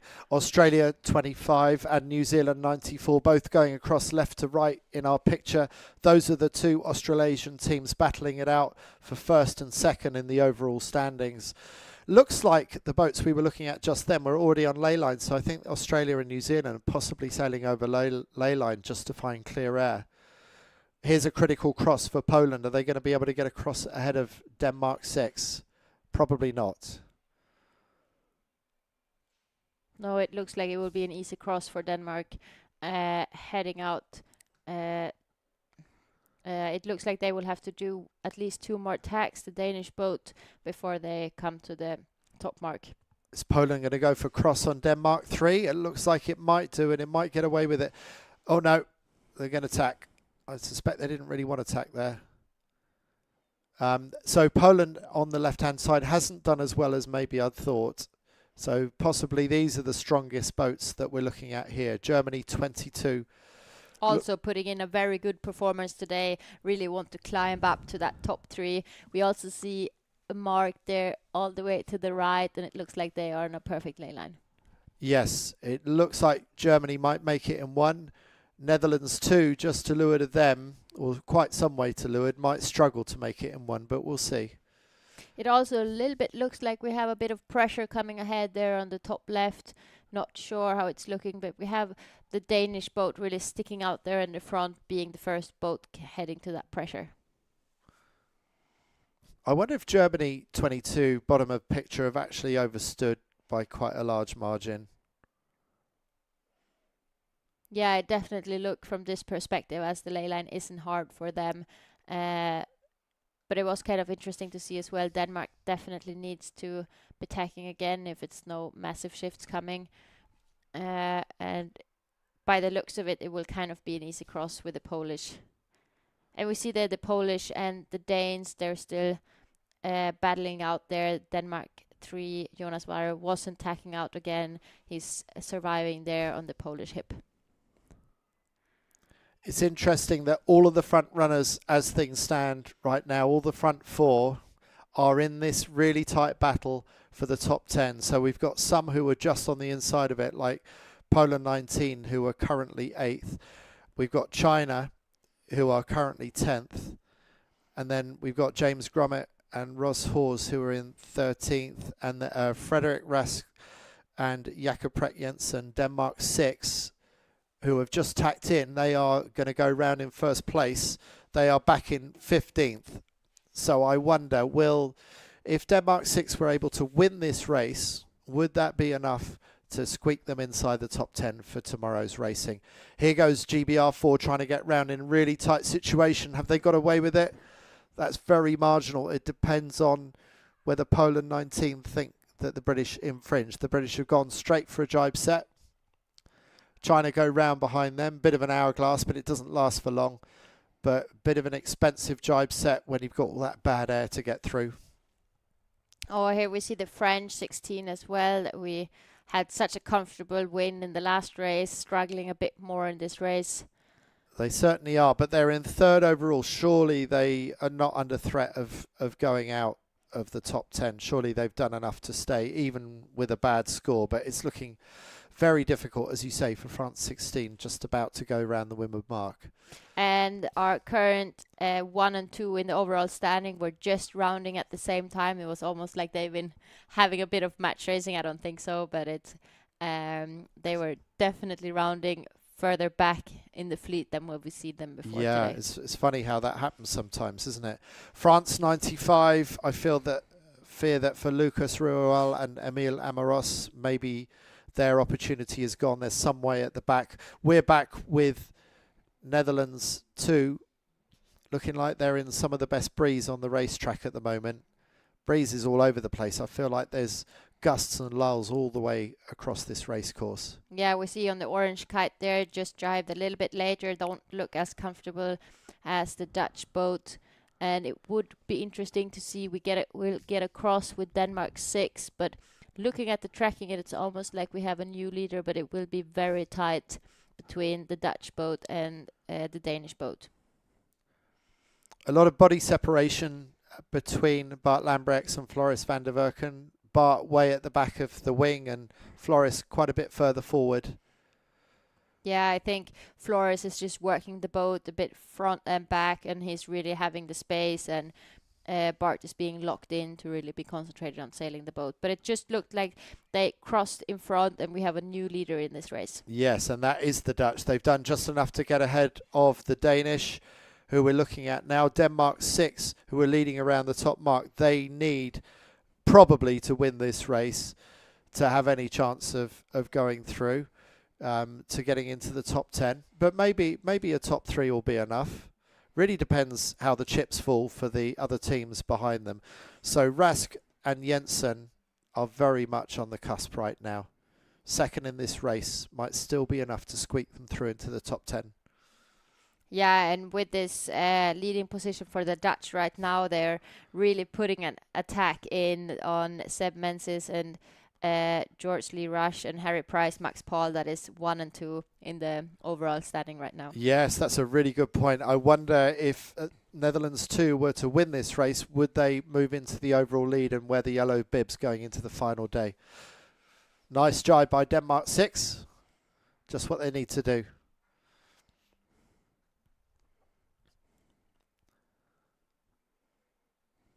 You won't be so impressed with the black Pro Grip. Should be red Pro Grip in the bottom of the boat, shouldn't it, Yeah, Rebecca? I know that these guys were having it before, as I think it was Jonas and Jacob's old boat that was with Danish. Maybe they felt now that wasn't working for them and they had to go a bit darker and went a bit old school. Oh, what's happened no! here?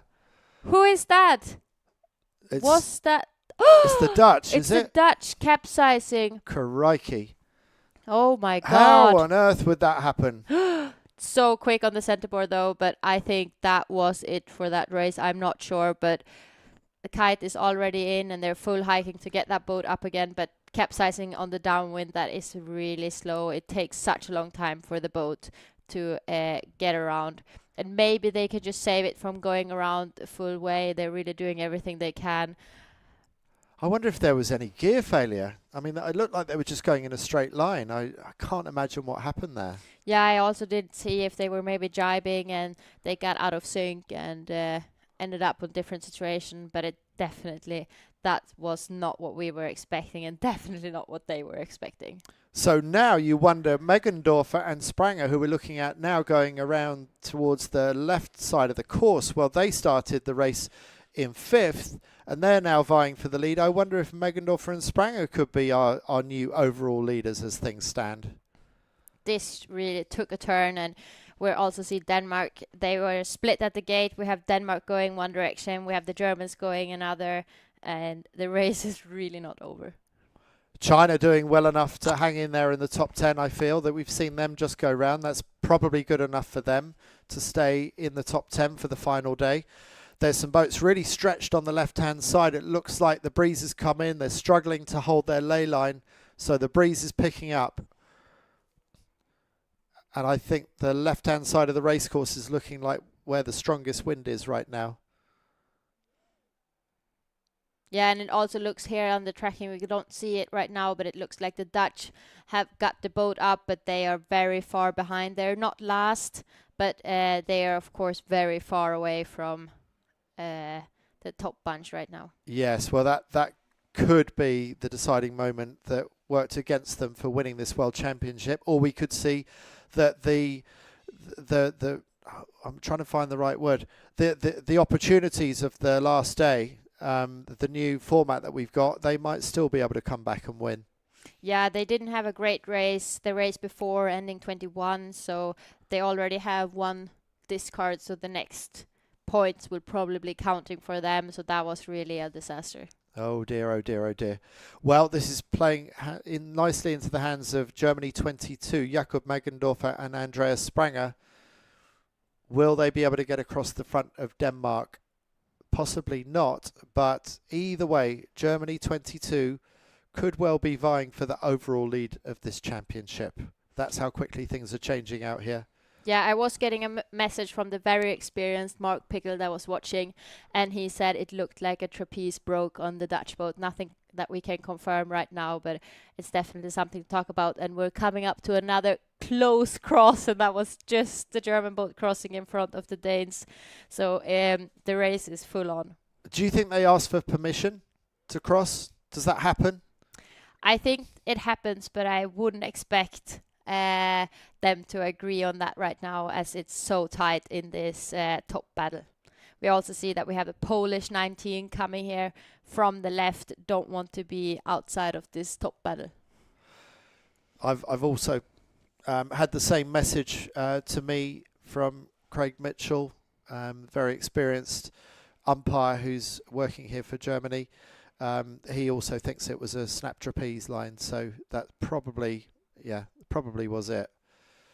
It just looked like we have a new lead change. We had the Polish going in front of both the Danish and the Germans, but it's definitely a tight race right now, and everyone wants to be in that top 10. We'll see. We get another cross. This is a lot of tacking right now. It's a bit a long day, but luckily they're fit enough. What's Germany going to do this time? Are they going to go for the duck? Surely they're going to go for the duck. We see also here in the right screen the Chinese we also wants to be in this battle, and it's it really took a turn.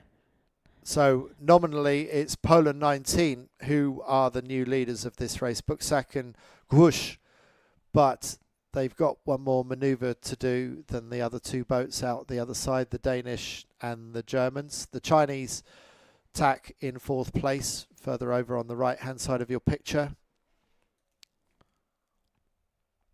Poland still coming out this way. There's obviously something out this way that they like the look of. They look a little bit lifted. Maybe they feel that they don't have the opportunity to tack right now.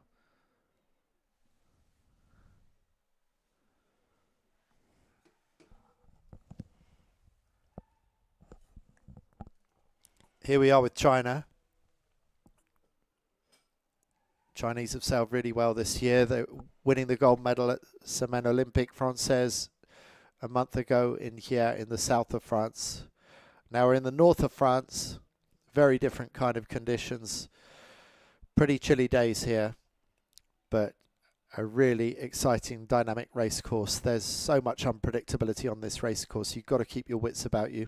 And I think it's just the top mark we saw there in the screen, and the Germans just tacked for that ley line, and we saw the Danish boat just tacking below, hoping to make that ley line. It will be interesting if they do, because then it looks like the Germans really sailed some extra distance.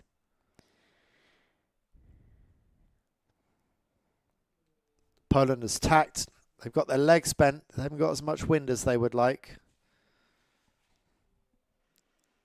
And now they're coming back on collision course with Denmark and Germany. I wonder if they might just get across the front of Denmark and Germany.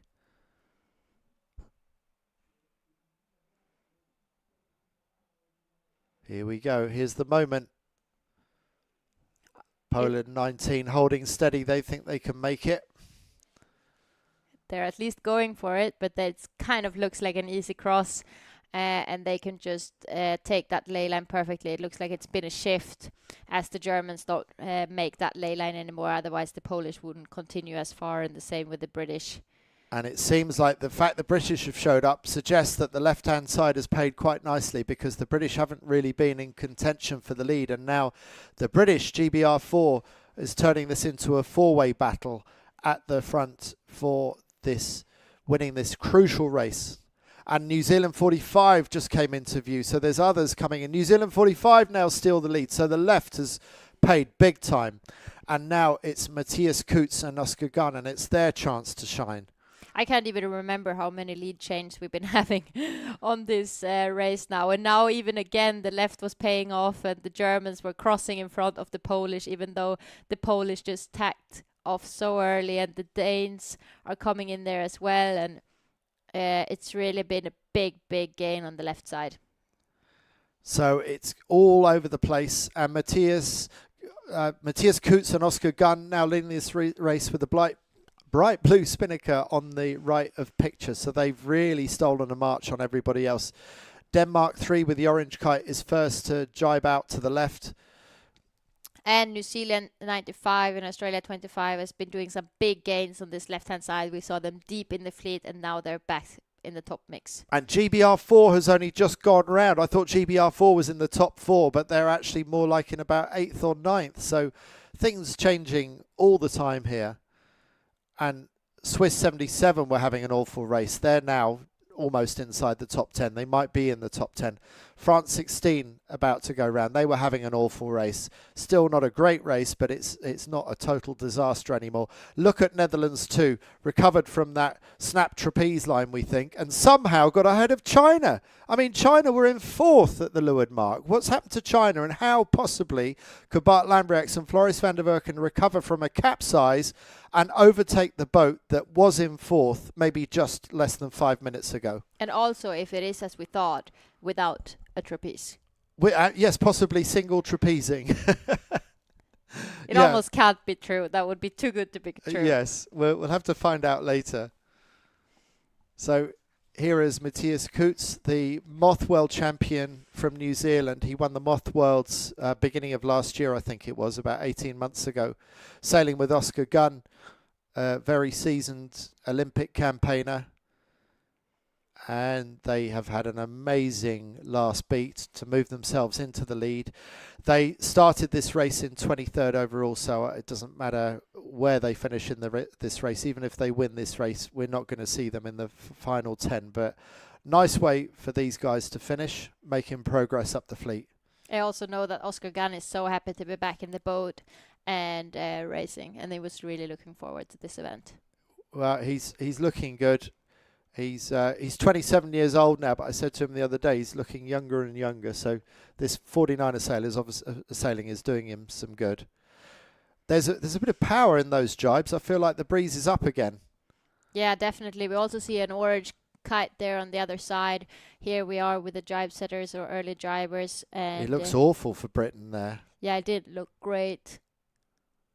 And the orange kite, I'm not sure who that is. I think that's Denmark. That's maybe Denmark 3. Yeah, it's Denmark 3. You're correct. So that's Jonas Vara and Matthias Slame. They did an early jibe, and they look like they're in reasonable breeze there.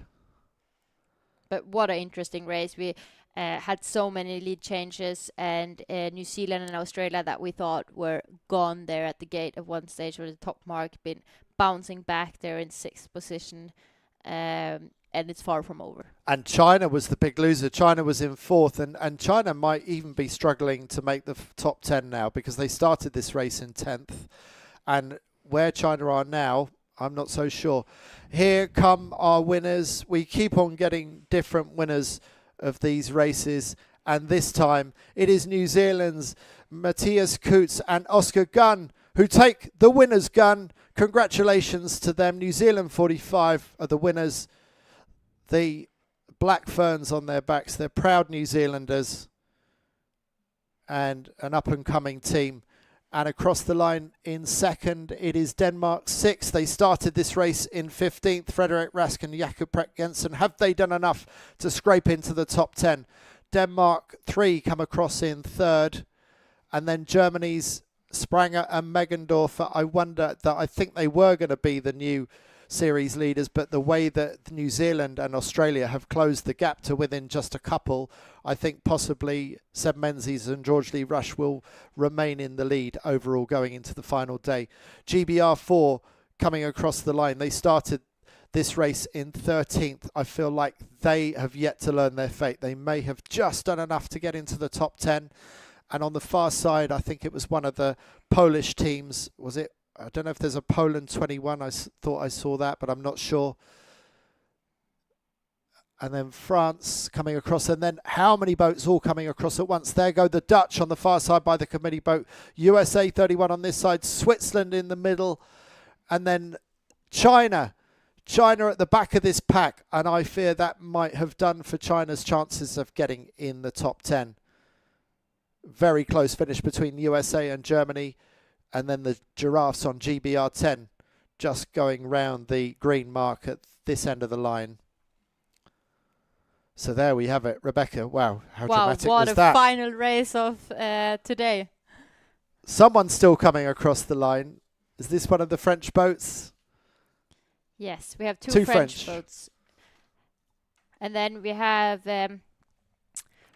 Richard Schultheis and Fabi Rieger that was going into this last race in 9th position. Really had to, with the tight points, we will see if, not sure this was enough for them to actually make it to the top 10. I fear that won't be enough. I fear they might be done. But I don't want to make too many certain calls yet. There's the confirmation that Matthias Coutts and Oscar Gunn from New Zealand win that race ahead of 2 Danish teams. And for Rask Jensen, that 2nd place might be just enough to get them up from 15th to somewhere in the top 10. Meggendorfer and Spranger, for my money, were leaders of this overall series at the halfway stage of this race. But the fact that Menzies and Lee Rush from New Zealand in 7th and Harry Price and Max Paul in 8th had such a great recovery on that 2nd beat, I think that puts New Zealand back in the lead and probably Australia back into 2nd.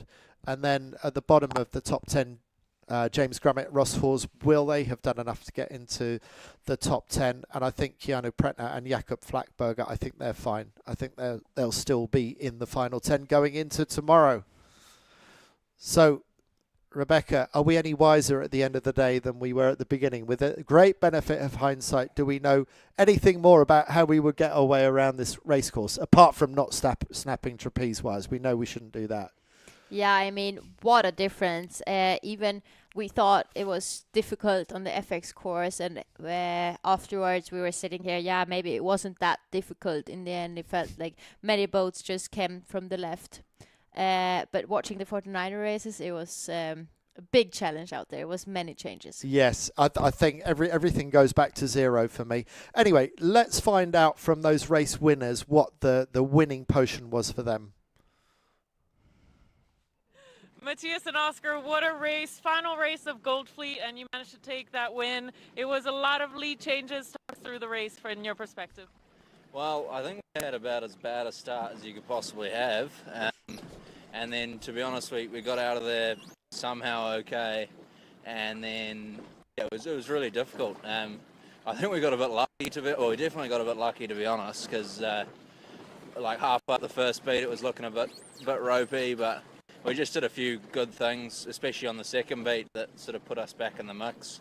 And then we just had an opportunity, saw a nice puff on the port lay line and took it. And that was pretty much all it was, really. Oscar, you were trying to give more speed to the boat. How much was speed important in this race? I think it was pretty key all day. You know, we just needed to find some space on the course, and when we got on starboard off the start line, there wasn't really a good reason to tax. Just patient and waited for our lane, and yeah, boat speed felt good today, and yeah, we're pretty happy. A lot of what ifs, and it was nice to finish up on a good last one. Definitely good to finish like this. I don't think you quite made it into the top 10, but are you guys going to be following the races tomorrow? Of course, we'll follow the races. Hopefully our Kiwi lads are still up there and doing well. I think they will be. I'm not 100% sure where they are. Maybe you guys can tell us, but we'll definitely be watching them tomorrow and supporting them. So, yeah.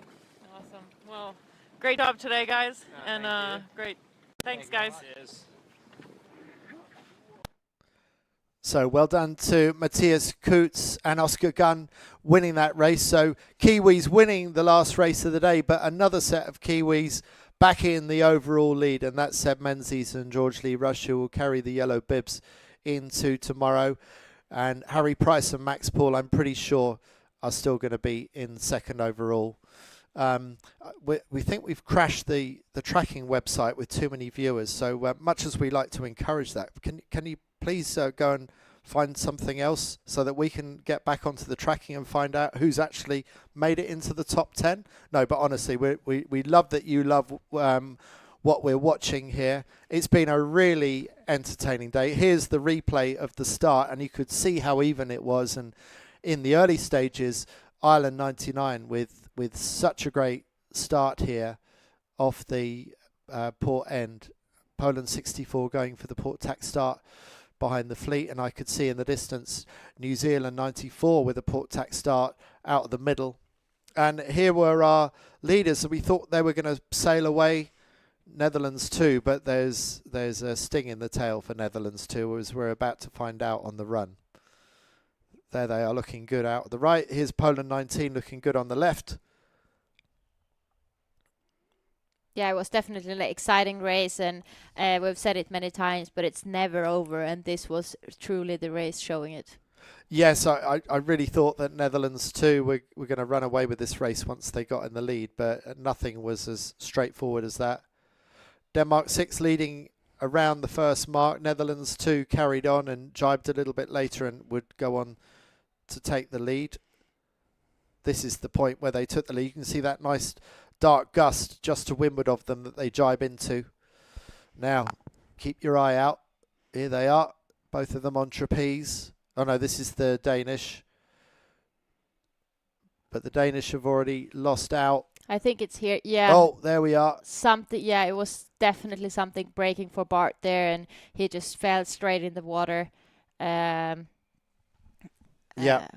I'm not sure what it was. It seemed like they still could be fast around the course after that. Of course, it was nothing that they wanted to happen, but somehow the recovery from them was just amazing. Let's keep an eye on who's where. So Great Britain doing okay at this stage. China in top right. China's up in the mix. Here's China again, up in the top few. But yeah, and I think we heard from the interview there from Coots that it was a big shift there on the port lay line and pressure that was really making them gain that much, and we saw that China was all the way right, so maybe they just missed that pressure. That must have changed things so quickly in such a short space of time. GBR4 had been looking good, and there's GBR4 left a picture. They've already lost a lot. Oh, was there a... No, there wasn't any contact there. It just looked like that from that angle. Germany 22 on the left, but here are new leaders. They came in from the left. Matthias Coots admits maybe they were a little bit lucky, but whatever it was, really well sailed by New Zealand to take the win. 2 Danish boats in second and third, and then Spranger and Meggendorfer from Germany with the green kite. Bottom of your picture coming across in fourth. Ireland, after that great start off the pin end, coming fifth. And we're desperate to find out who might have made these final few places. I don't know how long it's going to take for us to bring you that. We know that they are working very hard here in the background to count all the points, and before we show you anything, we just want to be very, very sure to not make anyone disappointed.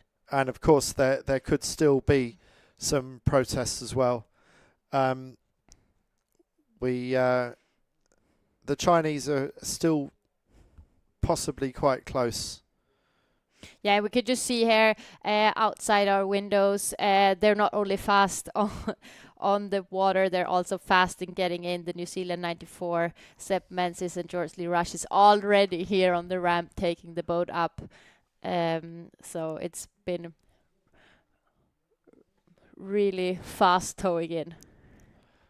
Well, I understand that on the water we might be able to get an interview with the Chinese team, Zedin Wen and Tian Liu.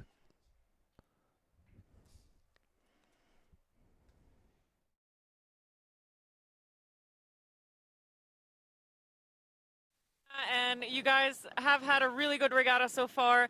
Last time I checked, you were in 10th place. The results haven't quite come in yet for the final race, but what would it mean to you if you made it into the top 10? So that means confirm we into the top 10?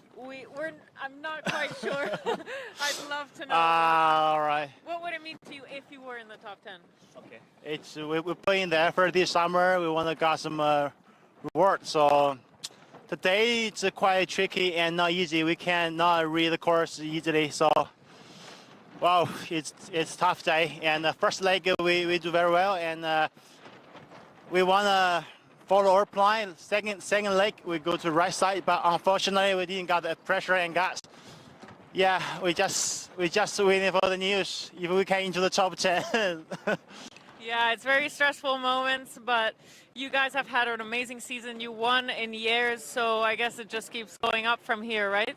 Yeah, I think that's for our ARA 2028. The journey is good, steep, especially the first season had a good beginning. I think get more confidence. Yeah. All right, well, fingers crossed that you made it into that top 10. It's our sport. It is what it is, but it keeps us on our toes. So fingers crossed, guys. Yeah, just really.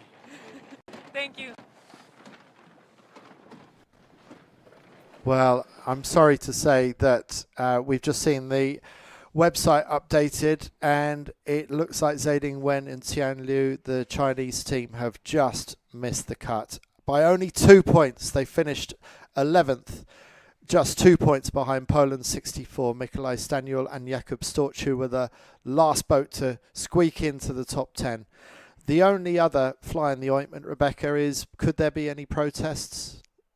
You never know. I mean, it would surprise me a little bit if it was protests coming in. Normally we don't see it that much from the 49er guys, but you never know. But it was definitely an exciting last race, and it was many people wanting to be in that top 10. Yeah, really difficult times for people when they just miss out on making the cut, and so it's oh so close on the points. We've got a guest interviewee. Let's bring him in. George Lee Rush. Yeah, that's yours. Come and have a sit down, but don't make Rebecca's seat wet. I'm soaking. Wait, here. But it. Oh well, let's see. Let's see if you have you got any Crouch leg down. strength left to. I'm not sure if we can get you in. Does that work? Let's see if we can get you in. All right. So, oh, we got two of them. Yes, that's what I said. Well, let's bring you in. Let's bring you in. Sorry about that, Rebecca. Now, Take a name it. I don't know if you can hear me. Can you hear me? Not sure if we're on at the moment. So, Seb and George, congratulations. That was, I'm not allowed to use this, but Snakes and Ladders Day. You know what I mean by Snakes and Ladders, don't you? Yeah, that's exactly what it was, I think. You climbed up a ladder on that last windward leg, did you? Yeah, I think we did a bit of that all day. We didn't have the best starts. Put ourselves in some tricky positions and had some comebacks. So, yeah, bit of that going on for sure. Yeah, and did you see what happened to Bart Lambrechts and Floris van der Werken on the first downwind? They were leading the race. Yeah, I saw them capsize. Or I didn't watch the capsize, but I just saw they'd flipped. I'm not sure what's happened to them. Snapped a trapeze line. Yeah, I wondered if that was the case. Yeah. Okay. So they were snapping your heels for the overall points in that situation. And then I thought maybe Magendorf and Spranger might move into the lead because they were certainly in the top three in that race at that point. But then you and the Australians, you seem to be tied together. We didn't see a lot of you during that race, but did you both go up the left up that last beat? Yeah, we worked out the left, I think, as was Matthias and Oscar, who ended up winning the race. Yeah, we're just working up the left, and eventually we got the final shift. Oh, sorry, we need to share a headset. Sorry about that. Just it's really. Yeah, no, we got yeah. you now. Just say that for us again. Yeah, we were out the left with the Aussies and the other Kiwis. The other Kiwis did really well out of it and ended up winning, but we managed to sort of pick ourselves. I don't know what we ended up in the end, but seventh, I think you were. Managed to get back a little bit, yeah. Yeah, well, a lot, I would say. I mean, big changes, and China was in fourth, I would say, with just 2 or 3 minutes of the final windward leg to go, and then they end up, I'm not sure where, but they dropped down a lot and they just missed the cut. So there was so much riding on that last race. But where was your focus, Seb? You thinking Australia, or are you thinking bigger picture? No, we're just thinking about trying to get around the course. Like George said, we compromised ourselves every race, and your starts weren't great our today. Starts were really bad, and we were trying to pick our way back. So yeah, it was a long day of trying to fight our way through the fleet. Which bit is hurting the most, the head or the body? Oh, I think probably for me the head, and George the body. Yeah, that's standard 49er sailing, right? No, my head's pretty sore. Let's give you a go on the cans again, George. I was just gonna say I don't know, my head's pretty sore. I think we've missed quite a few races this week, so the body's not feeling too bad. But yeah, that was tricky, and it was just like you say, all over the place, like looking terrible 1 minute, and then 30 seconds later the complete opposite. So. Yeah, a tricky day for sure. Well, yellow bibs going into the final day of the 49er World Championships. It doesn't get much better than that, does it? No, it's pretty cool, and I don't think what we expected this week. So yeah, we'll try and make the most of it. Yeah, I feel like it's going to become a habit with you guys. So I don't think we've seen the last of you yet. I think you're going to have a great day tomorrow. Thanks for joining us in the studio. I know you've got to pack up the boat and get some pasta down your neck. So have a great evening and good luck tomorrow. Thanks very much, guys. Thank you, guys. Well, it probably is. You've left a terrible puddly mess on the floor, but it was worth it. Thanks, guys. And there are our top 10 going through tomorrow. So the New Zealanders in the lead, Australia in second, the Germans in third, the Dutch still in fourth despite that trapeze wire break, Austria in fifth, France in sixth, Poland in seventh, Britain in eighth. They get through. Frederik Raskin, Jakob Prek Jensen get through in ninth. They had a great last race, so well done to them. And am I right in thinking the only country that is represented twice in the top 10 are the Polish, Michał Stanion and Jakub Storch? So good Polish representation, 9 different countries in the top 10. Commiserations to China and all the others that narrowly missed out. I see Uruguay just coming in.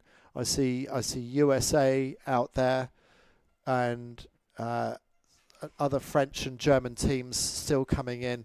Very international, and it's still going to be very international with 9 different teams tomorrow. Rebecca, who has particularly impressed you today? Oh, I think it's been many impressive moments, but I must say it's the guys that we were just sitting here with. What a cool day. I mean, it's so much pressure also. I know coming from New Zealand it gives a bit of extra pressure. I mean, they have so many big names in their back cheering them on, and it's been big idols for them many years, and now sitting in their own in the shoes of these guys. And yes, yeah, it's just amazing. Looks like great 49er sailing will continue for New Zealand for a while longer. We saw 2 outstanding performances today from 2 different Kiwi teams.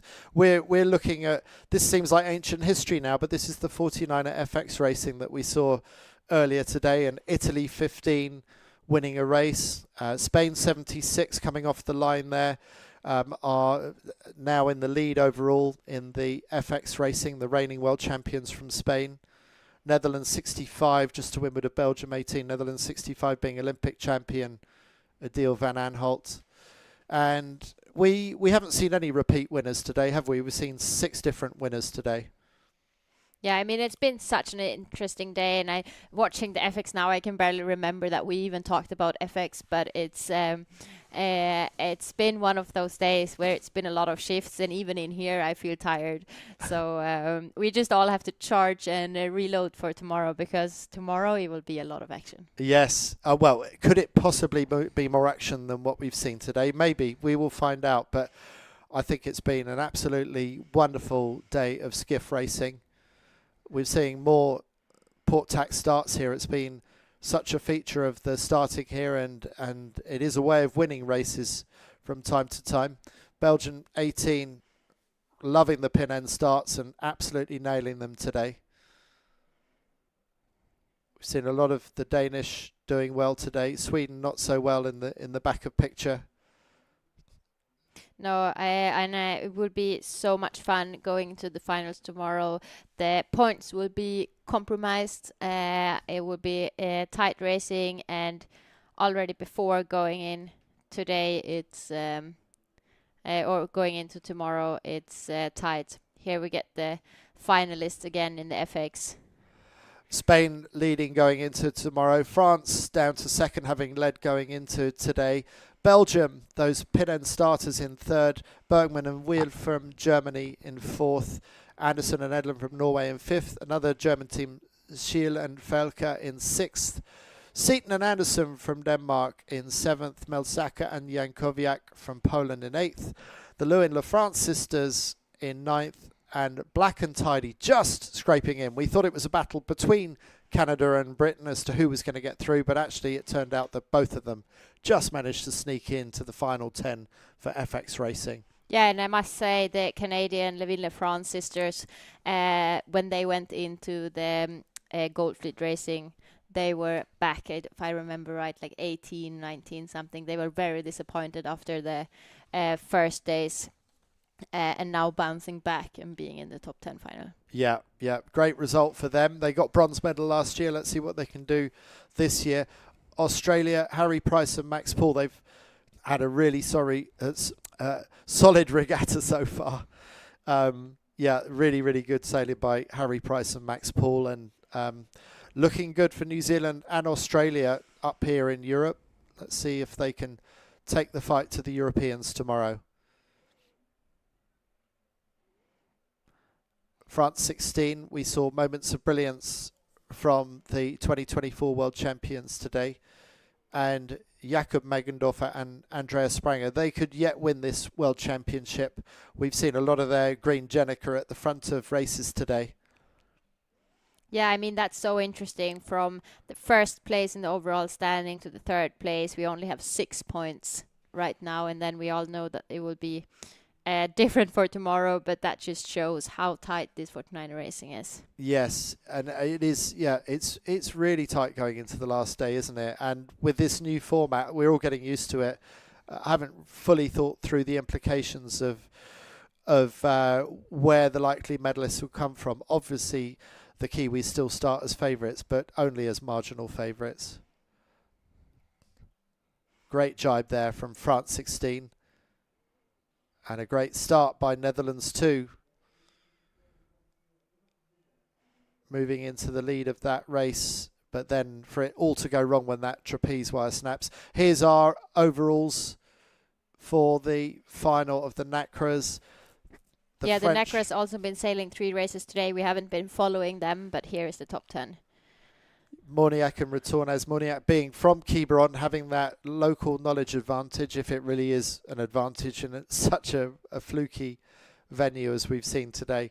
Uglini and Jubilee moving up and having another good day. Gimpson and Burnett having a good day after a poor day yesterday for the reigning world champions from Great Britain. And then others from Argentina. And again, I saw that, and it's just a trick of the eye, but I feel like the back of the Uruguay mainsail gets touched, but there's no way it can do. It's just, it was obviously flicking with the breeze at that point. And there is the view on the ramp, people coming ashore after mentally and physically exhausting day. So I hope you've enjoyed it. I'm not sure when start time is tomorrow. I think I might have it down somewhere. I'll see if I can remind myself of that. Because we want you back again tomorrow. We want you to enjoy the finals of these 3 Olympic classes. And if I can bring that to you now, I will. Otherwise, do keep an eye out on 49er.org and the Nacra website. And no, I'm not sure I'm going to be able to get it to you, but you've already found us. You know where to find us. And so do come back tomorrow. Tell your friends that it's going to be amazing, because if they missed it today, well, you know that they've missed out. They can still watch it back on YouTube. But make sure that you're signed up to our newsletter at 49er.org/subscribe. And if you've enjoyed today's racing, and I know you did, then you could make a donation to 49er.org/gift to make sure that we keep these live streams going. So from my co-commentator, Rebecca, any final thoughts? What are you thinking about tomorrow? What's going to be the winning mentality? I think a little bit like we've seen through the day, you really need to have the eyes out of the boat. We know this venue is very tricky with the shifts and the different in the pressure, and I think tomorrow won't be any different. We will see calm teams, I think, but still that excited, but also laser focus. Yeah, and some teams are still able to have fun and be laser focused at the same time, aren't they? Yeah, I really think so. And also for tomorrow, it's important to keep the nerves down and really enjoy the situation as well, because if it works well tomorrow, we will keep this format. Well, Rebecca Netzler, thank you so much. It's been an absolute pleasure to commentate with you. I think it's just as well for everyone's sake that I'm going to stop talking soon. So from me, Andy Rice, and from Rebecca Netzler, that's all for today after 6 amazing races, 6 great skiff races. We know who our top 10s are for the showdowns tomorrow in the Nacra 17, the 49er and the 49erFX. And we look forward to seeing you back with us tomorrow for the final day of the World Championship. See you then.